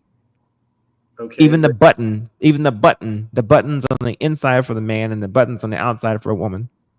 But can a man wear women's pants? Functionally, sure. It's gonna fit weird. That's what I meant by their. Even the buttons, buttons of a shirt. You can always tell when a button-up shirt is for a man and a button-up shirt is for a woman, because societally speaking, the button is actually on the inside for a man and they're reversed for a woman.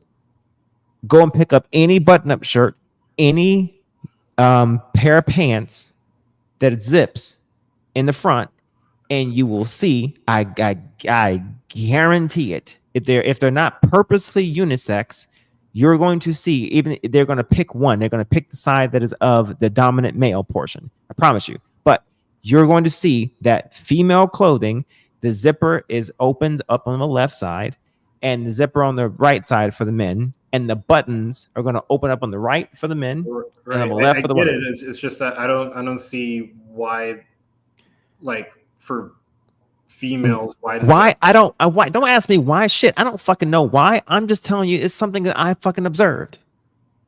Right, but that's why I'm just like for example, like a t-shirt, like, you know, there's like a t-shirt is just whomever is wearing it, like a man or a woman. Like I don't disagree that there are certain, you know, people that say like have designed certain clothing to fit certain people, but overall clothes are just clothes. We don't assign. Not necessarily. No, not necessarily. No, clothes are cut differently for women than they are for men.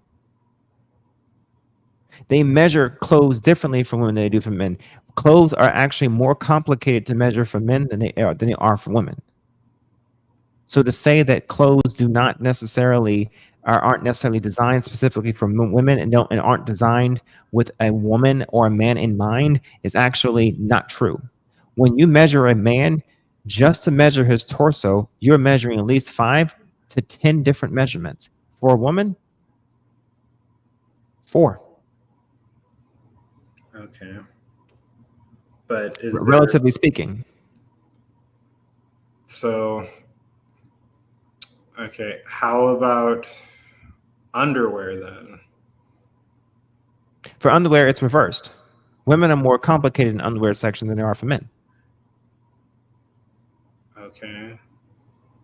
But like, can't both men and women wear like the same? Like you could try. Okay. It's not gonna be comfortable. Okay. I'm just trying to like wrap my head around about the whole zipper thing. Anyway, continue. I promise you, once you see it, you're gonna be like, damn. Okay. All right. So, at any rate, I think Braxton. All right. Watch this for let's see. Hang on. All right. So, I think the overall point that I'll have to make with this, and then I actually need to attend to something here. So, I think the overall point that I make with everything is that I think with society, it has a problem with labels for the most part. All right. I don't think it really truly matters if something is more for a male or for a female as it relates to a kid playing with a toy. Okay, for instance, I don't think it really truly matters. I don't think it really truly matters if something is designed for, you know, I mean, unless we're talking about clothes, for instance, unless you're going to buy unisex clothes. But at the end of the day, if your child is going through a particular phase, then I would say don't allow for your child to be ostracized out of your life or feel like there's something wrong. Okay, it may just be a phase, but that's still your son. That's still your daughter. If that makes any sense. Like my son could come to me. Right, right. I just have contention with, so because what's being brought up is because based on the scientific research that I have looked up, it's just only that some children present with like incongruence in like their gender identity, which means like they're trans and why does it, but no, stop. Why does it have to be an incongruence? Why does it have to be that if my son goes over to my wife's vanity right now and he picks up my wife's eyeshadow palette and he fucks with it, is he trans? No, he's just a kid. So that's why yeah, he's a kid, right? Okay. Now, when I was growing up, I didn't have my mother and I had my father in my life. So everything I saw my mother do, I did. Okay. So yeah, I tried on some shoes of hers for 6 months. No, that's the difference between a kid that's just experimenting with all this stuff or a phase, and then because a child psychiatrist, they're looking for certain things, everything that you listed in the DSM-5, and they have to be persistent, consistent, and insistent with it for 6 months. But here's the thing, even with that, the people who were diagnosed in the study that I just showed earlier, here's the thing, they grew out of it. Only 12% of people kept it. You're only using that one study for making I was only able to find one, but if there is one, we are talking about children. I know we're talking about children. So here's the thing. Here's the thing about that is that children do not have agency. No. Children don't listen. Children do not have agency. Correct. So I am not for putting a child through something because they just all of a sudden say something, but I am not for discriminating against a child and making a child feel awful for doing something either. What I am for is allowing a child to experience life without feeling as though they have to fit in one category or another, or just saying, oh, well, because you have gravitated towards this one thing, and you must be a label. Stop with the fucking labels and just let them live. Why is that an awful thing? It's, oh my God, it's not awful, but you're just saying like, oh, but you're kind of equating them to be like, oh, they're just an effeminate boy instead of they might be a trans. What's wrong with just being an effeminate boy versus being trans? There's nothing wrong with it, but there is a distinction between the two. And I'd say so. Right. Yeah, there is a distinction between the two. So that is why, and I agree with you, children do not have agency, and that's another thing. The children are not choosing to go through the affirmative care. The care is being brought by the child psychiatrist, the endocrinologist, the parents, and all of the people involved that want to better assess like how should this child go on into the rest of their lives. That is why they constantly look for persistent, consistent, and insistent patterns of wanting to be the different gender than what they were. Assigned. Wanting to be the different gender than they were. Or expressing to be. Here's the thing. I'm currently in counseling now. Okay, I'm not counseling, but psychology right now. I'm going through seeing a psychiatrist for. No. I'm currently seeing a psychologist because I deal with non-epileptic seizures. And I deal with that like I could be sitting with you right now and I could have a non-epileptic seizure right now. Okay. Part of the reason why I have them is because one is because of something I can't control, and as another part of it I can control. Okay. All right. Here's the thing. Before I embarked upon this journey of figuring out what could be creating some of this, is that I had to consent to the care. Consent. Doctors can't just do whatever the hell they want to do to you unless you are incapacitated.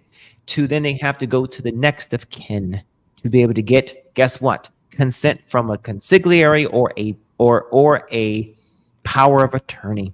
The parent consents for the doctor. Exactly. So that is because they don't have fucking agency, is my point. And then it goes back to the fucking parents who are not considering that maybe a child needs time to grow before decisions are made. Right, but I still don't, because you're assuming that this child is definitely not trans, but they are assuming that they are. Right, because they took them to the psychiatrist that has a formula to go through with a specific criteria of what to What is wrong? What is wrong with just liking something? What is wrong with being a boy that just likes something that is not masculine? What is wrong with being a girl that's liking something that's not feminine? There's nothing wrong with that, but if So why does counseling need to be done? You know why counseling needs to be done? It's because people want to put labels on something that's saying you must be trans. Therefore, we got to figure out if you're trans, because the next steps from there is putting people on fucking hormone blockers or puberty blockers. The next point from there is to go the next step further. So the reason why we put them on puberty blockers and we have the research on puberty blockers is because, so the reason for that is because if they are confirmed to be gender dysphoric, the reason why the puberty blockers exist is because if they went through the wrong puberty, that would cause them. What the fuck you mean is the wrong goddamn puberty? Hold on a second. Give me a second. Hold on 1 second. What a second. Hold on.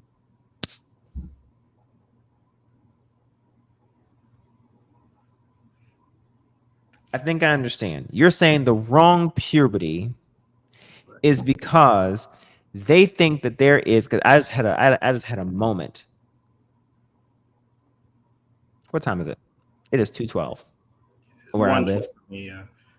I'm sorry. Let me back up. No. So yes, if they are if they are a trans girl and then they are confirmed with the criteria, the 6 months of being persistent, consistent, and insistent of expressing their gender identity as the opposite gender of what they were assigned to, then the reason for the puberty blocker, which we've done on non-trans kids, and there's like a 30-year study, so we know that it is safe and effective and reversible if need so, is because if they went through male puberty, they would suffer severe distress. And we know this because of testimonies from trans people who went through the same thing. The same thing for if we have a trans boy, if he goes through female puberty, then that would cause him distress. So the blocker is there to reassure that we want to move on to the next step. So they can only do the period. I'm lost. I'm so lost. I'm not lost because I don't understand what you're saying.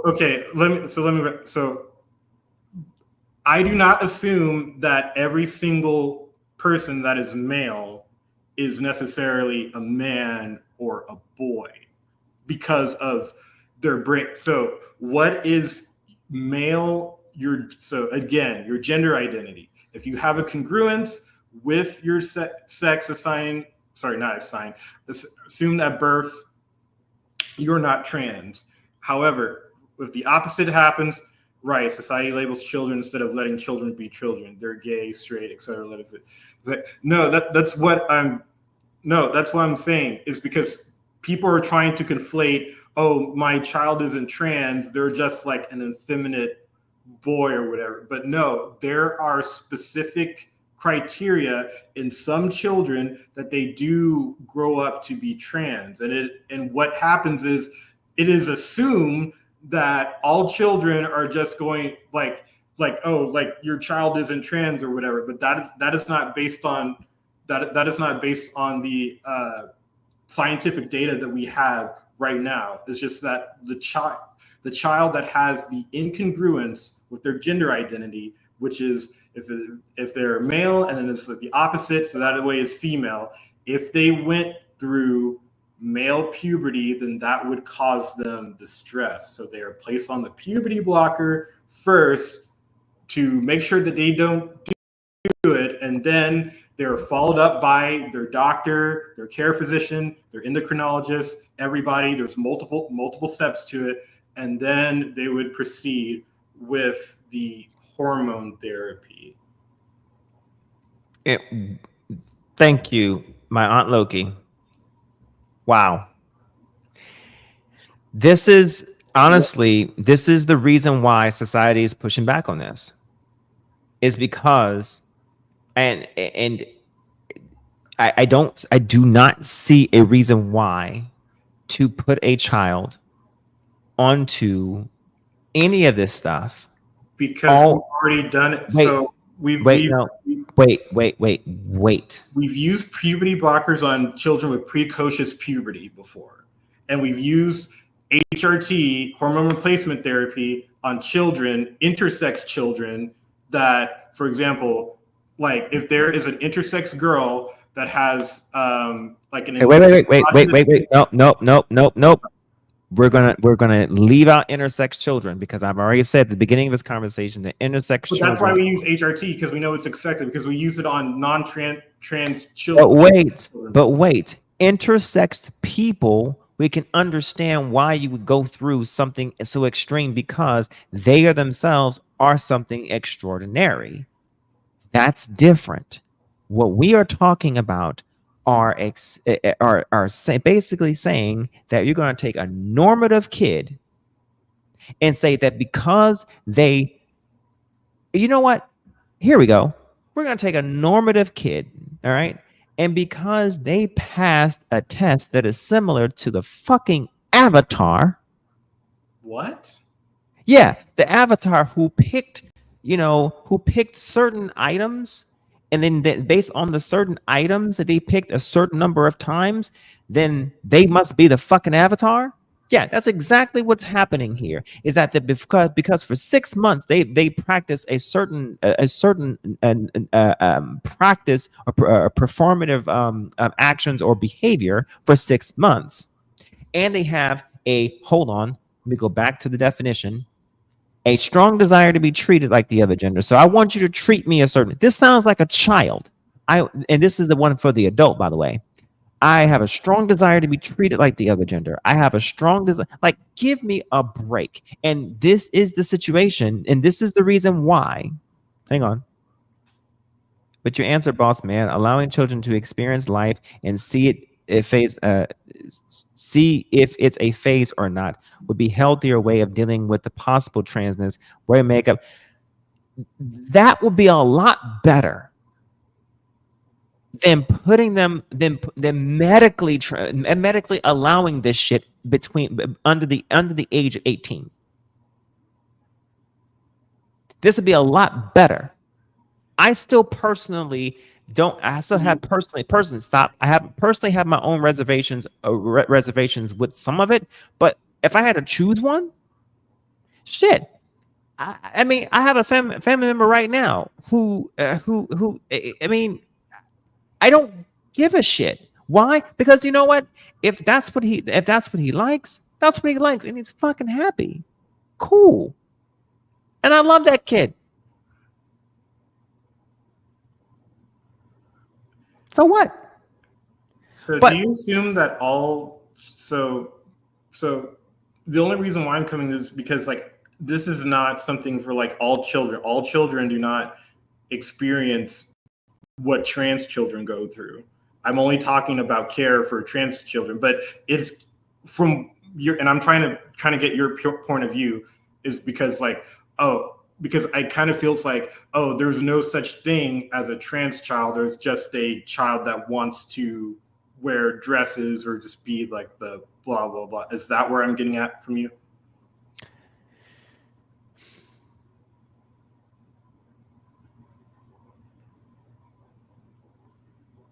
A trans child, to me, is an anomaly. Because to me, if you're talking about a transgendered child, correct. Okay, then that is less of an anomaly than someone who is a transsexual child. who has taken medical options. A transgendered child, for instance, okay, then we start getting into a situation of how does that child assimilate in school? And I only say that because when it comes to school, you have to consider the fact that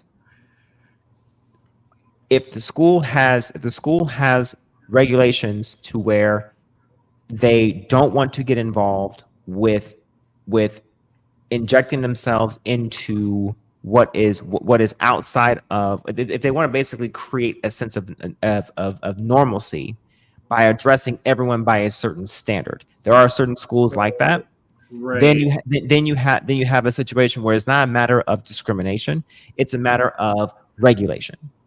But my contingency with that is with normalcy. So normal has a bit of subjectivity with it. So I wasn't no.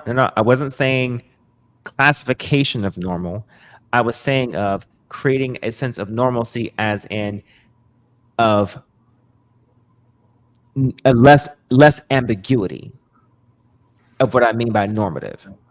Not necessarily saying that someone's not normal, but maybe I should have said ambiguity, but less ambiguity, where basically you're creating a standard of how you address or how you interact with people relative to the kids, okay? Because there are certain schools that are only going off of what is on the birth certificate. Right. And so if you are only socially transitioning, okay, right. then it creates complication as it relates to the teacher's involvement. Right. So okay. Yeah, and to kind of go back, so yes, there are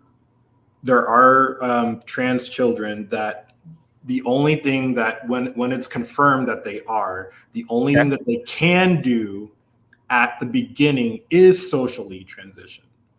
They can't do all the other stuff that I mentioned because they have to reach, of course, puberty blockers are only for puberty, which you have to reach Tanner stage 2, which there's different stages of puberty. So that like Tanner stage 2. And then the other stuff is, I believe, Tanner 4. But yes, no, you are correct that the only thing that like if there is a trans child that was conformed, kids don't know the next serial they will or won't like, or the next Fortnite character they will. Gender identification. No, gender identification based on the schematic cognizant schemas that we form in our brains. Usually for most people, including children, because this is also everything that form, because this is just things that forms like when you're like 3 years old, is congruent with your sex at birth.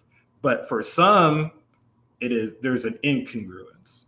Just like so your gender congruence is like you being born right-handed, and for them is being born left-handed.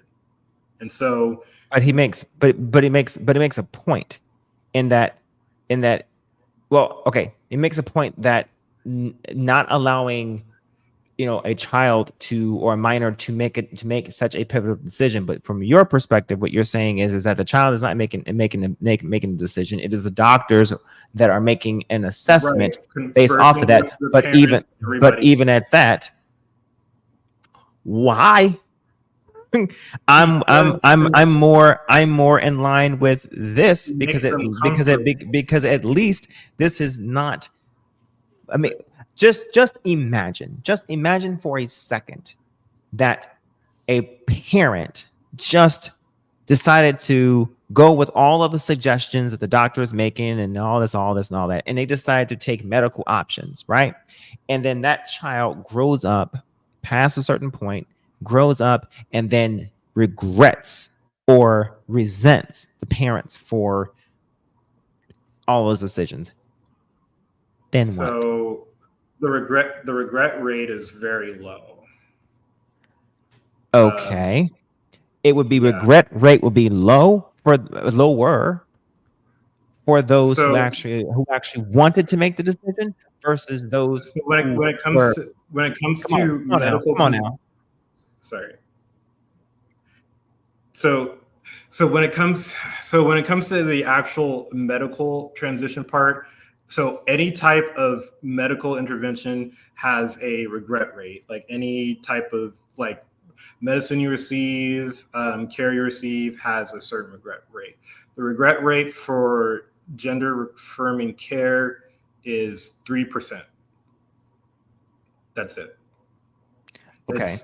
It's lower than knee surgery, which is 25, and it's lower than heart Knee surgery. You know what? People who have never mind. Okay.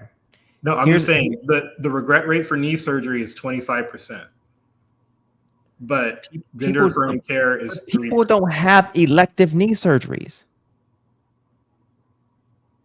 No, the reason why people get the care is to make themselves more comfortable so they can continue going through life being You know how you make people more comfortable with themselves is that you do the same shit that you tell women to do,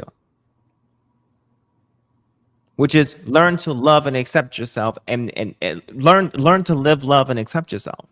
What if accepting themselves is a trans person? Because you cannot be a trans person until you've actually taken actions to try to avoid facing what is actually you. So if you are trying to accept yourself, then you wouldn't be a trans person, because a trans person means you've taken actions to try to avoid facing you. No, a trans person, regardless of whether they go through medical Hey, that part. Okay, what if you love yourself as a trans person? Then you don't love yourself, because yourself is who you are natally. Yourself is who you are natally, not who you think you are. They know who they are though. No, they don't. They do. That is why we have research of it. They do. That's another thing why people think like, oh, it's a delusion. No, they know who they are. They know what genitals they have. They know have or want. Huh? They have or want. Some of them are fine with them, but others, that this is why gender affirming care is individual, depending on how severe of like how comfortable and how severe certain anxieties they have are. Okay. I'm gonna end on this note right here. Okay?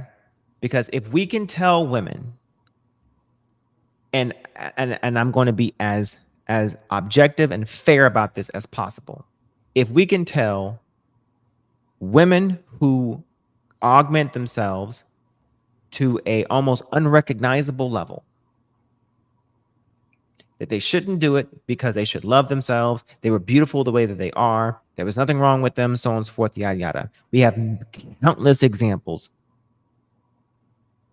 I don't see the reason why we can't apply the same logic to someone who just does not like the fact that do not like what cards nature dealt them. Because the bottom line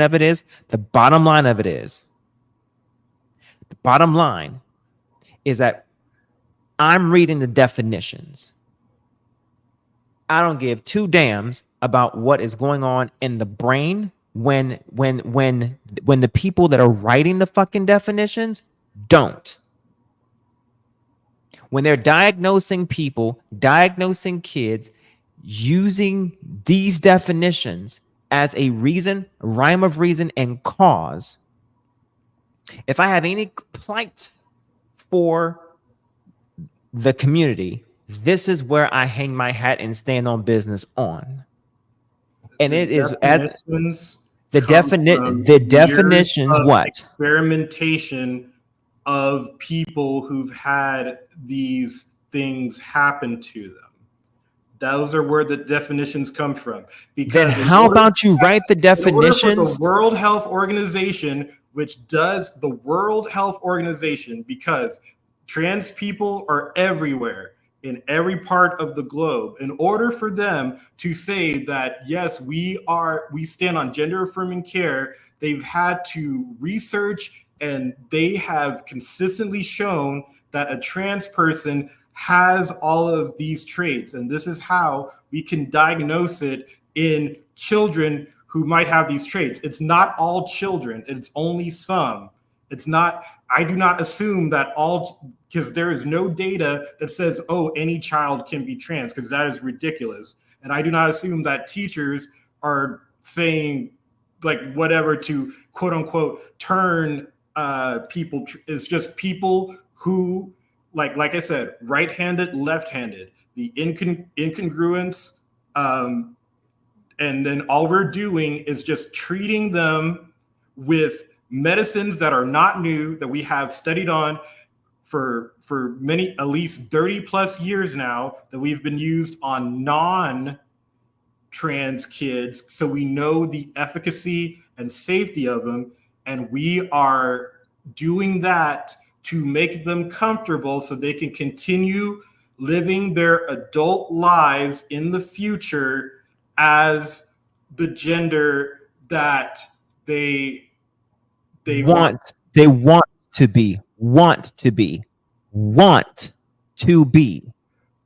need to be, not need to be to live, but want to be to live. And if they want to be that gender to live, then they can wait to be that gender.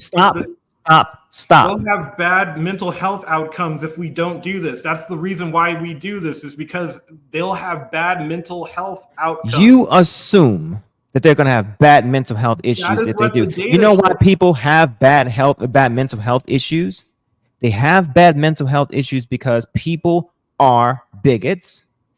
They have bad upbringings. They also have people around them who are either not supportive, and then you are influenced by a lot of social media and a bunch of other influence that says that if you don't do this, then you are not this. You know why? Because there are people who are not trans that suffer from the same shit. It's called anxiety.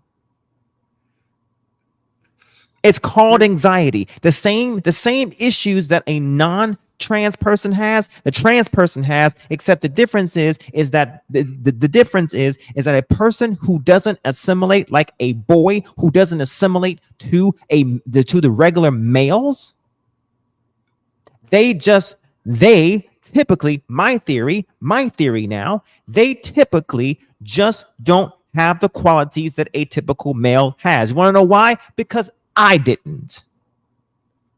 This isn't conjecture.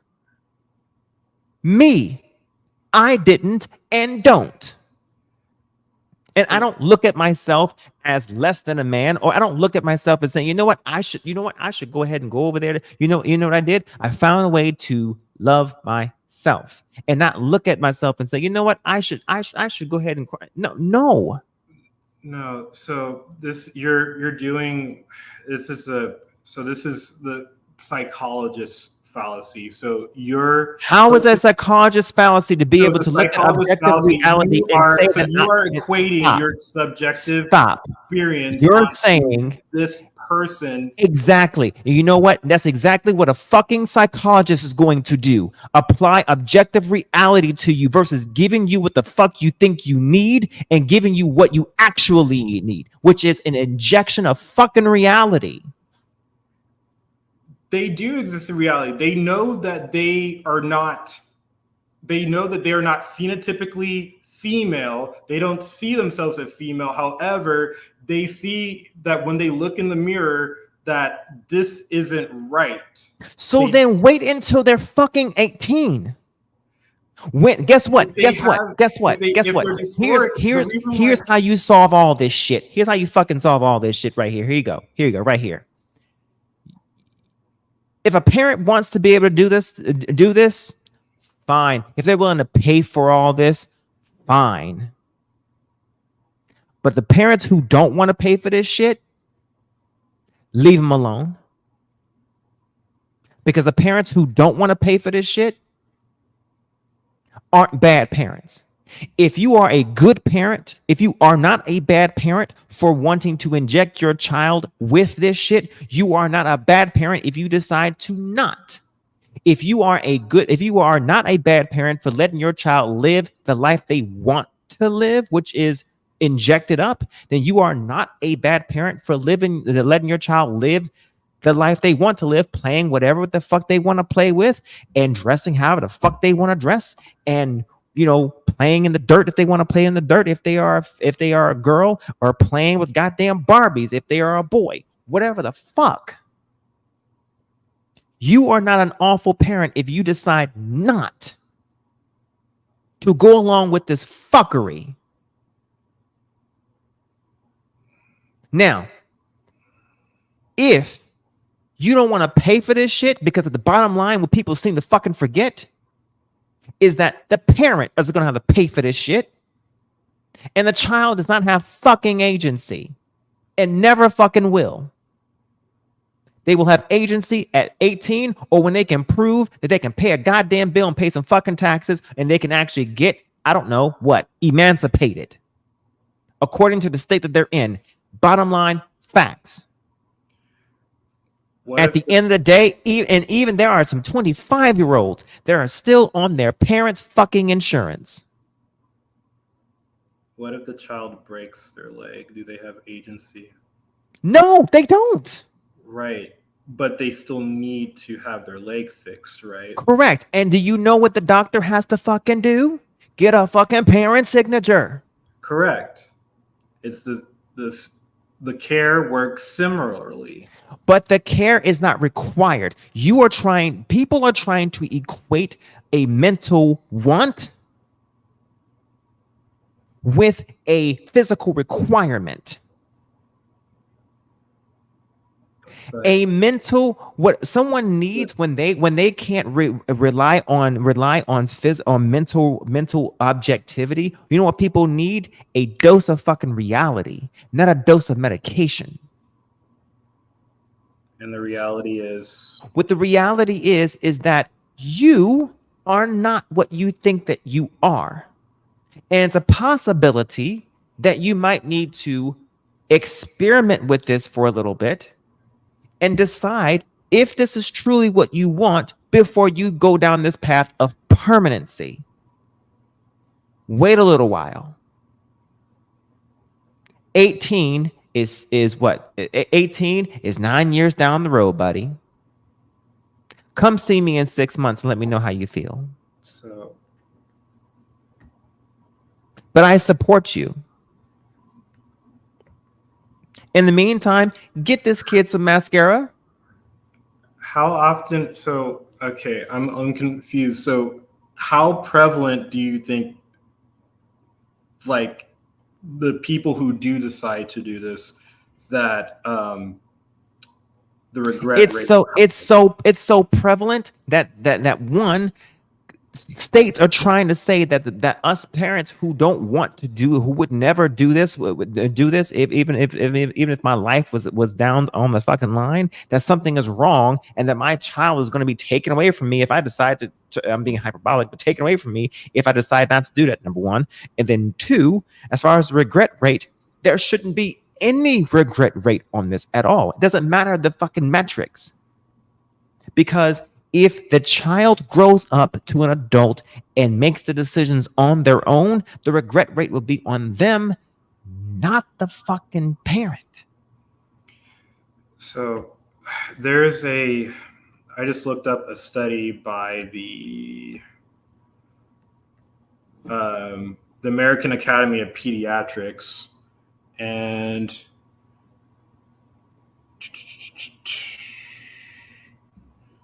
but hey, I got a jet. And then it says about the regret rate is 1.3%. And that's fine. That's fine. I still think it's abhorrent. There are others within the LGBTQIA plus that thinks it too is abhorrent. It should not be it should not be happening to children at all. I disagree with it. I do not think so. And society disagrees with it in large part. There are even blue states that disagree with it. Yes, there are blue states that agree with it, but there are blue states that disagree with it. That's the reason why, in large part, 1.3% is bad. 1.3% is bad at all. The people that allowed it is a problem in the first place. Because if they were happy with it, if they were happy with it before 18, they was gonna be happy with it after.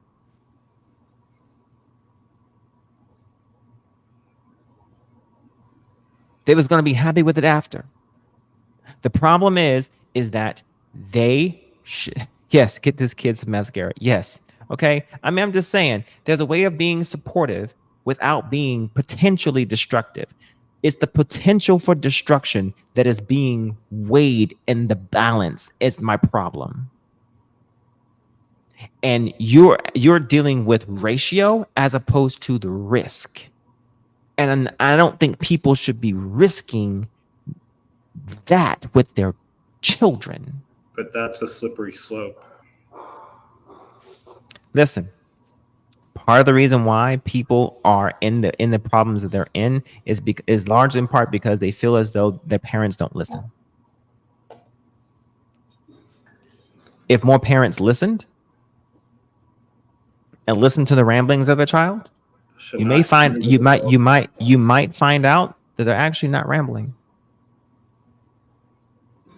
No, the only reason why they're doing the care is because they are obviously discontent with how they look. And so it's used to make them more comfortable. So that way they do not have any type of unharming ideation or. And guess what happens to a child's look? Guess what happens? It changes. It changes. Give it time. I told my stepchildren that, and I'm going to tell my son that. Right. It's going to change. I'm not the reason and why. Guess what? And I'm not paying for it.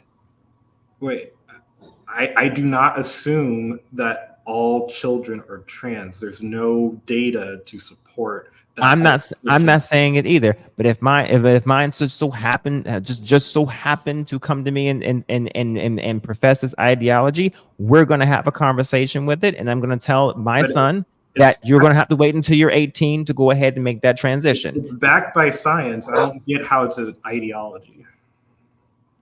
The ideology of trans being that is part of a community in a sense, in that sense. The ideology of being trans is what I'm talking about. I'm not being destructive. What I'm saying is if you come to me with it, I'm going to support you, but I am not going to support you to a possibility of destruction. That's not what I'm going to do. I'm going to support you in what it is that you're feeling, but I am not going to support you medically. Right. You can do that when you are ready.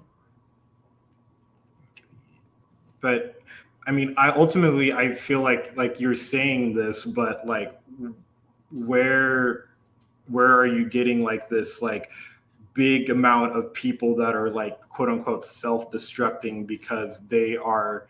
I'm not saying that they're self-destructing and they're taking the risk of self-destruction. The risk of it, because yes, it may have only turned out to be only 1% of people that actually regretted the transition or regretted their parents helping them with the transition, but it could have been higher. And why take the risk when they could have just made the transition themselves when they got 18? Why? The care is on an individual basis depending on the needs of the patient. But the parents made the choice, is my point, because the child does not have agency. So my point still stands. The parents made the choice. Right. But your argument is that they can just like, oh, they decided to do this and they can just magically say like, oh, this wasn't for me when there was supposed to be this and stuff and blah, blah, blah. So then I would have to say like, where is like the concrete evidence that by going through this, they're going to like regret it by starting early? Like they're going to risk is greater if you manipulate the development. There's what it doesn't affect. It doesn't. There is a risk of messing with development. There is a risk. So the same, I said, anytime you mess with what nature does, there is a risk. We do that with so many different medications. That is what antidepressants does. It changes your brain chemistry. Yes. Puberty block, but we've used puberty blockers on non-trans kids, but I do not see anybody against this for the. Why are we using puberty blockers at all? Why? Precocious puberty. It's because precocious puberty is when the child goes through puberty earlier than when they're supposed to, and so it causes them the stress. So the puberty blockers pause puberty. Okay. And we've been using this What age are they going through? What age are they going through this puberty, this precocious puberty? What age? 5.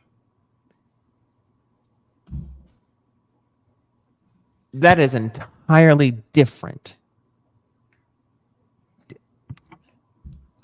It's the same, but it's the same drug. So I don't know how you can say one is arguably a situation where someone's body is going through something, someone's pituitary gland is activating too early for their physical development, and one is doing it electively. Are you serious? if it's the same dosage. It does not matter. One is doing it because of a incongruent situation where the body is not yet ready for what the brain is unfortunately firing off. It's almost like hitting the gas before the cylinders have opened yet.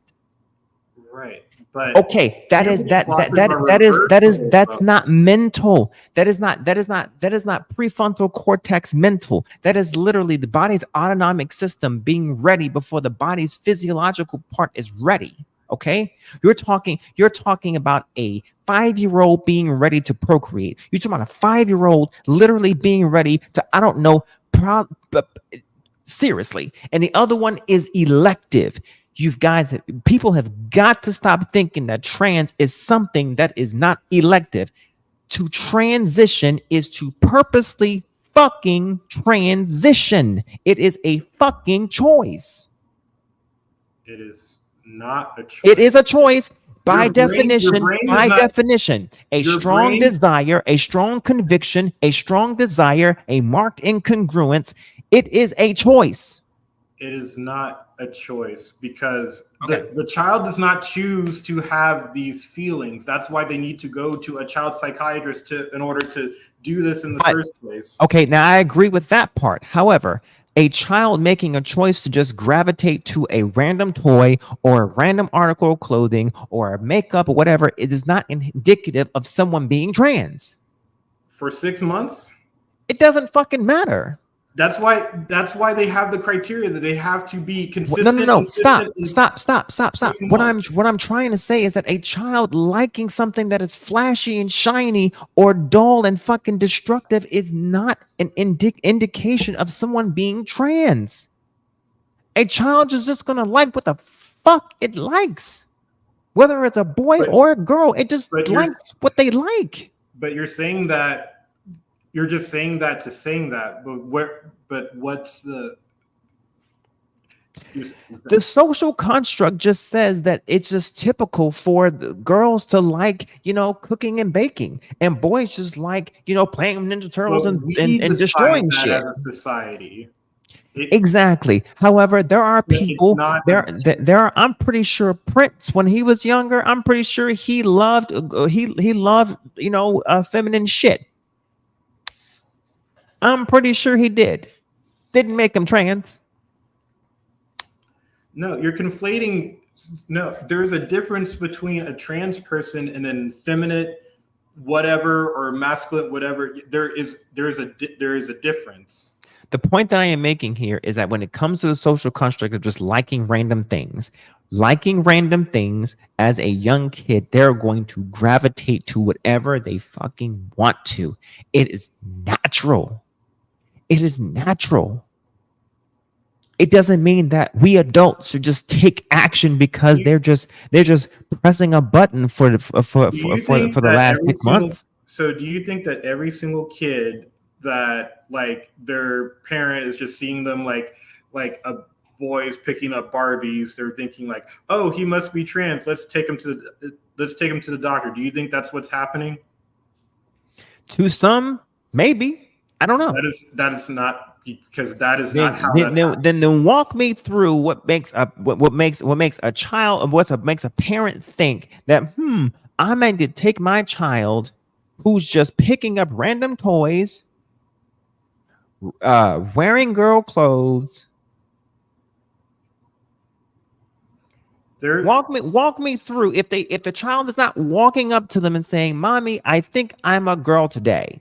If they're not just blatantly saying that, because that's actually what I think is happening, but fine. If they're just exhibiting what's in the DSM-5 and DSM-5 TR, if they're exhibiting those things, which are just observational,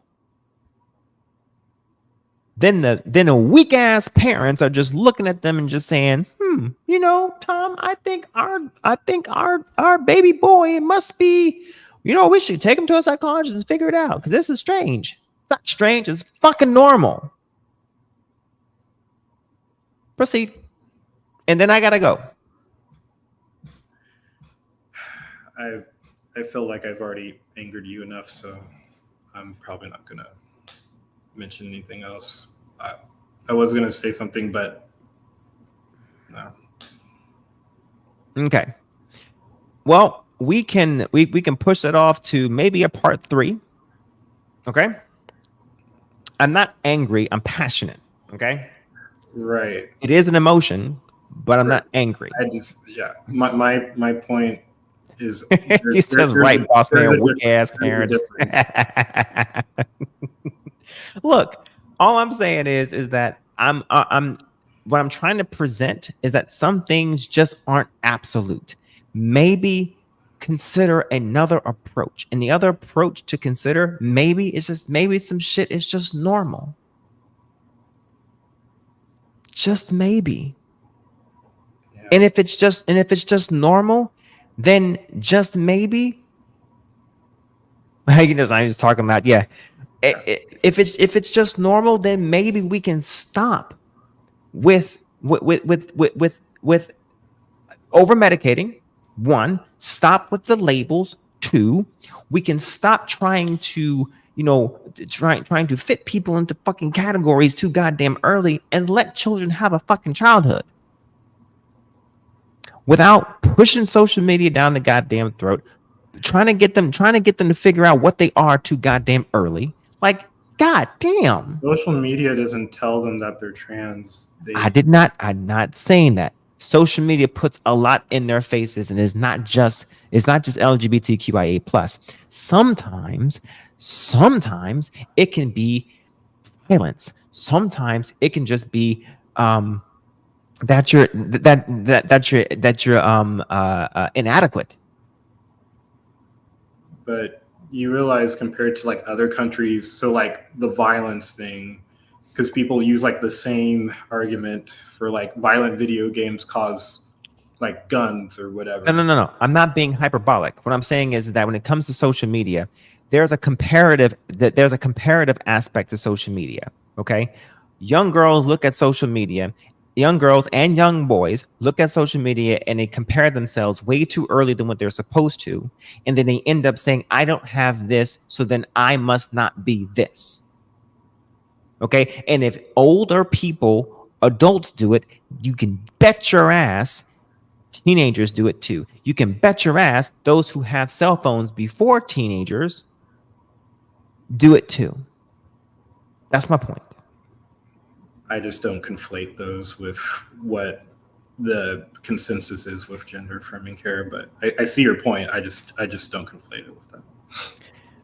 It's possible, because when you have I did not put it when you have here. It's almost over. Thank God, because if I see another rainbow flag on my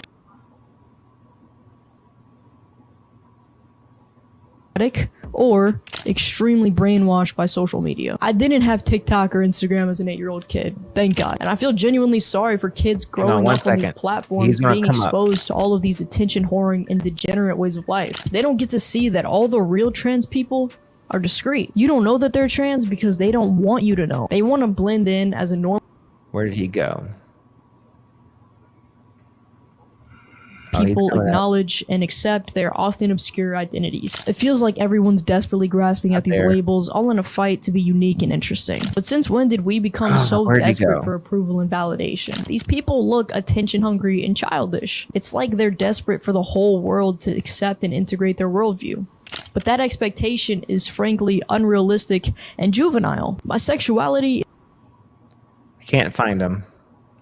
Yeah, for that I would just say, I don't think a small group of people on TikTok is representative of like. No, I'm not. I am not saying that. But what I am saying is that for the ones who are on there saying things like, you know, who are reaching out directly to children, reaching out to a younger audience, let's not say children, just say younger audience, saying, you know, you might be this if this, okay? What that then does is that if they're not reaching out to you directly, because I do realize we become so desperate for approval. There are some people who do want resources, who do want allies, who do want information, okay? But what ends up happening was it feeds an algorithm. What ends up happening is that if you are putting that out there, it's a possibility that if you're not doing it carefully, it gets construed the wrong way. Not that you just doing so becomes a problem, but if you're not doing it in the right way, or if you're not careful with it, it does become misconstrued. Especially if you are starting your video saying, I'm going to talk to the kids. And if you can't see how that message can get misconstrued, then I don't know what to tell you. Because I would never ever start my lives saying, I want to talk to the kids tonight, and then shout down the rooftops that I'm not purposely looking and talk to the kids. So are these TikTok people telling kids they need to medically transition?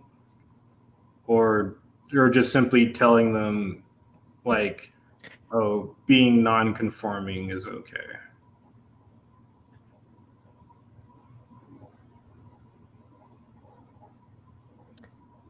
It's a mixture of everything. Okay? It's a mixture of everything. And from a mixture of things that I've seen, and yes, it is a small subset. And so there's absolutely no way that they come to these conclusions by themselves with the help of other people. I did not say that they don't. Don't do that. Okay. Some don't. I would argue that a good majority do, but we're not going to sit here and say that influence don't play a role here, and we're not going to sit here and say that they don't on their own. And we're not going to sit here and say that it could not be an amalgamation of the two. What I'm saying is, as an anecdotal situation, if you have someone who is misrepresenting supposedly the transgender community, and the transgender community is not shouting that motherfucker off the rooftop, you got to check your own. I agree. That's what literally happened to Ollie London, because he believed that he was trans Korean, which is not backed by any type of data that we know about people. And that's all I'm saying, is that person, right? The person I'm trying to find and trying to, I know I have a clip of him somewhere, but I can't find it now. But if you know that this individual is doing something that could be perceived as something, it either needs to be addressed or it needs to be known. Okay, but on the flip side of it, everything should not be looked at as something demonized if you understand the context of it.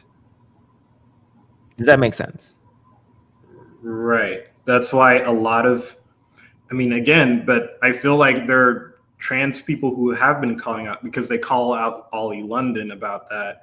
He didn't like it, but at least when they talked to him about it, they backed up like their like how I did with the scientific findings that we have on how gender identity and stuff is formed, because it's only with of a congruence and incongruence with sex. It's not like race or anything like that or whatever. It's the same type of people, because everybody thought that like the whole kids identifying with cats and shit was like part of being trans, which it's not, because cats and dogs and animals are not genders. And also that the whole litter box thing kind of turned out to be a hoax anyway. But trans people were like the first ones to say like, yeah, no, this isn't a thing. But I feel like, I don't know, like some people, even though there are some identities that there are people say like, oh yeah, it's this and this, that aren't really backed by anything. Because my standpoint is just backed by what the consensus is, what the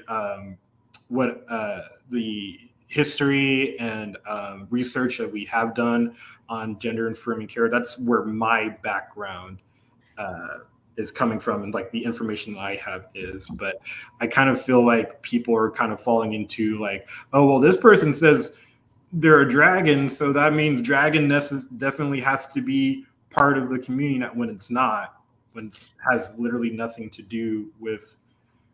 I mean, me personally, it's like if somebody just says like just randomly like I'm a dragon, I'm like, okay, sure. But if they for some reason was like, oh hey, I want to redo my face or whatever to look more of like a dragon, that would, you know, kind of be a detriment to their health. I wouldn't be for that. But as far as like, you know, the information that I have on how it's how gender affirming care is being performed on kids who are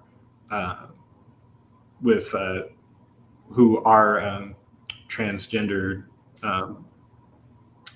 that I think it's like it's not more of them wanting to, it's more of like the parents coming to this decision of like, I just want them to be more, I mean, like that's why I said it's individualized. Like they want them to be more comfortable, and maybe sometimes it's not just social transition that makes them more comfortable. That's why they're repeatedly checked over. Maybe they need to go the extra step, and because if they go through the right puberty, they're going to, you know, continue their lives and be more confident in themselves and just live.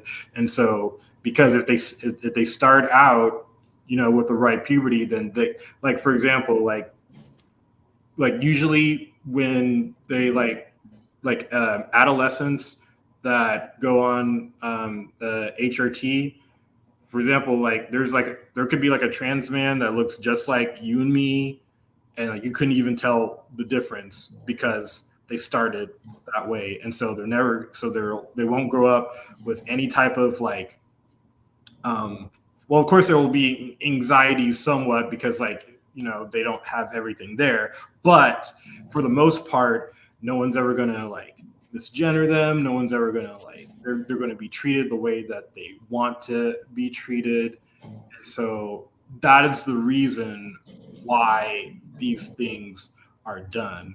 I don't feel like, I get it where, I mean, like I want kids to be kids too, but if there is a obstacle that if we have the opportunity to help them by realizing, oh, hey, by the way, you know, it is okay from whatever step of the way it is, because, you know, we have the data and all this stuff. It's nothing new, like I said, then we should take those steps to make sure that they are comfortable with themselves, so that way they can live bright futures. And that's what I believe. I want them to live bright futures.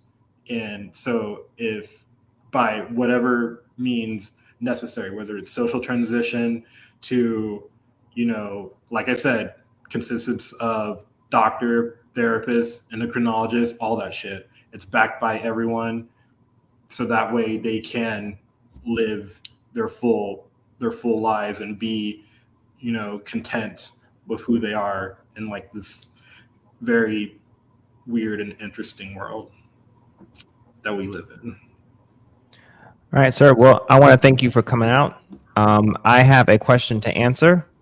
So I am going to give my final thoughts, and then I'm going to go ahead and check out of here for the day, actually, morning. So with that, Mantis Punch, I appreciate you coming out. Thank you so much.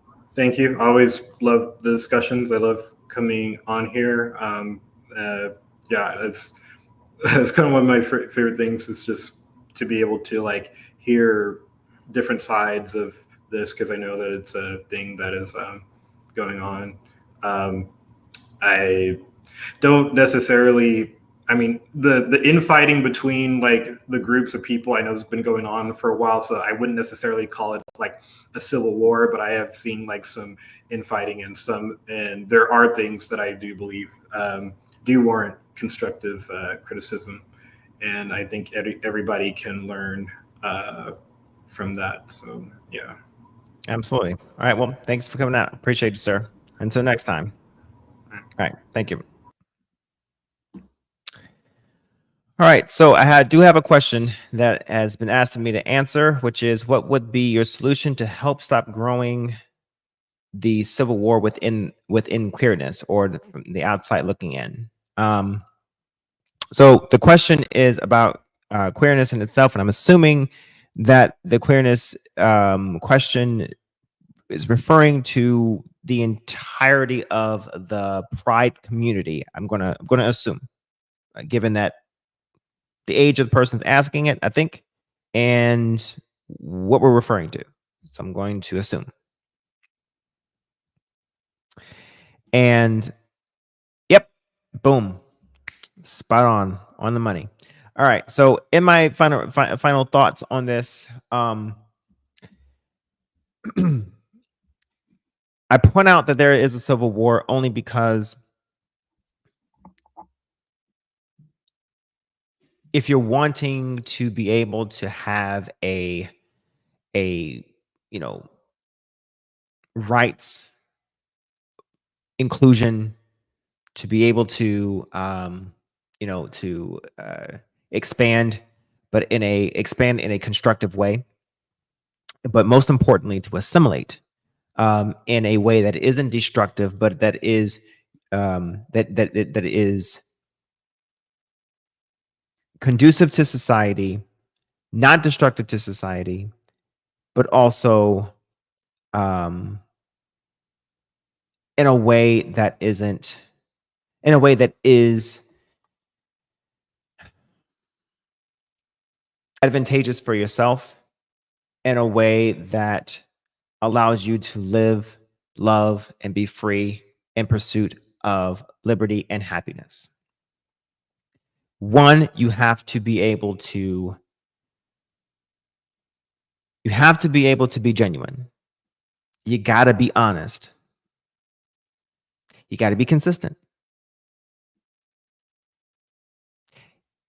You got to be able to support yourself. You got to be able to support each other, and you got to be true to who you are, and be able to look at things objectively. Most importantly, you got to be able to consider and understand what is common and civil concourse as it relates to civility with everybody else. You can't expect more than what you're able to produce. And that civil agreement can't change because you've gotten a little bit of piece of the pie or a lot of the pie.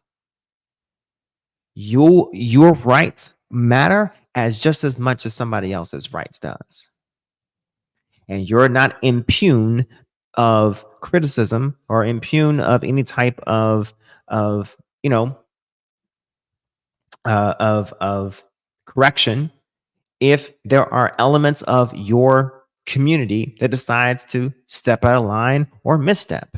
Okay, decide to show their ass, so to speak, and that goes to the Black community. So if you still happen to be Black and part of the Pride community, well, then you got double the work, boo, for the most part. Okay. All right.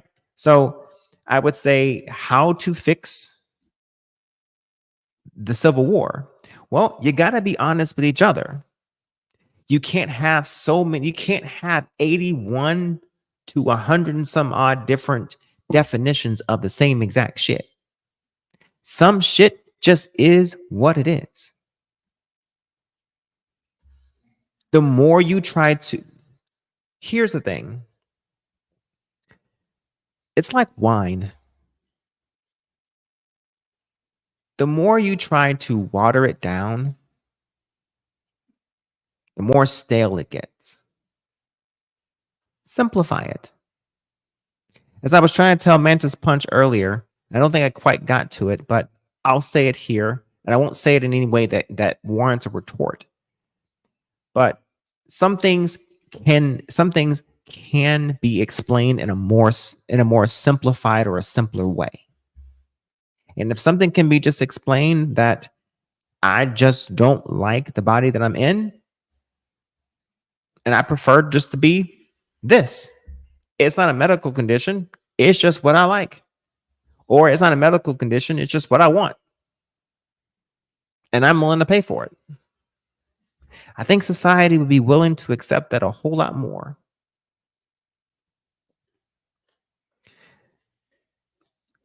I may not be born with this, but I like what I like.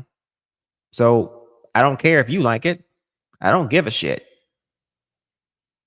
I am who I am, and I like what I like. If you don't like it, so the fuck what? You have a choice to drive by, scroll up, or walk the fuck by. Who gives a shit? As long as we're not a theocratic nation, it really doesn't matter. So the infighting, some shit is what shit is, and some shit isn't what some shit isn't. And maybe transgender maybe isn't as potent as transsexual. Like some of the Pride community members on the panel, on the Jubilee panel that I showed a little bit earlier, maybe there should be some criteria put onto those who are transitioning, and say you're not fully transitioned until you've done X, Y, and Z to avoid risk. Just maybe. Just maybe. And maybe there should be some gatekeeping. Just like women gatekeep womanhood. You should. Women should protect and gatekeep womanhood. Men should protect and gatekeep manhood. Everybody should gatekeep and protect what things are, because without it, there aren't defined lines. And without defined lines, you have chaos. And without defined lines, and if you have chaos, you don't have a society. And if you want to know what a society looks like with chaos, I don't know. Try go and ask ancient Rome what that looked like.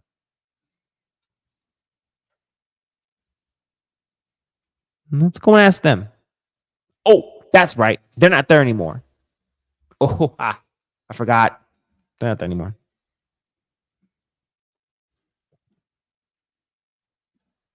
So, Bubs, I hope I answered your question.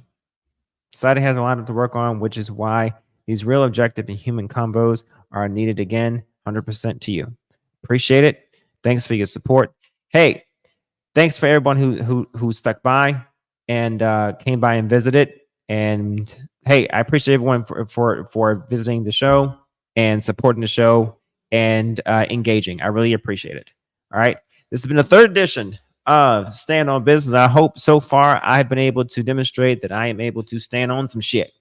Okay. And I know it kind of got off a little rocky today, but hey, I said what the fuck I said. Okay. And I meant what the hell I said.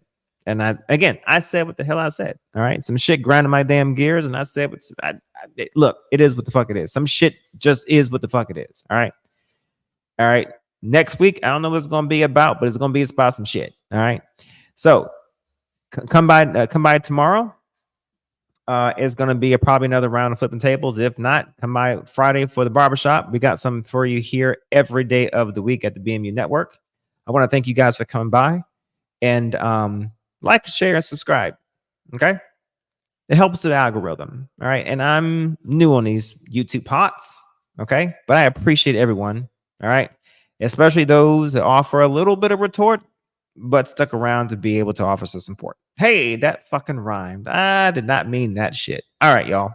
Well, I am out. Hey, remember, whatever you believe, whatever you think, stay on that shit. All right. And we out. It's going down like a rodeo. It's going down like I told you so. It's going down like a rodeo. It's going down like I told you so. I hope you're all here for the ride. Come inside, cause it's going down tonight. Only here for one night, no lies. Come and saddle up a ride. Need a yeehaw, you know how yee. Here for one night and we just wanna party. In a fast car, a Ferrari. It's a push start, I don't need a car key. Start on Broadway, and it's gnarly. On a late night, but I'm not tardy. Right on time for the parties and Barbies. Strolling with a chunk of green like I go sweet. Hey, hey, hey, hey. Bottles on ice, mess around these skates. Hey, hey, hey. If I gotta say it twice, then I got nothing to say. It's going down like a rodeo. It's going down like I told you so. It's going down like a rodeo. It's going down like I told you so. I hope you're all here for the ride. Come inside, cause it's going down tonight. Only here for one night, no lies. Come and saddle up a ride. Come and kiss me up, it's going down. Like a train with no brakes, I'm not slowing down. See it showing up, we're showing out.